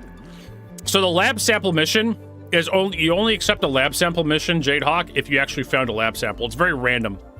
They'll find the lab samples in the blue boxes, those blue little boxes, or you may find one of those lab samples on like a shelf somewhere. So if you find a lab sample, then you accept the 1,000,000 credit mission. It's the idea with the lab sample mission. Yeah, it's expensive when you get at a restaurant, but if you just want to go out and buy a couple avocados and some bread and just make avocado toast at home, it's actually not that expensive. Same with, like, anything you buy at a restaurant versus making it at home. Coffee. Yeah, making espresso at home is so much cheaper than going to, like, going to Starbucks. But a lot of people go get that stuff from a restaurant because it's, like, more convenient. Because, you know, we don't have a lot of time to ourselves these days. We're always all working. So yeah, the lab sample's a random spawn. Random loot spawn. And if you find one, take the mission, turn it in, get 1,000,000 credits. I found one in the PTU. Oh, wait a minute, no. I found one in the previous version of the ASD facility. I didn't know what the fuck to do with it. Then CIG, the next patch, CIG added the mission. And I'm like, oh, I have one of those samples. But it got deleted from my inventory, so I wasn't able to turn it in. And the next question, which is from Jade Hawk, asks, how many files do I have to recover before getting any other missions? So the missions are sequential. There's like 6 of them. and he's going to send you in every time to get a file from a different location. And the missions Alan Macklemore gives you are essentially tutorials for the final penultimate mission, which is going to the engineering core, right? They're basically just touring you through the various facilities in the ASD stuff, like the engineering and medical wing. The idea is to get you to explore these spaces. That's why those missions are set up the way they are. Like, you go and you get a thing, you leave, you come back. There's about 6 of them. And eventually you unlock the B site, which is the Halcyon experiment. And then you'll be grinding that to get, like, the recombinant stuff for, like, the Wicklow drops. That's the one that pays, like, $500,000 per attempt. Or per completion.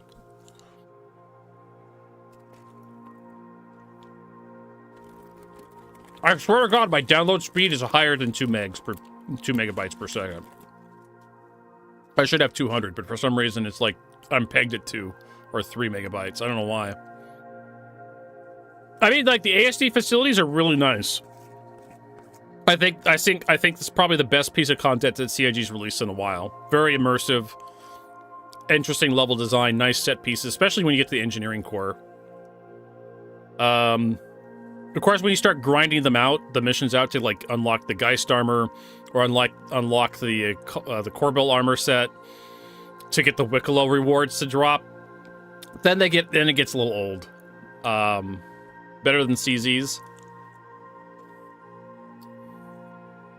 I don't like CZs because junk everywhere.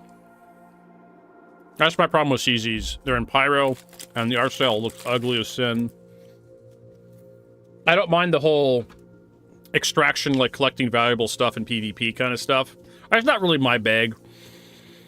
I played games like Tarkov, PlayerUnknown's Battlegrounds. I don't much appreciate that kind of stuff, but some people love that crap.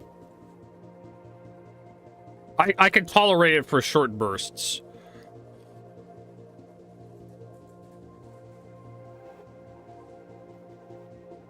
You can do it with other respawning guards. Yeah, well, you know. It keeps it interesting, right?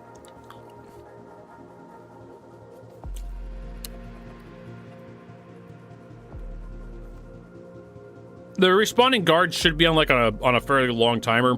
They've been having problems with guards being like really difficult.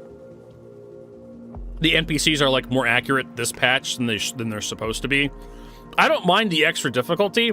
It makes it interesting, at least for me. But it does get obnoxious when you have like a wave of guys spawn. You kill them, you heal yourself, and then like 30 seconds later another wave spawns to beam you across the room. That gets a little tiring. I want to be able to have a little bit of downtime so I kind of explore my surroundings and see, you know, check some of the boxes, check the corners for anything that might have dropped. But, you know, welcome to Star Citizen where everything's bugged.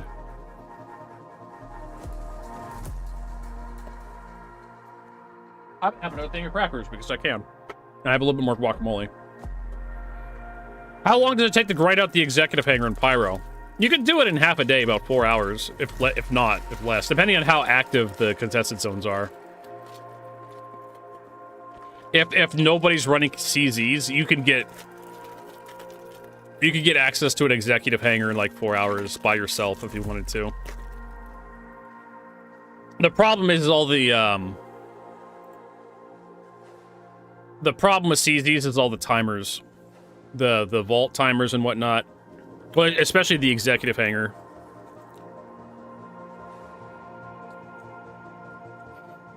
I mean, 2 to 4 hours, depending on your luck. Longer if you have to fight people. Especially if you have to change regions and whatnot to like get past a group of people that may be camping a cart or something.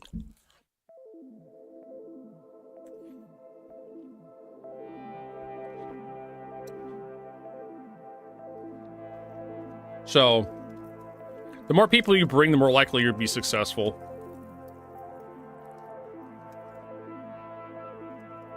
Doing it by yourself, if you come across a duo or a triple group, it's not like It's not like PlayerUnknown's Battlegrounds or Call of Duty Warzone where they have like enforced party limits before you drop in.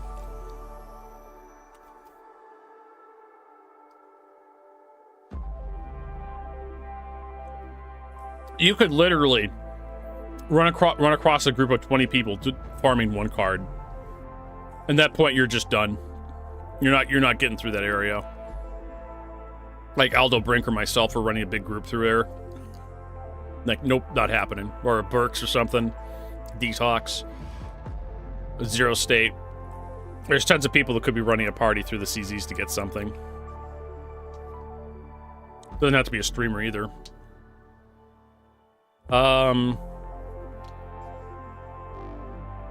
That's why I say it could take longer, because then you're gonna have to like give up on a day if you find out you swapping regions doesn't help you get access. Or you could just like not do CZs and just buy it off someone who's done contested zones before, because you can just go to UEX and just buy the comp boards you need.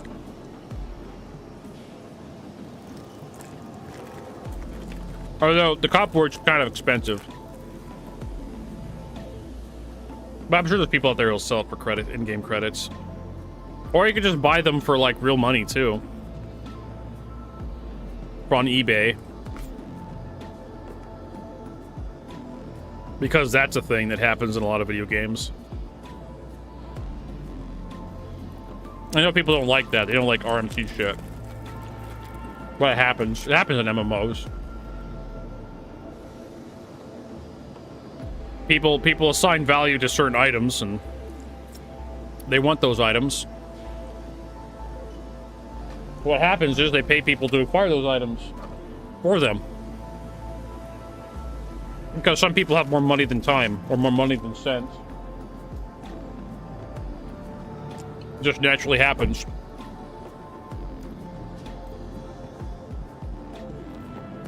What the hell is this stuff? Oh, we actually left this out here. I don't remember why I'm here. Oh, that's right, we're doing a photo shoot, so we need to have our necks. And do things over there.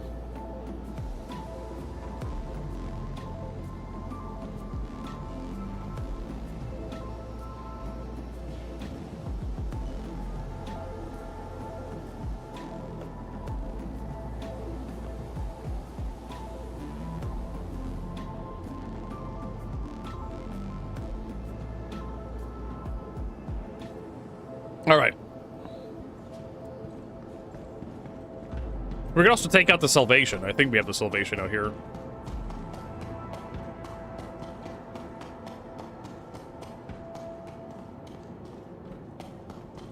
See how that thing works out.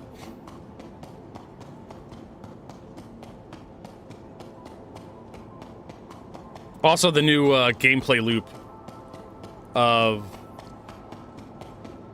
Do I have my, yeah, my smolder suit on. This thing is so heavy. Have a tractor beam? Oh dear. Yeah, we were doing the, whatchamacallit? The Yormandi for, what's his name?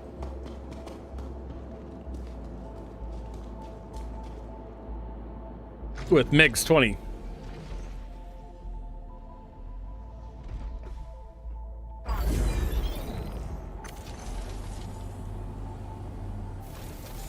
Yes, there hypervelocity impact. There is a golf cart you could buy, but so fun fact about the golf cart in Star Citizen. Yeah, this is the new RSI salvaging ship, the Salvation. It's just a cool little salvage ship. It's one of the starter ships available right now for sale. So a really awful thing about the golf cart. So say you have like a big hangar like me, and you want to pull out the golf cart so it makes it easier to traverse your hangar. When you spawn that golf cart, the golf cart spawns right here in the middle of the hangar. Right? You have to wait for the elevator to go down, you have to wait for the elevator doors to shut, and then the elevators open up, and the elevator comes back up, and there's a golf cart right in the middle of the fucking hangar. And so you have to run all the way from the spawn point to the golf cart, pick up the golf cart, drive it. Captain Poodoo, thanks for that. raid. And so you have to drive the golf cart from the center of the hangar to the side of the hangar, spawn another ship, drive the golf cart to the ship you spawned. Honestly, just running to the damn ship you spawned is faster. Just run. It's such a waste of time to have a ground vehicle spawn in your vehicle, in your hangar. And it's oh my god, it's so awful. It would be nice. I'm gonna give you a shout out here, Captain Poodoo. What'd you do today, Captain Poodoo? Let me shout out at Captain Poodoo. One of these days, he's gonna get upgraded to Commodore or something. Actually, I think Commodore's lower ranking, or at least equivalent rank to a captain. Commodores, I think, are in charge of like ground installations, permanent facilities. Captains are in charge of whole ships. I think Commodore can be if a ship's too small for a captain, you can put a Commodore in charge of it, like a tugboat or something.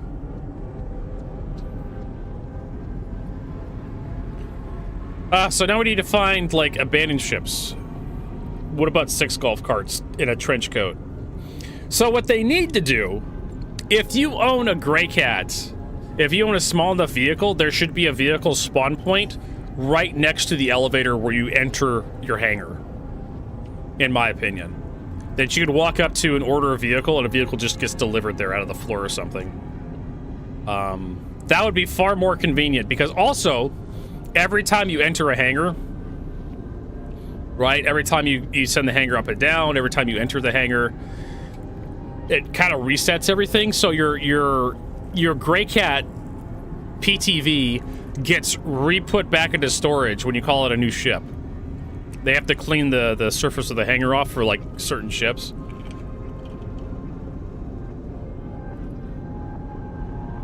I agree, Jadehawk. No complaints there.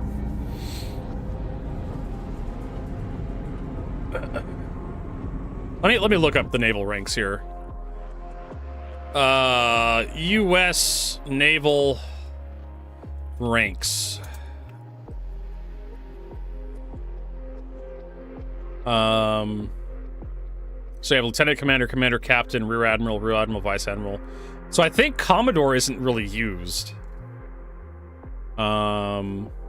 anymore. Tombstone production. Promoted 1 grade up requirement, specifically recommended performance duty action known as Tombstone promotions. Also known as Tombstone officers carry the loftier title but did not draw additional retirement pay of their higher rank. Officer designations, Captain, Chaplain Corps.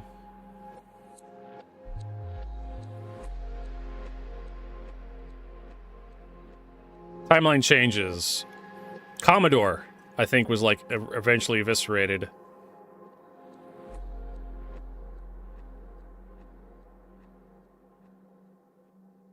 Commodore early title and later rank in the United States Navy, Coast Guard, as a rank United States Public Health Service. Its ancestor organization for over 2 centuries has given varied levels of authority and formality. Today, no longer a specific rank with an active duty reserve force. Today, it's no longer a specific rank with active duty reserve forces or in the Public Health Service Commission or NOAA Corps, but remains used an honorary title within U.S. Navy and U.S. Coast Guard for a senior captain's pay grade of always 6. In command of operational organization composed of multiple independent subordinate naval units, e.g. multiple independent ships, submarines, or aviation squadron. However, Commodores are ranked as actively used in the United States Coast Guard Auxiliary, the civilian volunteer branch of the Coast Guard, for the ranks of District Commodore, Vice National Commodore, and National Commodore. So there you go. We don't use it anymore. Yeah, how did the mining go for Nyx? Did it work out for you? How does this thing needs a cooler that big? I'm trying to think where I could go to do some salvaging, like free salvaging. I'm not entirely sure. Wait a minute. Well, we're in monitored space, so I don't think we can mine this,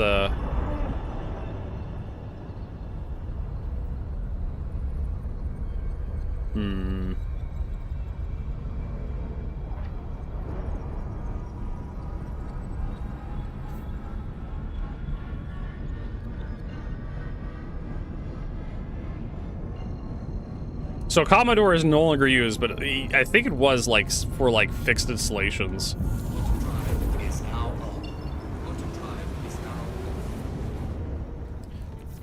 Commodore. Early days used the term Commodore dates from 1775 and then the Continental Navy, predecessors of the modern U.S. Navy. It was established but not used as a courtesy title reserved for captains in command of fleet or squadrons. The first U.S. naval officer to become a Commodore was John Barry, a senior officer in the naval appointed in 1794 after the former Continental Navy was reorganized into what would become the current U.S. Navy. Because the U.S. Congress was originally unwilling to authorize more than 4 officer ranks in the Navy, Captain, Master Commandant, Lieutenant, and Midshipman, until 1862. That's a huge time gap, almost 100 years before we had more than 4 fucking officers in the Navy. Considerable importance was attached to the title Commodore. Captain Isaac Hull, chafing at not being able to progress further in rank, wrote in 1814 that if no admirals were to be authorized, something should be done to prevent every midshipman that has command of a gunboat and separate station taking upon himself the name of Commodore. Like its Royal Navy counterpart at the time, the U.S. Navy, Commodore was not a higher rank, but a temporary assignment for Navy officers. As Herman Melville wrote in 1850 novel White Jacket, an American Commodore in the early period, like an English Commodore or a French chef, I can't pronounce that, it's French, chef d'escadere, was an officer, generally not exclusively a captain, assigned temporary command of more than one ship. He continued his permanent or regular rank during the assignment. Once employed as a Commodore, however, many jealously held on to the impressive title after their qualifying assignment ended. The Navy Department tried to discourage such continued usage of it because it led to confusion and unnecessary rivalries. Eventually, the title Commodore... Kimmy! Thanks for that raid. I'm getting a lot of raids today. I guess nobody's streaming after Thanksgiving. Right. Let me give you a shout out there, Kimmy. Kimmy had the Star Citizen stream. I'm assuming you're streaming Star Citizen. We're reading up on Commodore. I'm trying to be exceedingly correct here. In 1857, Congress established a grade of flag officers. This generic title was intended to promote efficiency in the Navy, but differed little from the previous practice. The first flag officer appointed was Charles Stewart, who was appointed as senior flag officer in 1857. The act to further promote the efficiency of the Navy passed on December 21st of 1861 gave the president the authority to appoint squadron commanders with the rank and title of flag officer. On January 3rd, 1862, Charles H. Bell, William W. McKean, Louis Goldsborough, and Samuel DuPont were promoted to flag officers following David Farragut on January 17th, 1862. The rank of flag officer was short-lived because it was replaced by Commodore in July of 1862. That's, so yeah, January, the first month of the year, and then like the 7th month of the year, like, no, we're going back to Commodore. Commodore sounds better. Happy Thanksgiving, Kimmy. Hopefully you had a good Thanksgiving. Because of the acute need for officers at the beginning of the American Civil War, naval tradition was ignored and Commodore became the first time permanent commission rank in the U.S. Navy. 18 Commodores were authorized on July 16th of 1862. The rank title also lost its line command status when in 1863, the chiefs of the Bureaus of Medicine and Surgery, Provision and Clothing, Steam Engineering, Construction and Repair were all given the rank of Commodore. That is a mouthful, that fucking division. The chiefs of Bureaus of Medicine and Surgery, Provisions and Clothing, Steam Engineering, and Construction and Repair were given the rank of Commodore. I think that's many different, I don't think that's one. I think it's Medicine and Surgery, comma, Provisions and Clothing, Steam Engineering, and then Construction and Repair. Disestablishment. The rank of Commodore continued into the Navy until March 3rd, 1899, when an act to reorganize and increase the efficiency of the personnel of the Navy and Marine Corps redefined the list of officers on active list and did not include the rank of Commodore, effectively disestablishing the rank for active line officers but not the retirement list. According to laws related to the Navy of 1819, the step was taken on account of international relationships, the consideration of which may cause the Navy Department to regard the complications confronting its imbecile to the honor and dignity of its nation because of the adverse effect upon its high-ranking representatives and their association with foreign officers. In short, U.S. Navy Commodores were not being treated as flag officers by other navies, or given the respect that the Navy Department thought was their due. So you go to France, and you say, I'm a Commodore, and in France, they spit in your eye until you clean out the latrine.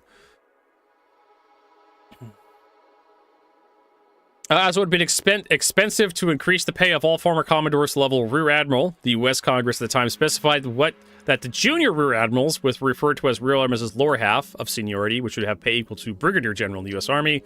If there was an odd number of total Rear Admirals, the lower half of the Rear Admirals was to be larger. All Rear Admirals, regardless of whether they were in lower half or upper half of seniority, were considered equal to Major Generals and flew a blue flag with 2 stars and were entitled to 13-gun salute. The U.S. Supreme Court later held that the rank of Commodore had been removed from the U.S. Navy, leaving it without an equal rank equivalent to Brigadier General. This act disgruntled all Brigadier Generals, who could now be outranked by officers who were their juniors in terms of service. At this point, an inter-service controversy for many years, especially after 1916, when the U.S. Army made its Brigadier Generals equivalent to Rear Admirals in the lower half seniority. This made Rear Admirals in the upper half seniority the only ones with equal to the Major General. Because, Rob, we're trying to figure out what Rear Admiral, what Commodore means to the U.S. Navy. U.S. World War II and the Cold War. During the huge expansion of the U.S. Navy during World War II, and the Department of Navy was concerned that the appointment of more flag officers could create a glut of admirals whenever peacetime was achieved. However, some Navy and Coast Guard captains, although not yet selected for Rear Admirals, were holding command of significantly higher responsibility than the earlier, and this needed to be recognized. The Comich of the U.S. Navy, Chief of Naval Operations Admiral Ernest J. King, proposed bringing back the rank order of Commodore for these officers. Franklin D. Roosevelt agreed, making a suggestion the title be revived. As a result, 1-star officers' rank for U.S. Navy and U.S. Coast Guard was reestablished in April of 1943 with the title Commodore. In actual practice, some officers on Admiral staff were also promoted to the rank of Commodore. By the end of the Pacific War in August 1945, there were over 100 Commodores in the U.S. Navy and U.S. Coast Guard. With respect to the U.S. Coast Guard, it should be understood that during World War II, the much expanded Coast Guard was transferred from the Department of Treasury to the Department of the Navy and was involved in combat operations in both anti-submarine warfare and amphibious warfare. Thousands of miles away from home, but not just in its usual role defending the U.S. coast of the United States, stealing and smugglers, life-saving search and rescue operations. After World War II, the rapid downsizing of both the Navy and the Coast Guard, very few of the wartime Commodores were ever promoted to Rear Admiral. All promotions of Commodore ceased in 1947, and nearly all the Commodores who had held 1-star rank had either been promoted to Rear Admiral or had retired from the Navy by 1950. According to the 1949 edition of the Officers Register of Commissioned Officers of the United States Navy, updated to January 1st, 1949, the last 2 Commodores on active duty were Tully Shelley and Antonio O. Roberto. Shelley retired in July of 1949, was promoted on a retirement to Rear Admiral retroactively to April 3rd, 1945. Roberto apparently died July 19th, 1970, and his headstone showed him having held the rank of Rear Admiral. However, this Cold War evolved. The Navy began to rebound as immediate post-World War II reductions. This expanded the Navy saw a growth in several mission areas, and the reduction of senior captains in command status units compromised multiple ships, i.e. flotillas, multiple aviation squadrons, air groups, other similar organizations became increasingly commonplace, leading to increased use of the title Commodore for these senior captains occupying these highly responsible positions. All right. So basically, you're in charge of an air group or a flotilla, is what a Commodore is, but you're not an actual fleet. You're not an admiral. And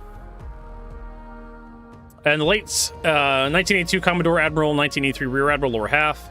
In the late 1970s and early 1980s, following the year of objections and complaints by the U.S. Army, Air Force, and Marine Corps, efforts were begun to reinstate Commodore as an official rank in the U.S. Navy and U.S. Coast Guard with pay grade of an 07, replacing Rear Admiral lower half, which were Navy and Coast Guard flag officers who were paid at 1-star rank of an 07 and carried the relative seniority of 1-star, but who, due to elimination of the rank Commodore, ended up the World War II, wore the same 2-star rank insignia of a full or upper half Rear Admiral in 08. In 1982, the rank of Commodore was finally and officially reintroduced to the U.S. Navy and the U.S. Coast Guard as 07 rank. The 1-star officer rank insignia of the Navy and Coast Guard officers were thence reestablished with the initial title of Commodore Admiral. Later in 1982, following numerous objections by the United States Navy officers and the Chief Naval Operations and U.S. Coast Guard officers of the Commandant of Coast Guards, with this new title was unwieldy and confusing. The rank Commodore Admiral was simplified to Commodore. However, this action was still failed to stem the confusion and objection of senior officers in the naval services. This was because the U.S. Navy had long assigned the title, although not the rank, of Commodore to select captains holding major Operation Seagoing commands. Since at least the late 1940s, Commodore had been used as a position title for senior Navy captains who commanded air groups or air wings, and other than those officers commanding carrier air groups or carrier wings, who were historically known as, referred to as CAGs. Destroyer squadrons, submarine squadrons, amphibious squadrons, patrol boat flotillas, patrol hydrofoil missile ship squadrons, special warfare groups, construction regiments, other large seagoing commands. The U.S. Coast Guard had never previously used the title. In 1983, the one-star U.S. Oh, fuck this. We're done. There's a lot more reading about Commodore. We're good. We should do some salvaging. I don't know if there's... We can go Lyra. See if there's any salvage. We can also go to Nyx as well. I don't know if Nyx would have any salvage. Oh, you know what would be excellent? Oh, I'm trying... No. I have a better way of doing this. If we go to these various mining bases, we may be able to find some salvage.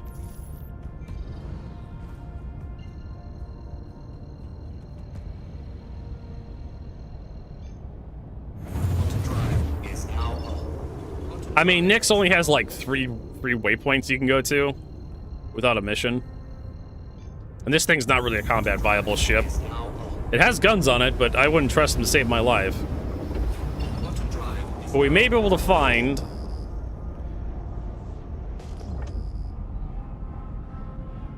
some ships in these areas. And there's one right there. What do we got here?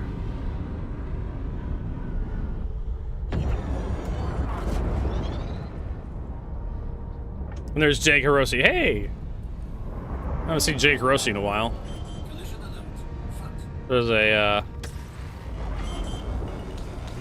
one of these guys.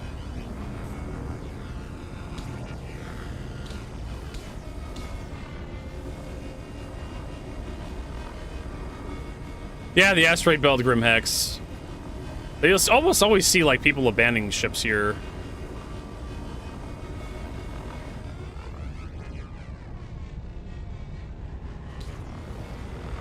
I'm just trying to find a place where I have like a bunch of abandoned ships that I can like salvage.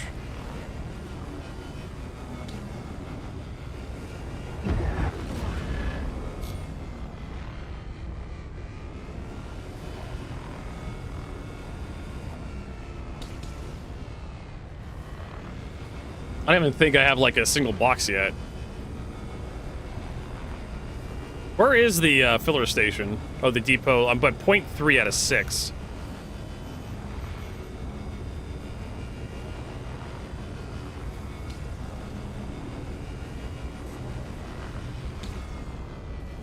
I can also do like...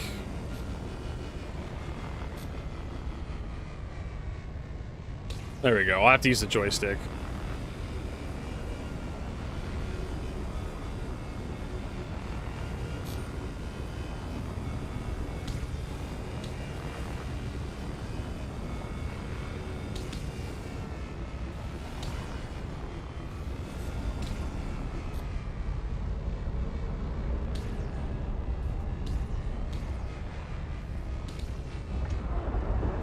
Am I in decouple mode? Yes, I am. Oh, I swear this, it could take down the Idris, yeah, if you have the time. Right?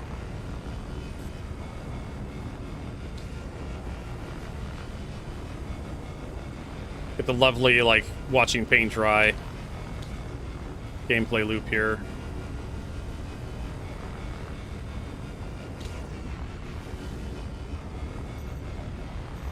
Can you believe there's people who pay actual money for these missions?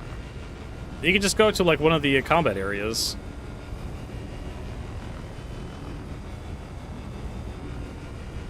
And just scrape for free. Yeah, welcome to Welcome to salvaging.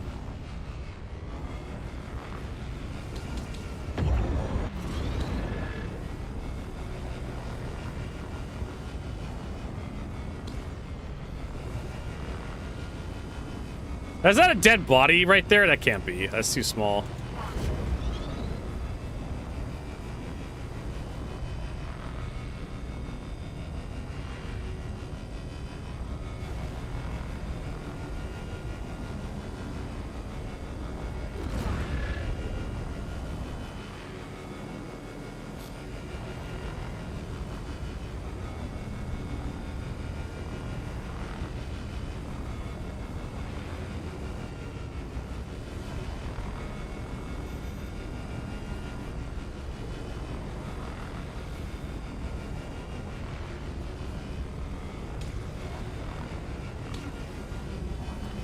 I think we're ready to fracture this. Hey, we got one SU. I don't remember how to activate the fracture. Did it pop the box out at the back? Doesn't look like it did. Alright. I think there's a button somewhere in the cockpit.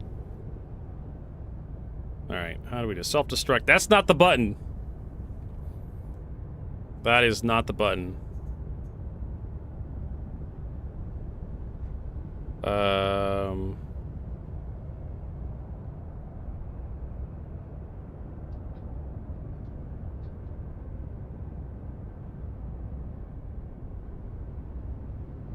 All right, so where's the button that deploys the bullshit?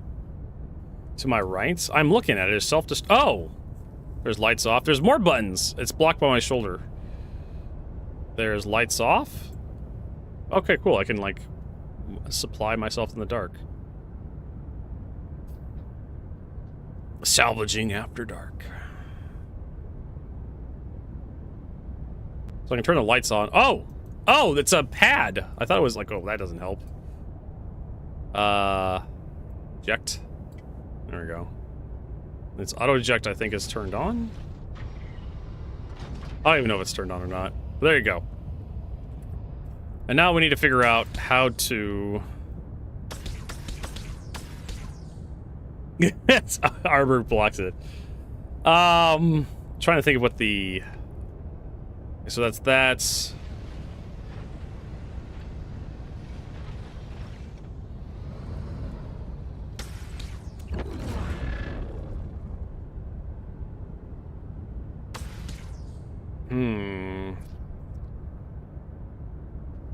I mean, I do like the lights off button.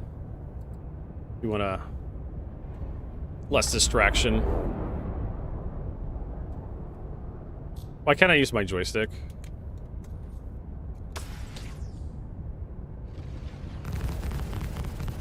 My joystick is dead.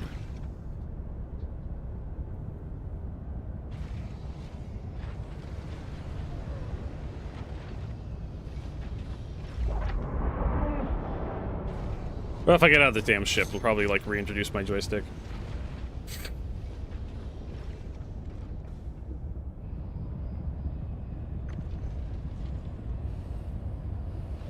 Can you sneak into the cargo bay? Well, the one thing that'll prevent you from getting killed in this cargo bay if it has a physics grid. If this does not have a physics grid, you're gonna die. Well, not if there's, like, at least one.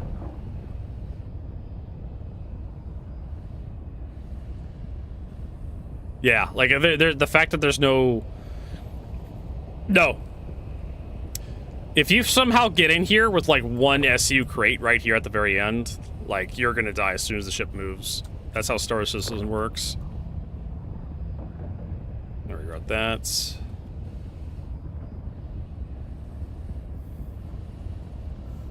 Like, you have to have, like, some sort of physics grid to cause gravity. Otherwise, the ship just runs you over. Hello? Hello? Jesus, that's kind of highly specific, that button. You thought you had it the one time.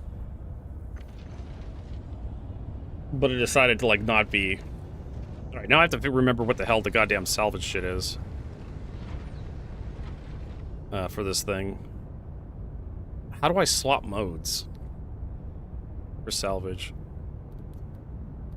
I need to, like, put this stuff on my, weapons, salvage, here we go. Toggle fire, right alt D. Focus fire.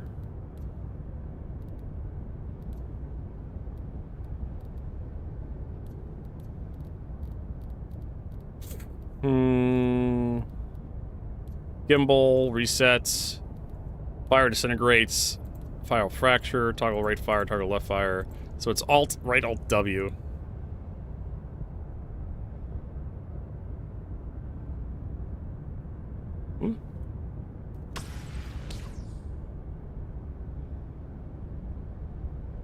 Oh, there we go. That should be fracturing. Okay, they really should have renamed it.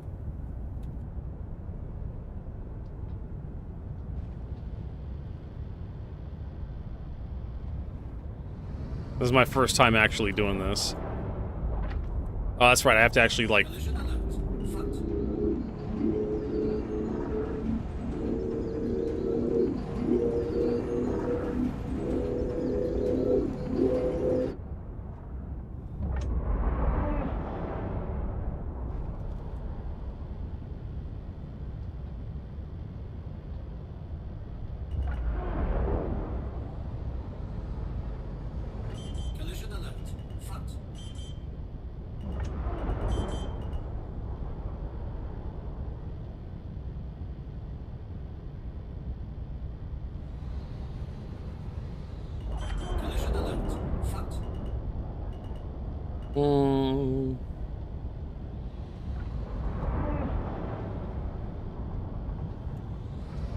I think I got all the pieces.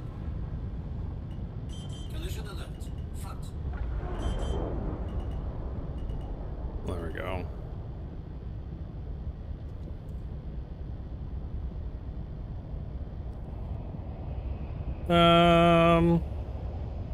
Yeah, nothing too crazy there. I'm gonna see if there's any more.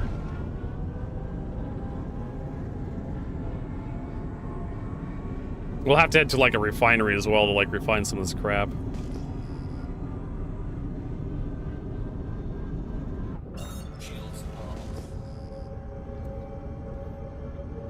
See if there's anything nearby.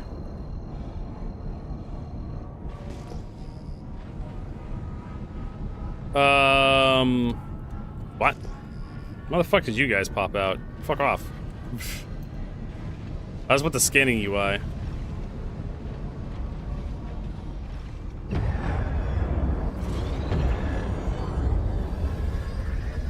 Alright. So, I guess we'll go clockwise? Or counterclockwise? There's also this guy. Mining base over here. I can't go to that one. Can I go to that one? No. How about this one? No. How about this one? No. Because fuck you. Yes, you need to refine construction materials now. Because CIG thought that just salvaging stuff and selling the salvage was a little too efficient and too convenient, so they're like, fuck that, we need to add more complexity and, like, we need to add more complexity to this situation.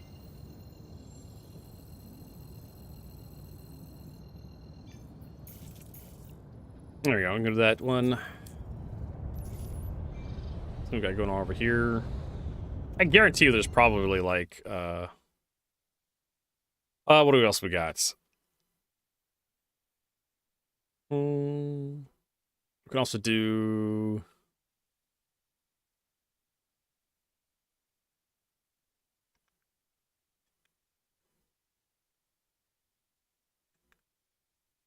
We can also do the Nier Automata OST.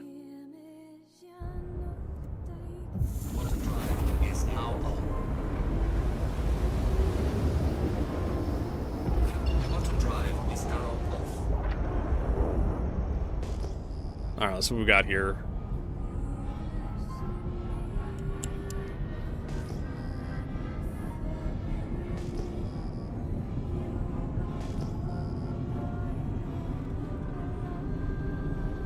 I'm not seeing anything.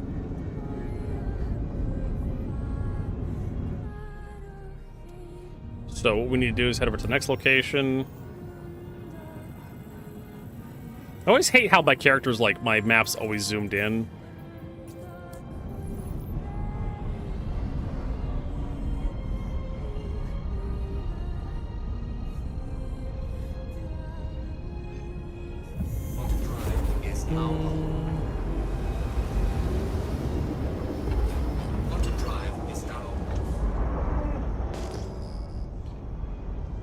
I don't need, like, it's a single seat ship. I don't need to...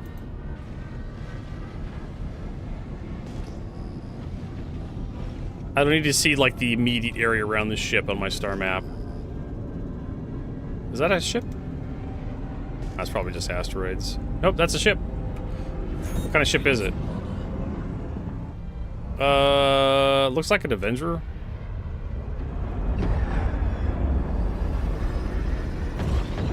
I mean, this is, like, perfect for what I'm doing. Like, finding, like, little tiny ships to salvage.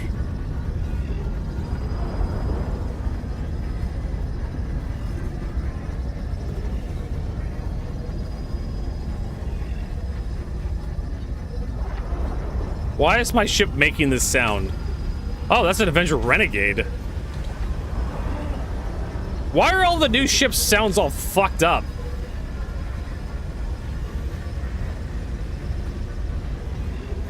Yeah, why is it all loud?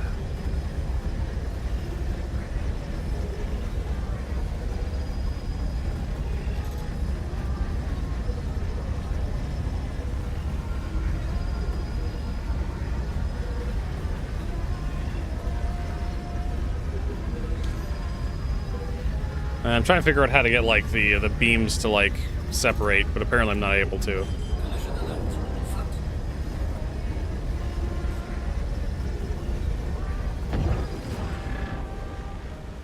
Oh, there we go. I got him to separate a little bit. The audio guy's on vacation. Did they hire a new guy just recently? They showed him off at CitizenCon. He was, like, super excited to be part of Star Citizen. He's like, oh yeah, we're gonna get in there, we're gonna fix all these audios, and everything's gonna be really good. And I hate the sound of the ships now. Right? They all sound kind of super whiny. Hard to explain.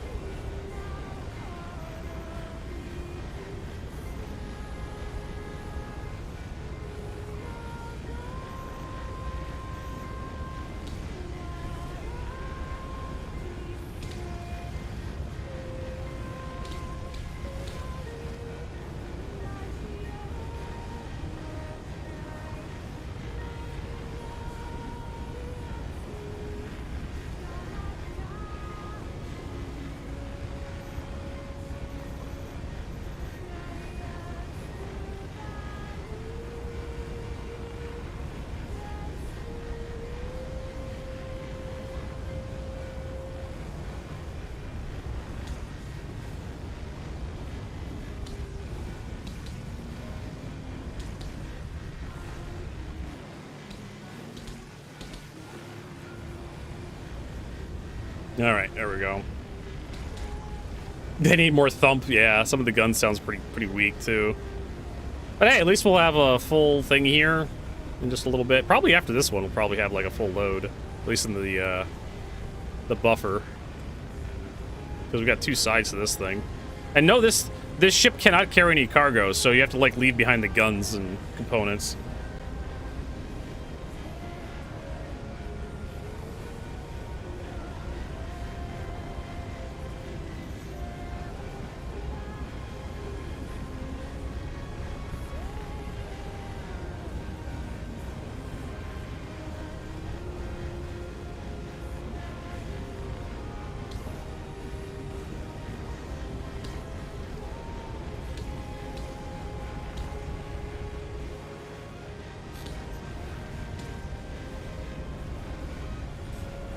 Oh, a little too fast there. There we go. I like my my guns a little bassier. But yeah, just hearing ships fly past you, it's like really whiny sounding. Like, and ships have no ID either, so I can't identify the ship as it's flying past me because every ship sounds the same. Is there something about the FPS that still looks jank as fuck? A little bit, yeah. There's definitely like a stuttering, micro stuttering in Star Citizen. Like low frame rate tends to make it look like really bad. Also, it helps exasperate your motion sickness. Cute crows.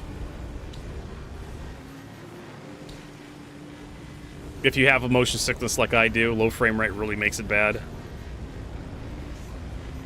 Especially when I'm entering the Atlas.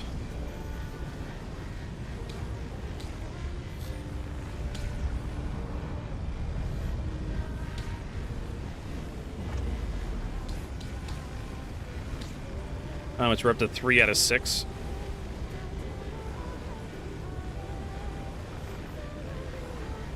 The first person module meant FPS.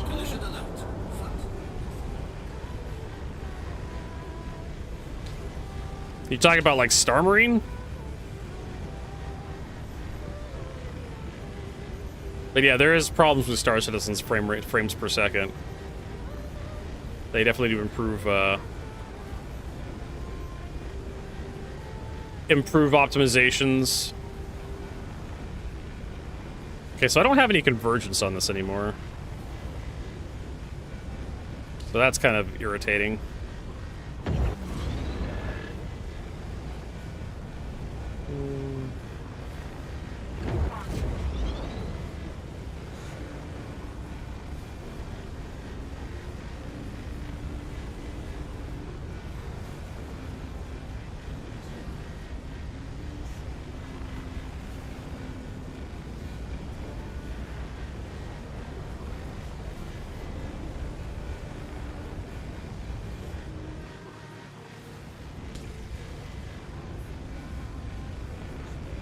Just the first-person combat. Yes, yes, so am I.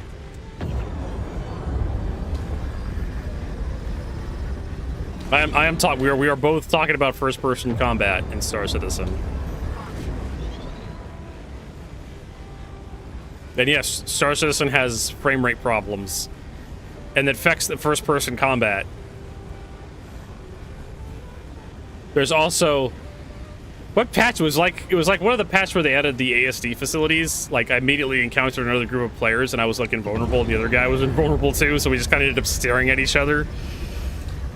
Yes, the invulnerable player glitch.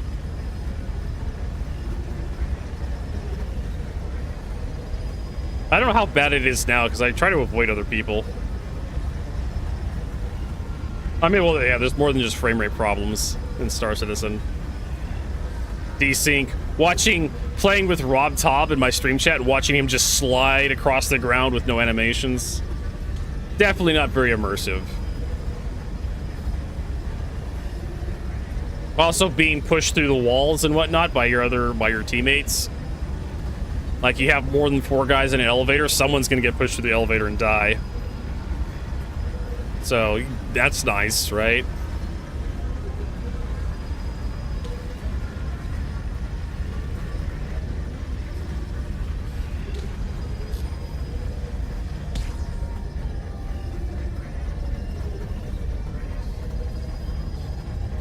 What am I doing?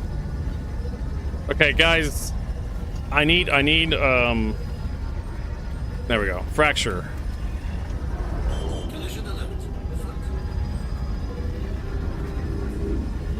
God, this thing is so loud.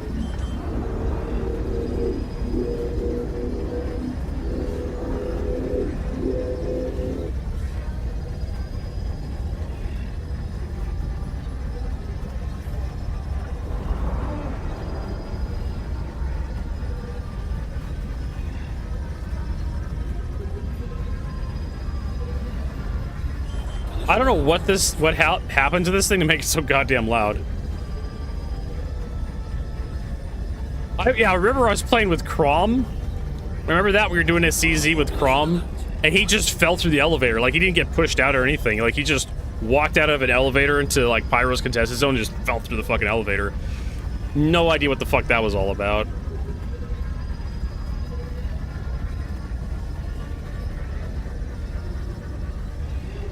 Oh my god. I actually like this song. But for some reason the goddamn shipping game is too loud. There we go. Shut up, Star Citizen. Shut up. Alright, I don't think I saw anything else in here.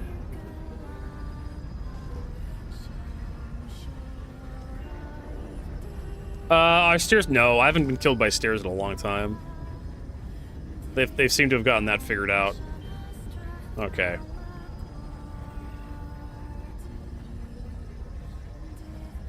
Oh my god, I literally cannot click the auto eject button. There we go.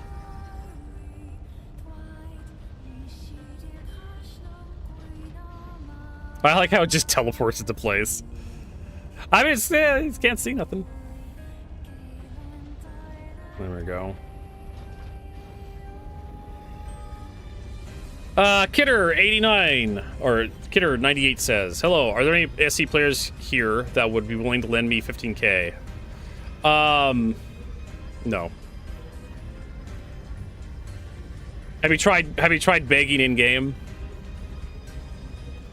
You know what? I'm gonna put eBay. I'm just gonna say like don't ask for goddamn credits and the goddamn rules.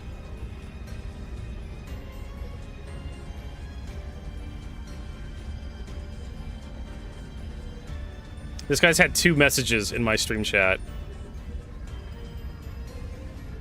This is funny. So Kidder98, his last message was 3 years ago. It was his first message and his last message was 3 years ago. Was, hey, how's it going? And then his most recent message is like, hey, can I have some money, Vertigo? That's adorable. That's just fucking cute.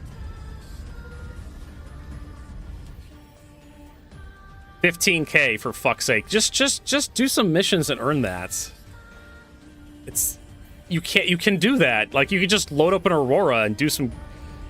Yeah, Rob will do it. I would recommend not doing it, because you're just gonna have people coming down here and like treating you like you're a sugar daddy. Rob. Seriously, something like this, you could, if you have an Aurora, right? Oh, 15. Okay, yeah. Just with an Aurora, you can do some cargo missions. You can earn about that much in a few minutes. The amount of time it takes to add me to your friends list and actually send the money, you'd probably just do one goddamn mission and have enough money to rent a Hull A. And if you're already on my friends list, like if you were Rob or Jadehawk or Jake or Roshi or Marcus, and you were in my friends list already, I'd be like, yeah, sure. Just like open my Mobilast and just send you 15,000, because why the fuck not?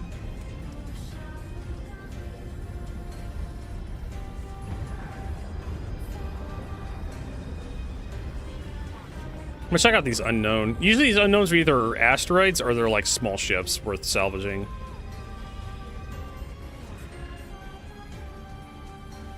I remember I did send someone like, I think it was Marcus. Marcus was asking for some money, so I sent him like 5 credits. I'm like, there you go, Marcus.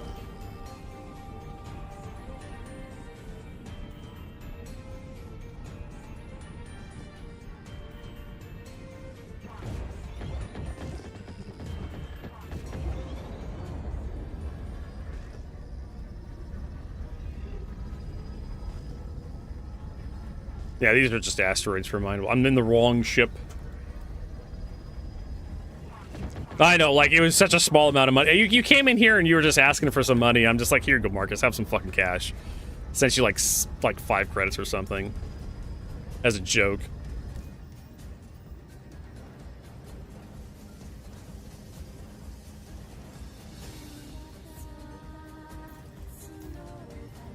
Alright, we're gonna check all these places. I mean, we did a good haul already. Like, we had two ships. I don't know what our capacity is right now. They definitely, I agree with some people in the community that says we need a purge option for the buffer. Hey, Cup of Stuff, welcome back.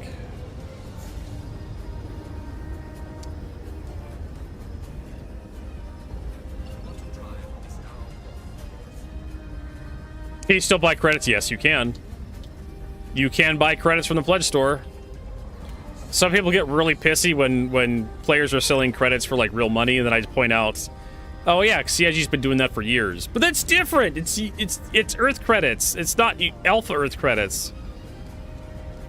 Not really, because when Star Citizen goes live, we're going to be using United Earth credits. Yeah, there's nothing here.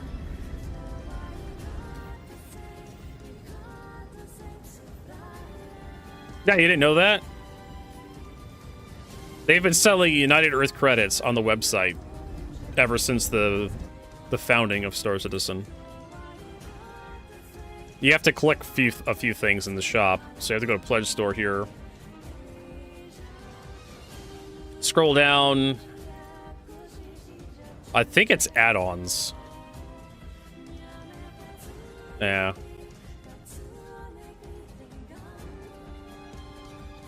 Novula. And handle change past $5. Honestly, for changing your name, I think you get one for free. Other. Yeah, there it goes. You have to search for it for a little bit. But it is a terrible conversion rate. It's 20,000 for $20, or $5 for 5. So it's $1 per 1,000. Wait, what? Let me check your log. Restricted area, relocated for your safety. Leaving restricted area. Armistice, blah, blah, blah, blah, blah. Hangar request completed. Our court monitored space, no. I don't get a notification.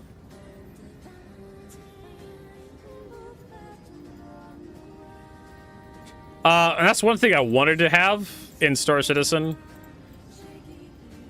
is a transaction log of like stuff that's happened.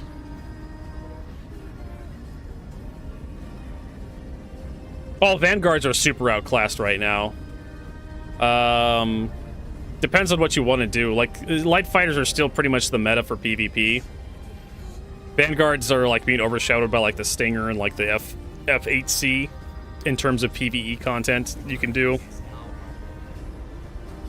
The Hornet Mark II is basically a heavy fighter in terms of firepower. Yeah, F7A Mark II if you can get one of those. I have one of those. Those things tear things up. Even PvP, the Mark II. The Mark IIA is still pretty... Even just the Mark II. The Mark IIS, the Ghost, is also pretty decent because you can sneak up on people and, like, stab them in the back and just keep stabbing them.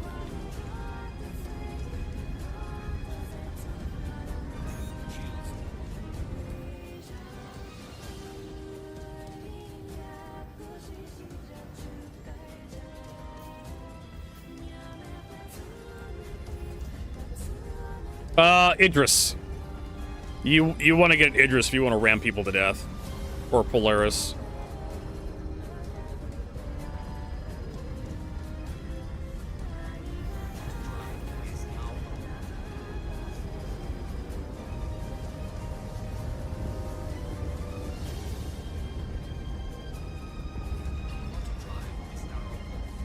I mean, if you're looking for like PvP, like the Hornet Mark II can do worse and do better at the same time. Light fighters are still where it's at in terms of maneuverability, be able to avoid firepower and dish it out at the same time. But yeah, the Mark II Hornet is like just way too good. CSG kind of done messed up where they sold that thing, but they knew what they were doing. They knew the community base wanted pay to win. Is the Aurora still good torpedo? Nope. They nerfed...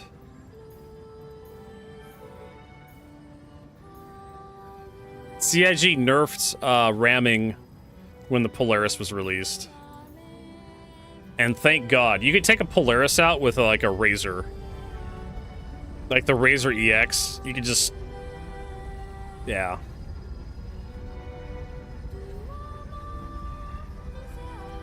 What I remember was me and Aldo Brink and his group were flying around in a Polaris, and we all got taken out by a single Razor ramming us. But Vertigo, it makes sense. It's physics and it's realistic. Yeah, but it sucks gameplay wise. My Chris Roberts wants you to use all these. We had a bunch of dudes in turrets. We just couldn't see the threat coming soon enough to actually stop it. It was like 1 minute we're just flying around, having a good time, chatting up. Next minute we're all dead and respawning in checkmate.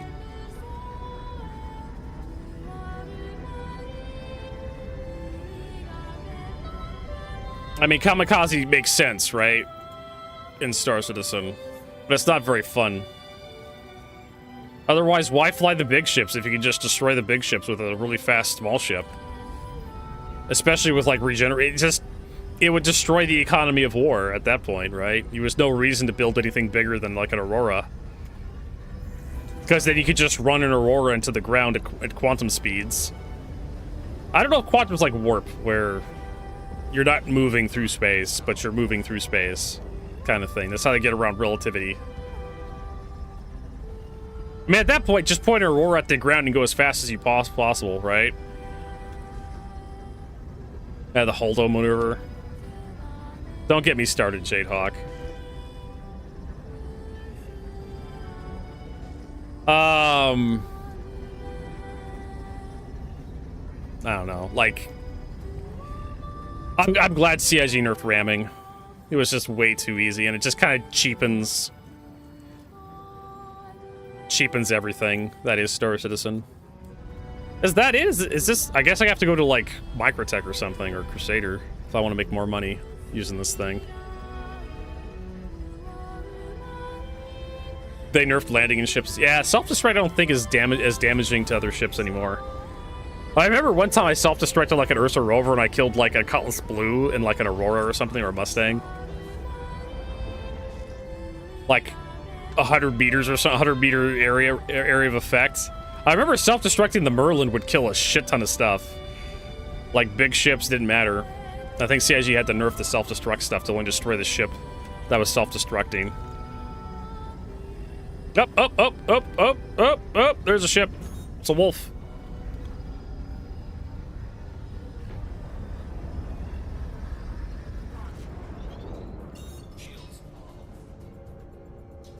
Alright, so the afterburner gets stuck on, and it keeps making that stupid noise.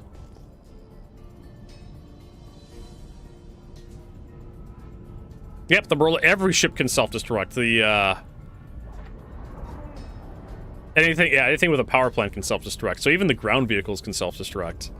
Like the Cyclone. Why could the Cyclone self-destruct? I mean, like, you're trying to deny material to the enemy or something? Just take the power plant out. It's just like it's a Cyclone. What the fuck? Why does the Cyclone need a self-destruct option, CIG? Ooh. Isn't that the Messerschmitt paint or something?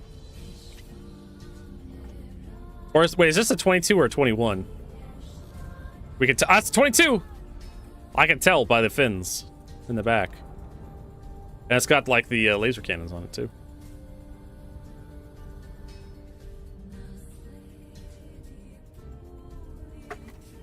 It took me a little bit to like identify it, but I got it. And its shields are down, so it means it's ripe for the taking.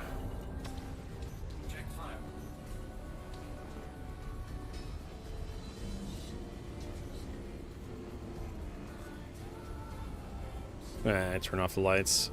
I do like the cockpit lights being able to be turned off. That is really nice.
Alright. It's not exactly very profitable stripping this thing.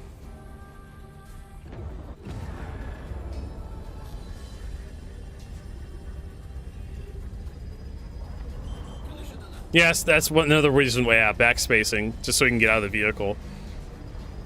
Makes sense from a gameplay perspective, at least that way. But I always found it absolutely hilarious that, like, a Cyclone or an Ursa Rover has a self-destruct option.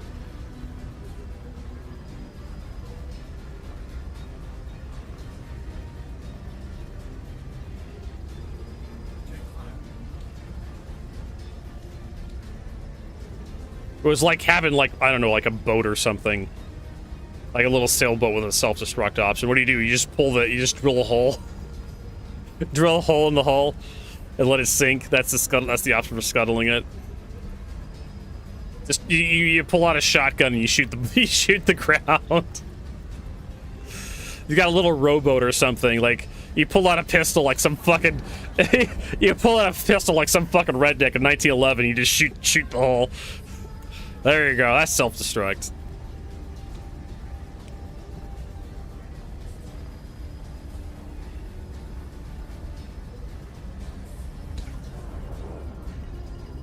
Alright, and we need to switch over to disintegration.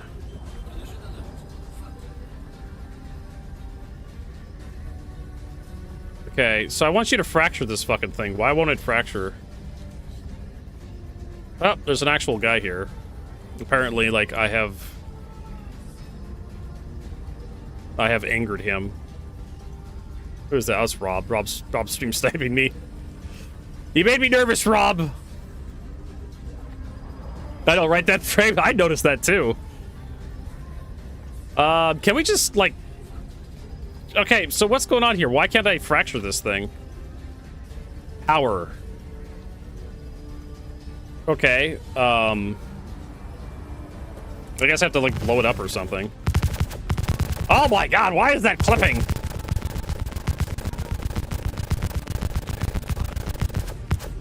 What the fuck is that sound? Rob, are you doing that to me?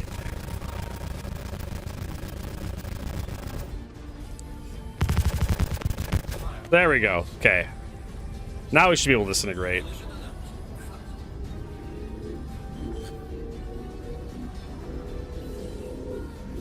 Right, were you hearing that shit, Rob? I'm so glad we got this new sound guy working for us.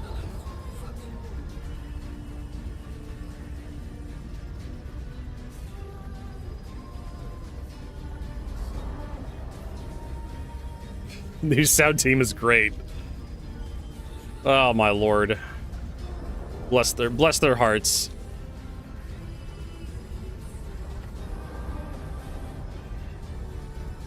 I don't know. So we need to go back to that. But Vertigo, you don't understand. The sound people aren't responsible for how the sound actually works in game. We have no cargo to eject. We just have like a loaded up.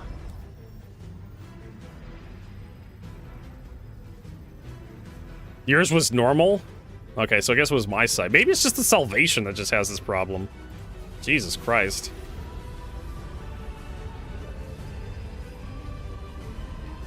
So we're gonna try to get this thing full up by salvaging all the derelict ships around this area.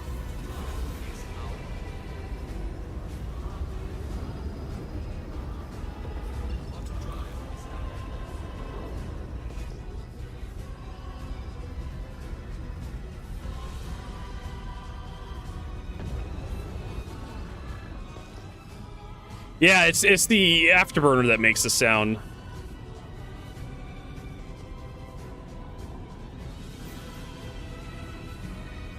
Have I played? No, I haven't played War Thunder in a long time. Years. Oh, I don't think there's anything here.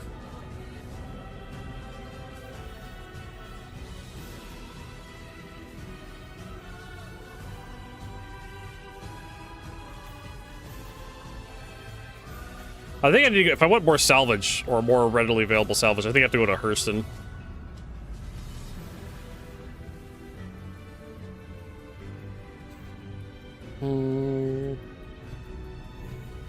Can I look up the call? No, I can't. There's no. There's the printing control panel's right here, but my shoulder's in the way of this heavy armor I'm wearing. I'm wearing the Corbel Smolder set, and it's got some really nasty side effects. With being able to see that, if the monitor was if this monitor was a bit higher, like, it wouldn't have a problem. What the hell is that over there? That's probably just asteroids to mine.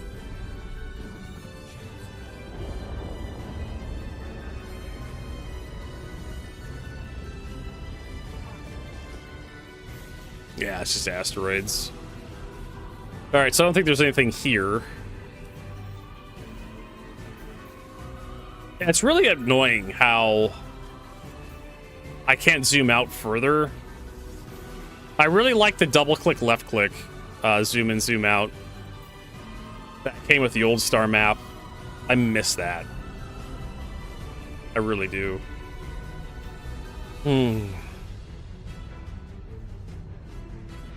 Probably shouldn't do that to my neck. It's a bad idea. Bad bojo. Ah.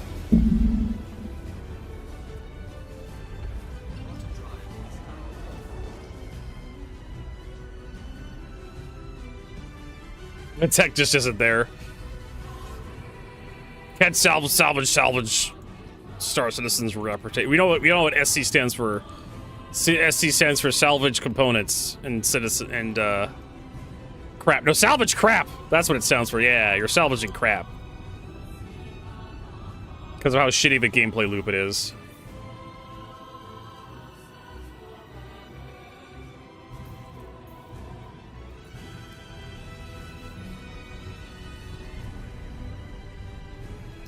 Honestly, the amount of time you're spending, like, flying around looking for stuff to salvage. Pyro would have been better, right? I could just head over to, like, the executive hangar. And you'd find, like, just crap everywhere. At the executive hangar. Whether or not you get killed going to the executive hangar, that's another question entirely. Yep.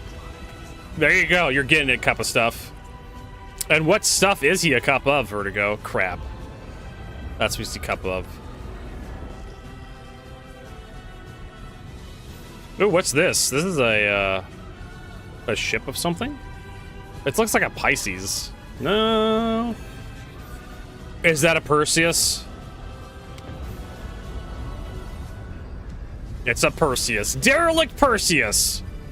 All mine, baby. Ooh, it's got the hair on paint as well. All mine.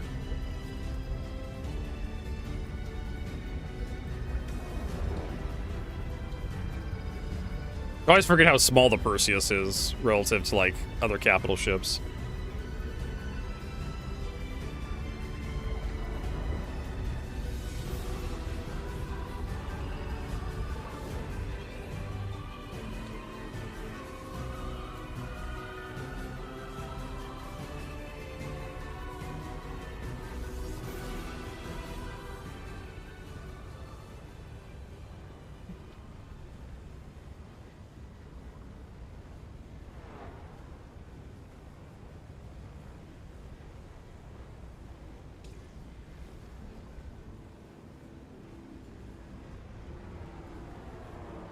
Ah, shit! I messed up my my spray painting. I don't think I can. I don't think I can whatchamacallit with this thing. I don't think I can hull fracture it and actually get stuff out of it. Oh my god! What?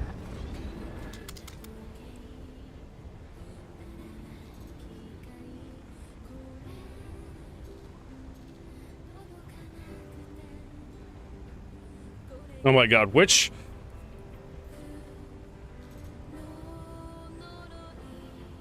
I have no idea which.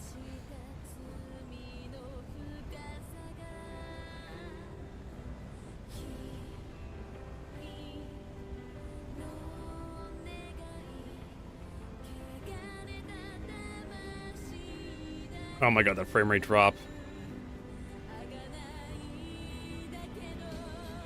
All right, so I need to figure out which key binding for salvage.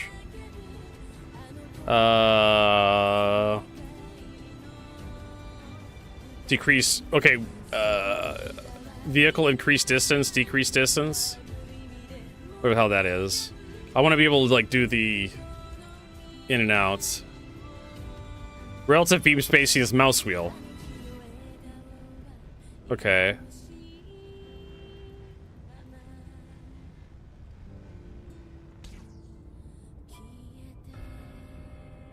How do I tell where the...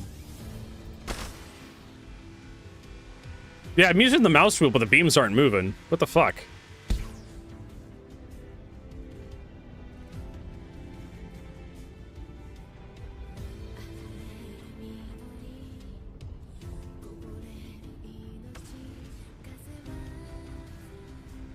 I don't know. We're unlocked gimbals. There we go. So if you have the manual gimbals...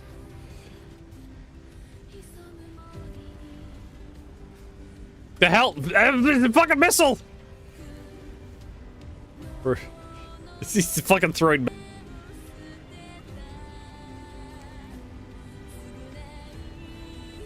So I know the Philiport station is blocked. I just do not give a rat's ass.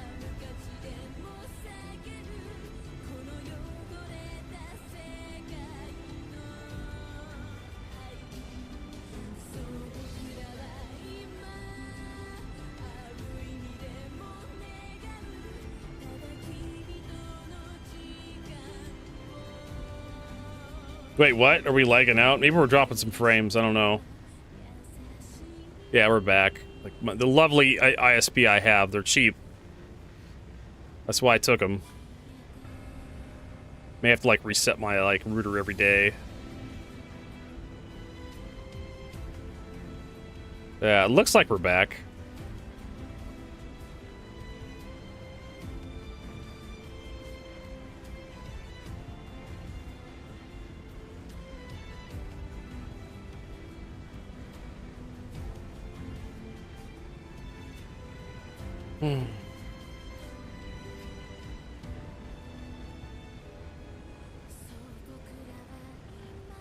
Yeah, he's taking the PDCs off and shoving them into the thing. Hey, those could be worth some money. Well, not the energy-based ones.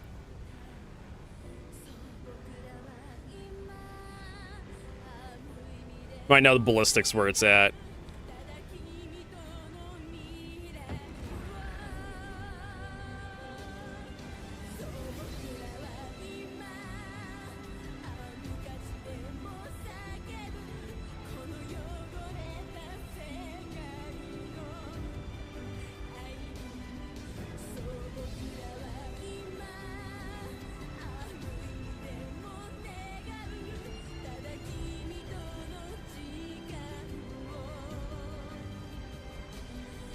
Okay, that's as close as they get at this range.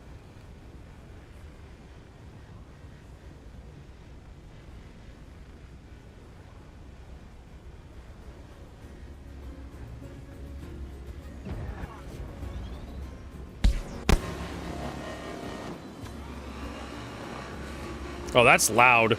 I actually have my volume turned down for this stupid thing.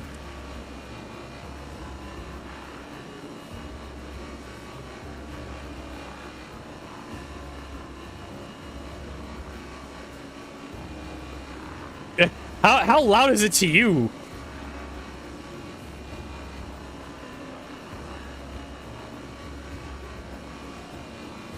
Rob, is it like really loud on the outside?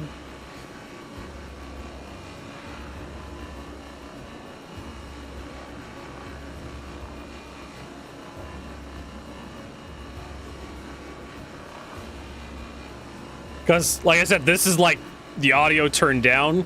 Here's the audio at normal. This is what I normally play on.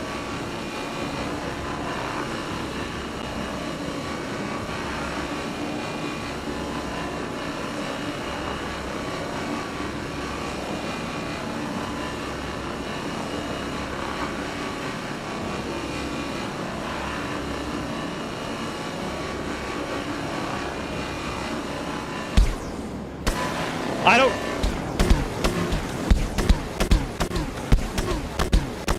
I have... And now the sound's just all fucked up again.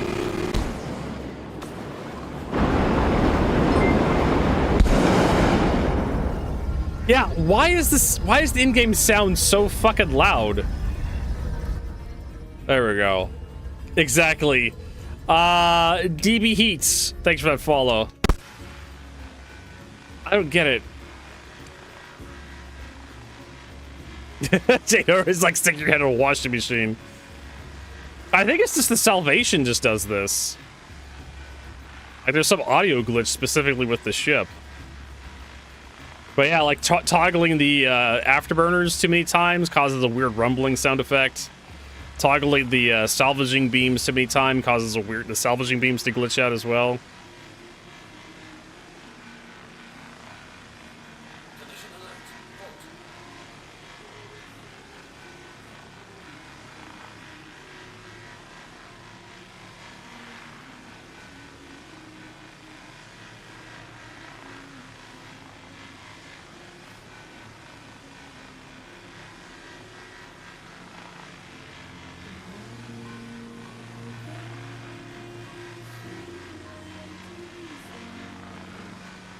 Yeah. They need a reset audio command, I agree, 100%.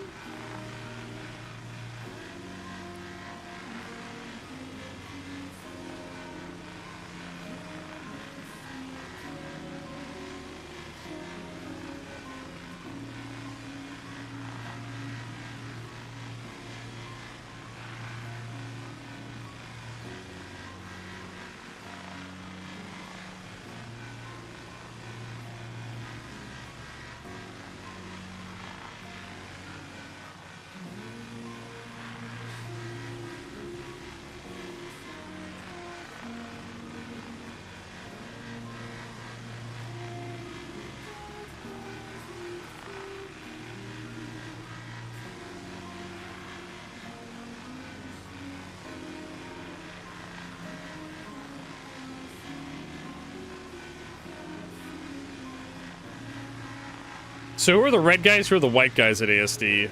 I don't... Scavengers? Mercs? They don't really tell us who the bad guy, who the two factions are, or the 2 or 3 so factions are at ASD. Just a group of people who are scavenging the place or living there.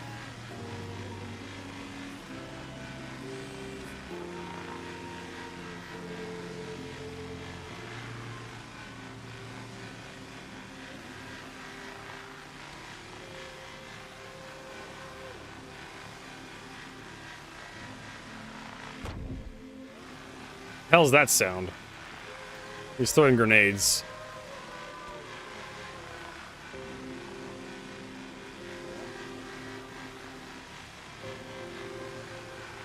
I don't know, if they're shooting at you, shoot back.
So this is the Salvation Exodus we're flying right now. We're salvaging a Perseus. Poorly.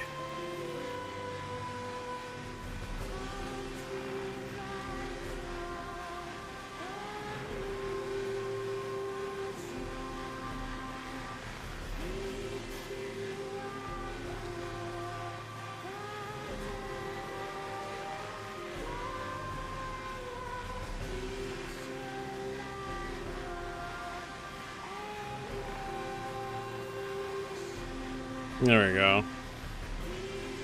We're just trying to use the salvation to see what it's all about.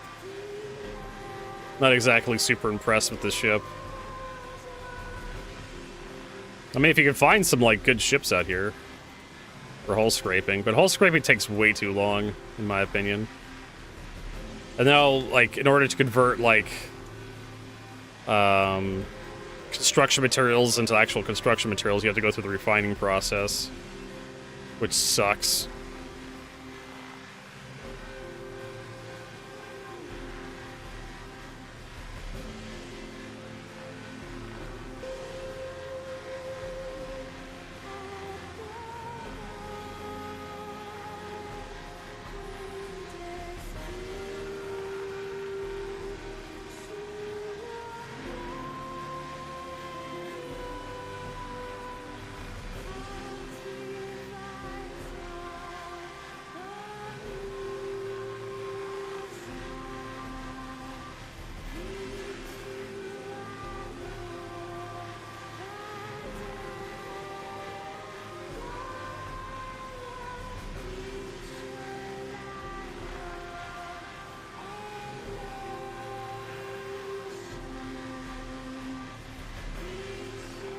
You haven't heard of Black Friday before?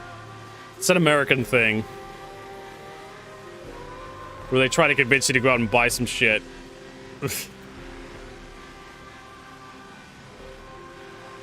For Christmas.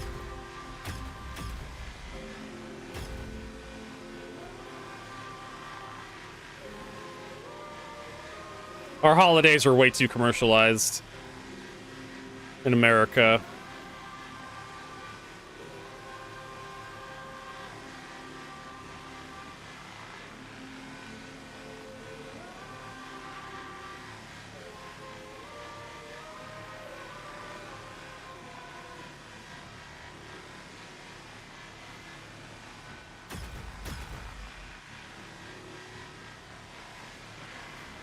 But you get the idea how long it takes to hull scrape to actually make anything. And this is why I don't like the cinch modules. They just take way too goddamn long.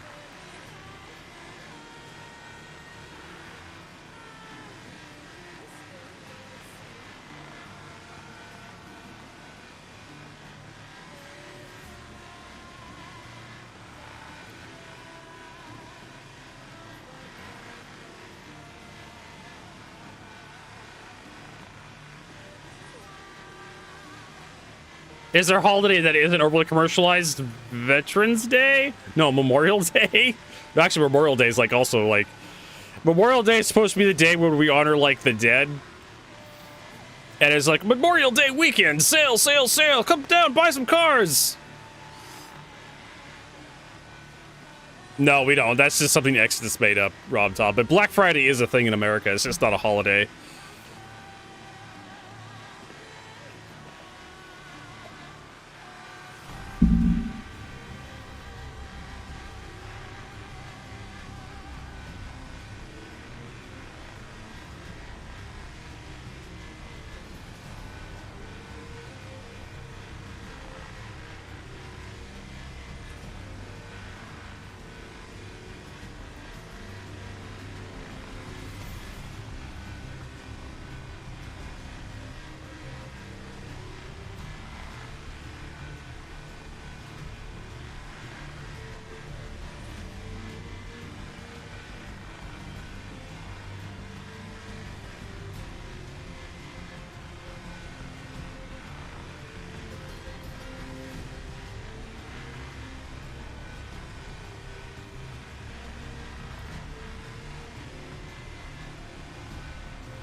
Up to 5 SCU in our filler station.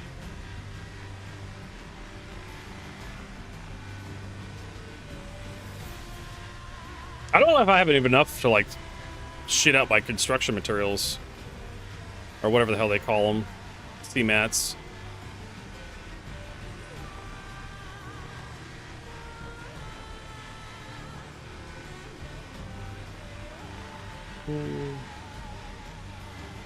Well, not just America, like, Canada has a Thanksgiving, but it's well before Americans' Thanksgiving, if I remember correctly.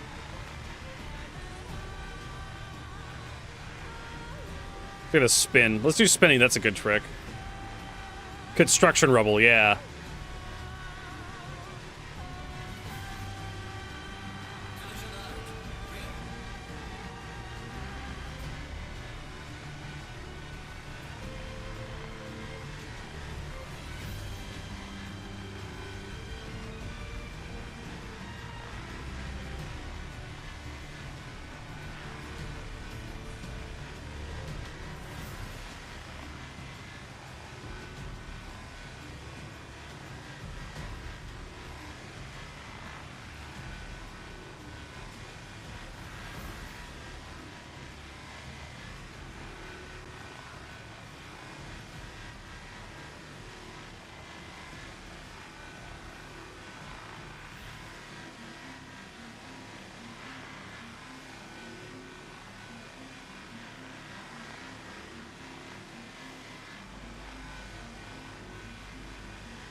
Alright, we're almost finally full up.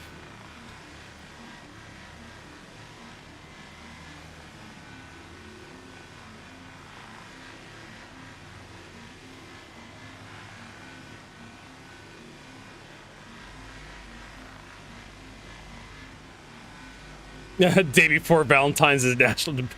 Exo's just shitting you right now. He's making fun.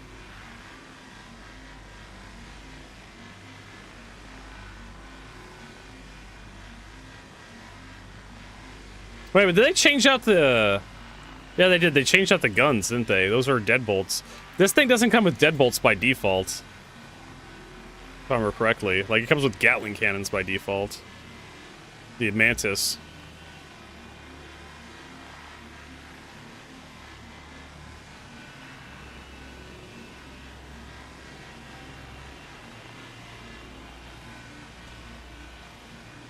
Alright, we're almost done here.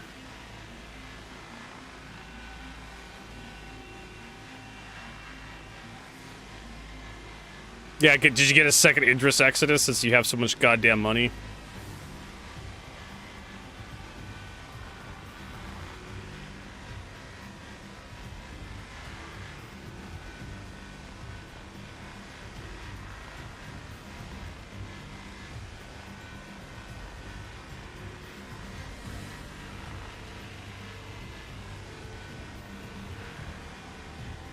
Alright, station's full. So what we're going to do is we're going to head to Arc 1. Arc-L1. That should have a refinery station. Why are you so loud? Like, just flying around. Or maybe it's me. I have no idea.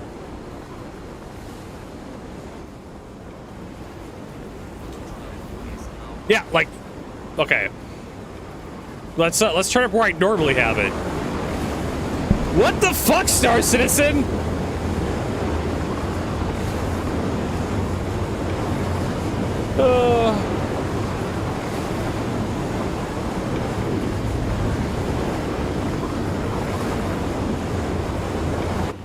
Yeah, this is obnoxious. And apparently we dropped even more frames just recently. We disconnected and reconnected.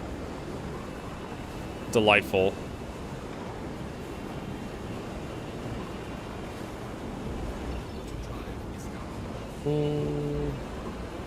Alright, let's get back in here.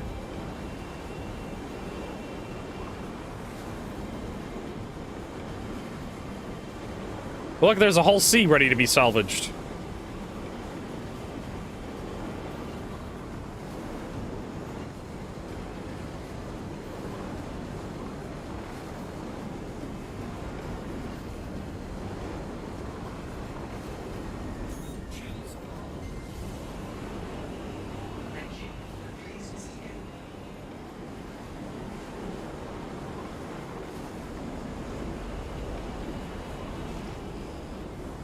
Oh, there's a vulture in my way.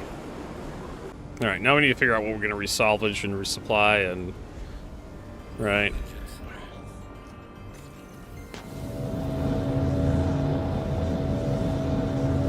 Like, I'm at 19%! When is this gonna sound like an 80%? Let's find out! Why? What the absolute fuck is happening to the sound in this game?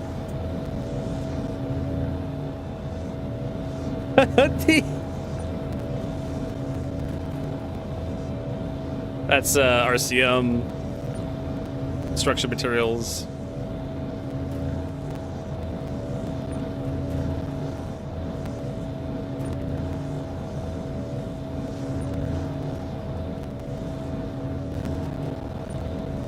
Yeah, this thing has nasty audio errors issues.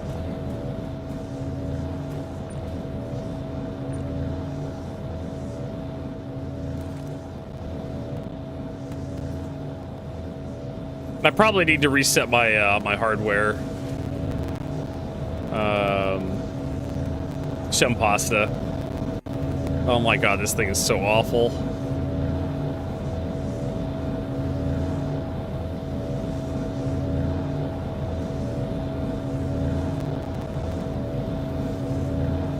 Yeah. All right, so we need to auto eject.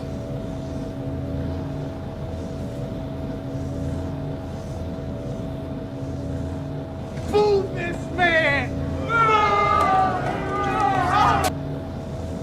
All right.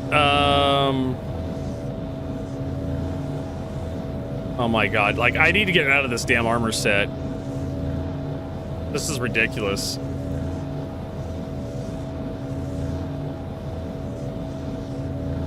There we go.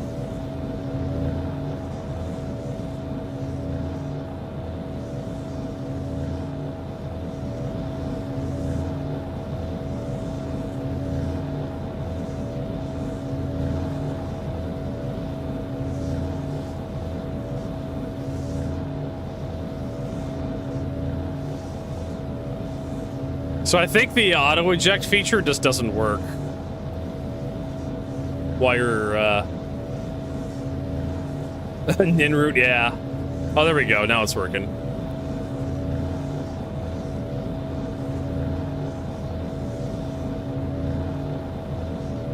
At least it doesn't work while it's being watched.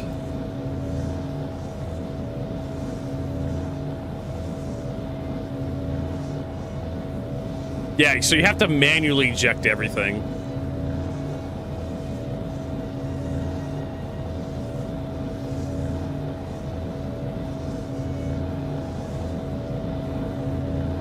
Okay, so the one ship that definitely needs to have the ability to purge, it's the one ship that needs to have the ability to purge, it's buffer. Its salvage buffer is this ship. Its buffer is way too small.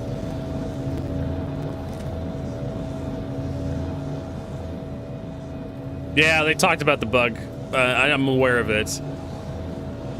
It's rather inconvenient.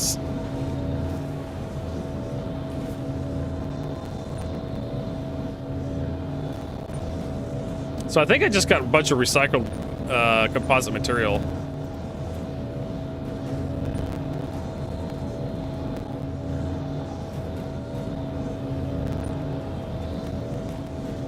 And I'm gonna have to take this with like a different ship.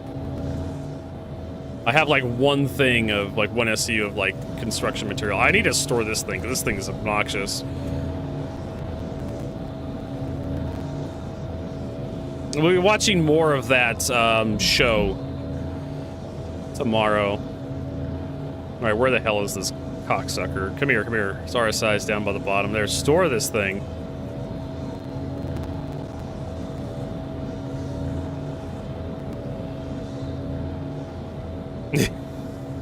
Well, watch when the door closes. You immediately know what has been stored. Actually, you could probably tell what has been stored if we just go to audio.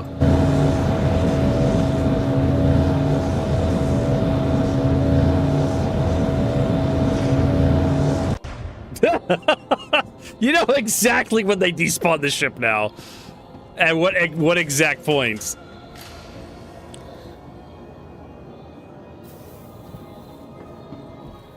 Oh, Jesus Christ.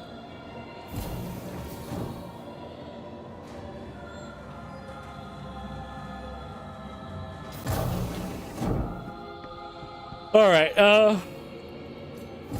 so we got the patch notes for 4.5 we need to check out here. I want to, like, get to the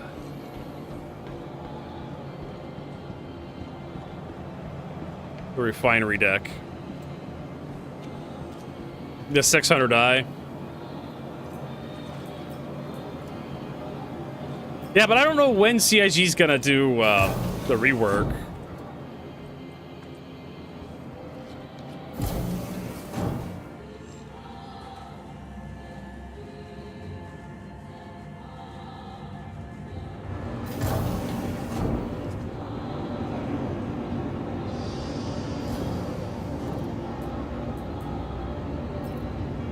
All right, so we have one construction material. We've been noticing leaks in processing.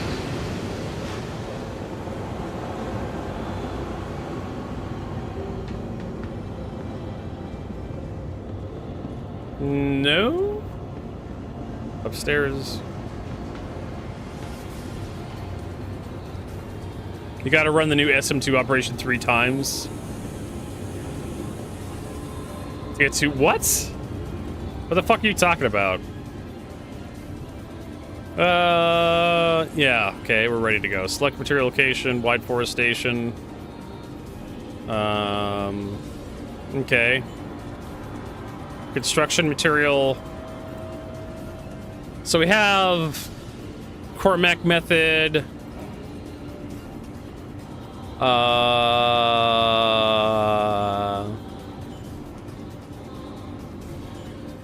Are all the yields the same?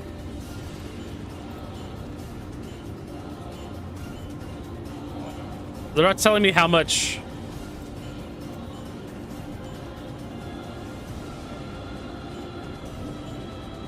High speed, moderate cost, low yield. A low speed, high cost, high yield.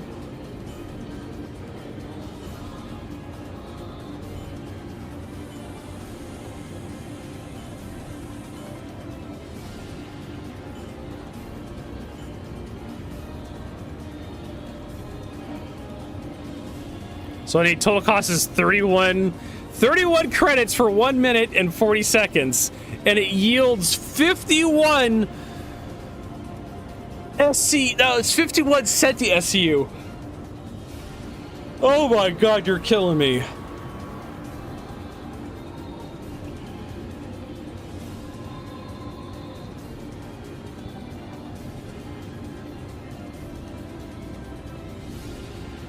What the fuck are you talking about, Esmir? Oh, Space Marine 2? Oh, okay. It took me a second. 60, 20 minutes. It doesn't even yield a full SCU. Right? That's kind of like my problem. I have 200 centi SCU, and every fucking quote comes up with one. Doesn't even come up with a full SCU. Alright, whatever. Fuck you.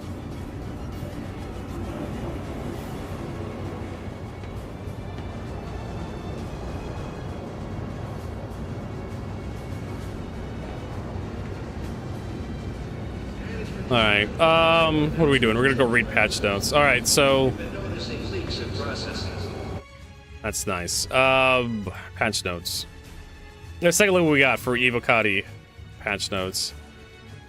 Hold on, SE testing chat. Let's see what they got here. A new P2 build is available for Evocati test. Reminder, overnight determined wave 1 viability for Saturday, which I would have access to tomorrow. We'll see if it wave 1. I think the salvage selling terminals are like next to it. Yeah, I mean, honestly, like I'm not gonna this. Yeah.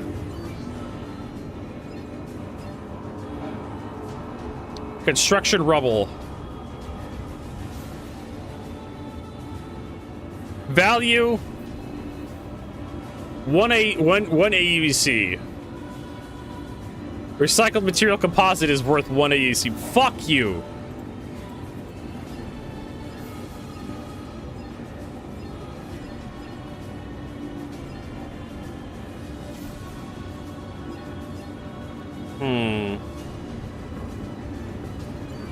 Yep, the stream's gone. Damn it.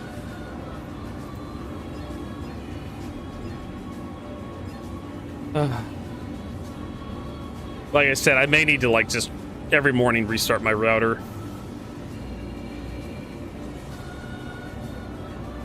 So this is selling the buffer, but I can't. It sells the entire inventory.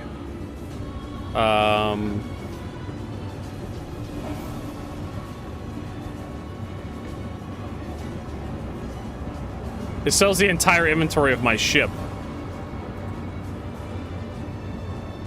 Do they have a place to sell just the... I think I need to put it inside, like, the... Yeah, but it sells everything. It sells the fuel. It sells the hydrogen fuel. Which is kind of silly. Can I sell... equipment rentals...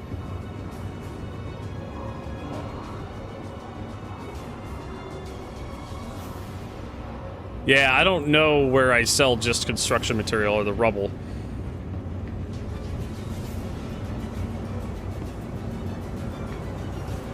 All right, whatever. Let's take a look at this. So this is Ibakati Star Citizen, Alpha 4.5 PTU, version 1080.0284.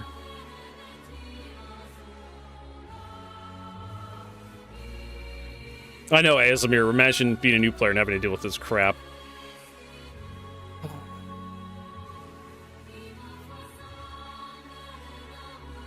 All right. Alpha patch 4.5 has been released to Evocati, available test, patch now show version, blah, blah, blah, blah. Audience Evocati only, standard, ETF, NDA, possibly 1 Saturday or Sunday, build pass validation. Server and few P2 channel, US only, starting UAC 15 million. Testing feedback focus, stability bug fixes, engineering ship armor balance, Vulcan renderer, graphics settings updates, physicalized helmets. Not ready for testing. Snub fighters, interceptor balance pass, FPS AI improvement, ship lighting amplification detection. PTU loot refresh, collector rebalance. Additional hairstyles. Known issues. Currently, fire is not functioning on many ships. VFX can be seen on the C1 Spirit, Perseus, Starance Attack, but not in ships such as the Gladius. Why would the Gladius catch fire? Like external fire? Or like the cockpit catches fire, I guess? Colorless Black Corsair.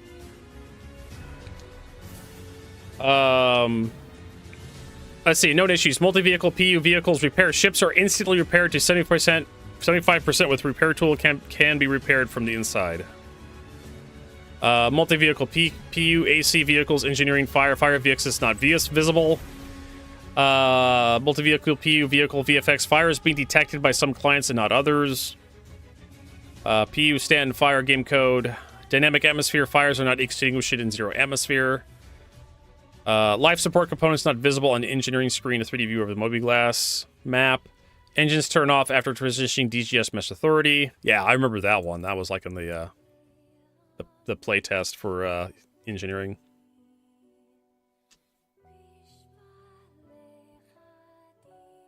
Multi-vehicle PU engineering. When using the engineering kiosk, the vehicle model can become offset by an actor moving around.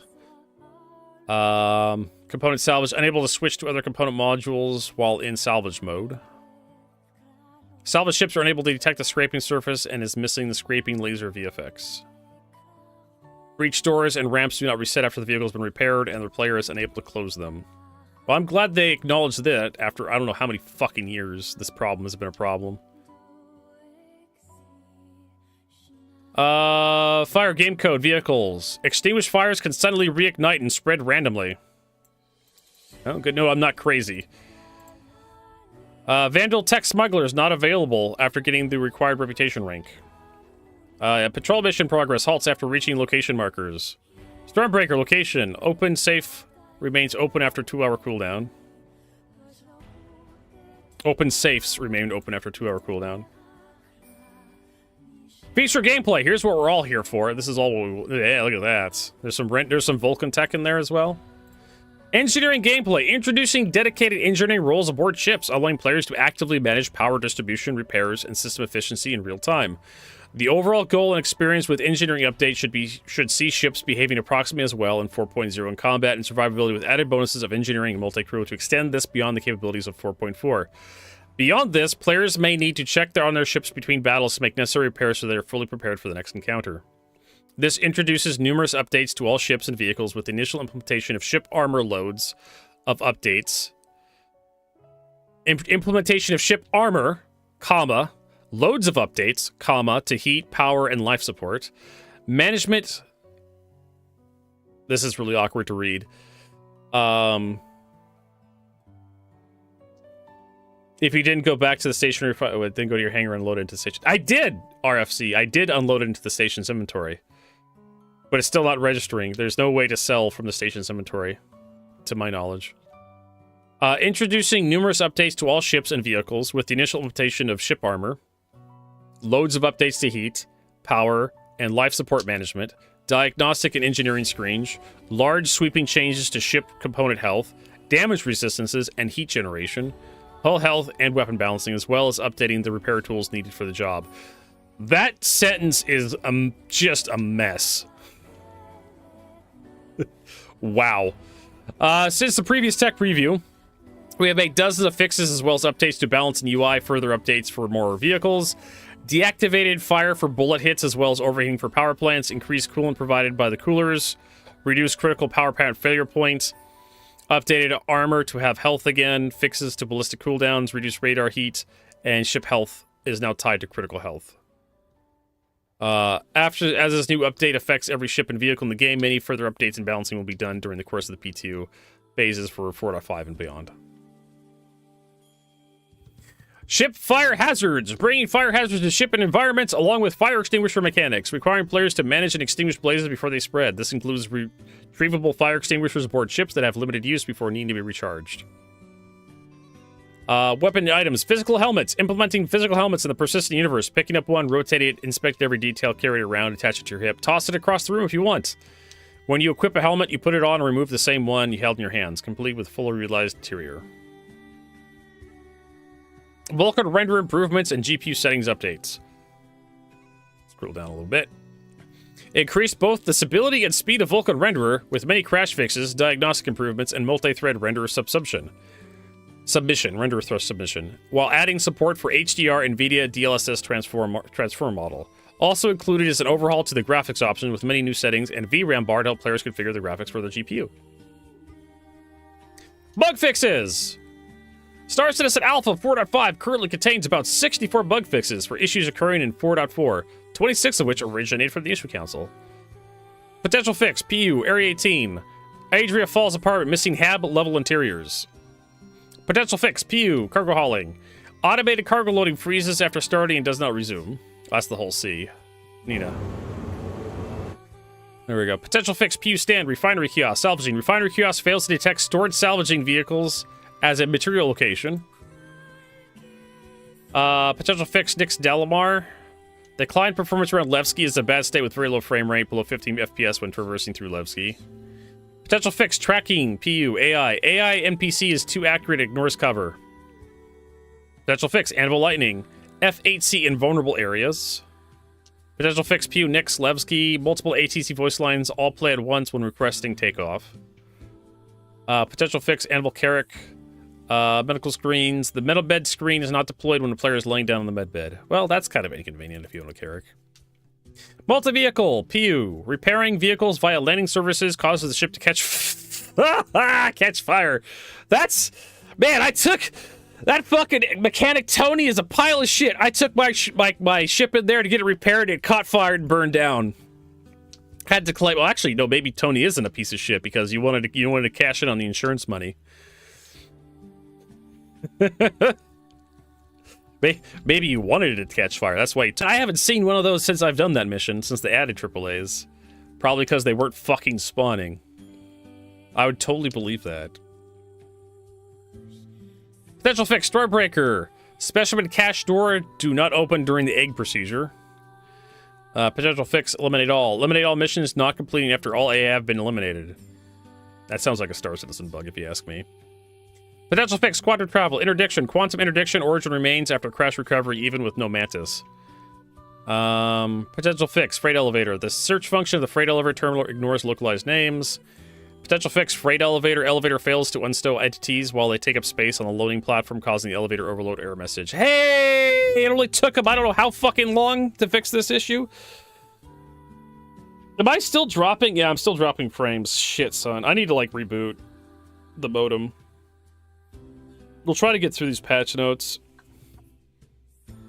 Elevators fail to unstow. Remember, yeah. So that's the problem. Like, it doesn't unstow the entities when you send the elevator down, so it assumes something's there, even though it's invisible.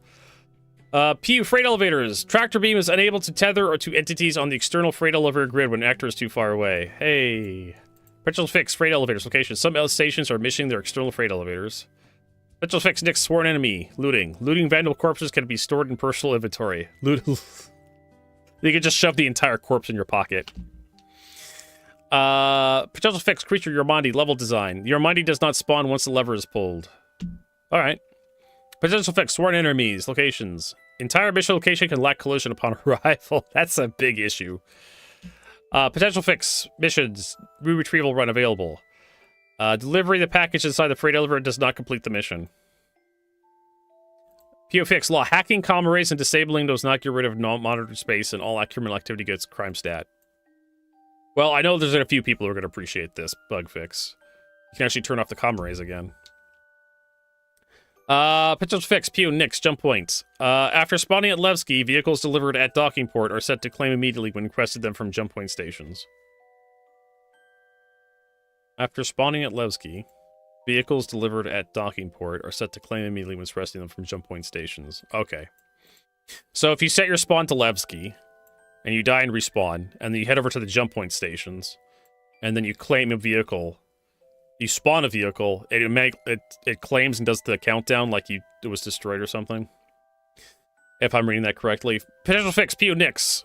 Mission Pack 1. Hostile NPC ships remain stationary after spawning. Potential fix, missions, Nix. Vandal do not trigger wildlines. Pyro, jump point. Instant hangars not opening when hailed for the first time in Pyro Nix Gateway. Potential fix, PO Nix. Elevator not going to correct direction, but next destination UI is incorrect for the next floor in the direction elevator is going. Okay. Potential fix. L21 Wolf. Missile rack will become offset when dropping LOD levels. Potential fix, Mixed Star Lancer. If client holds thrusters down when landing in low gravity environments, the vehicle will rock side to side. Okay. Why are CIG no longer publicizing mesh configurations? Because it allows people to figure out how popular content is, and that kind of distracts people from actually like enjoying the content. It doesn't... the mesh configuration really doesn't mean anything. I don't know why CIG bothered telling us about that.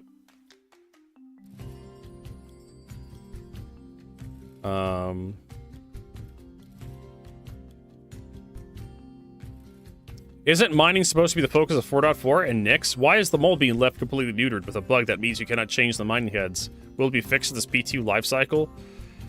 That's an excellent question. If it is, if Nix is supposed to be mining-centric content, why aren't we fixing the bug with mining ships? We should be focused on mining ship fixes and quality of life for the Nix, right? The next 6 months. Happy testing avocados. Looking forward to give engineering test run once it goes wave 1 and beyond. Do we have... yeah, we're not going to get, like, updates on like that. Alright, so what I need to do is... we are going to reset our internet, because we've been having a lot of disruption. So we're going to reset both streams, YouTube and Twitch, and we'll be right back in about 5 minutes. Give the hardware time to cool off and reboot. So we'll see you in a few minutes, everybody. Da, da.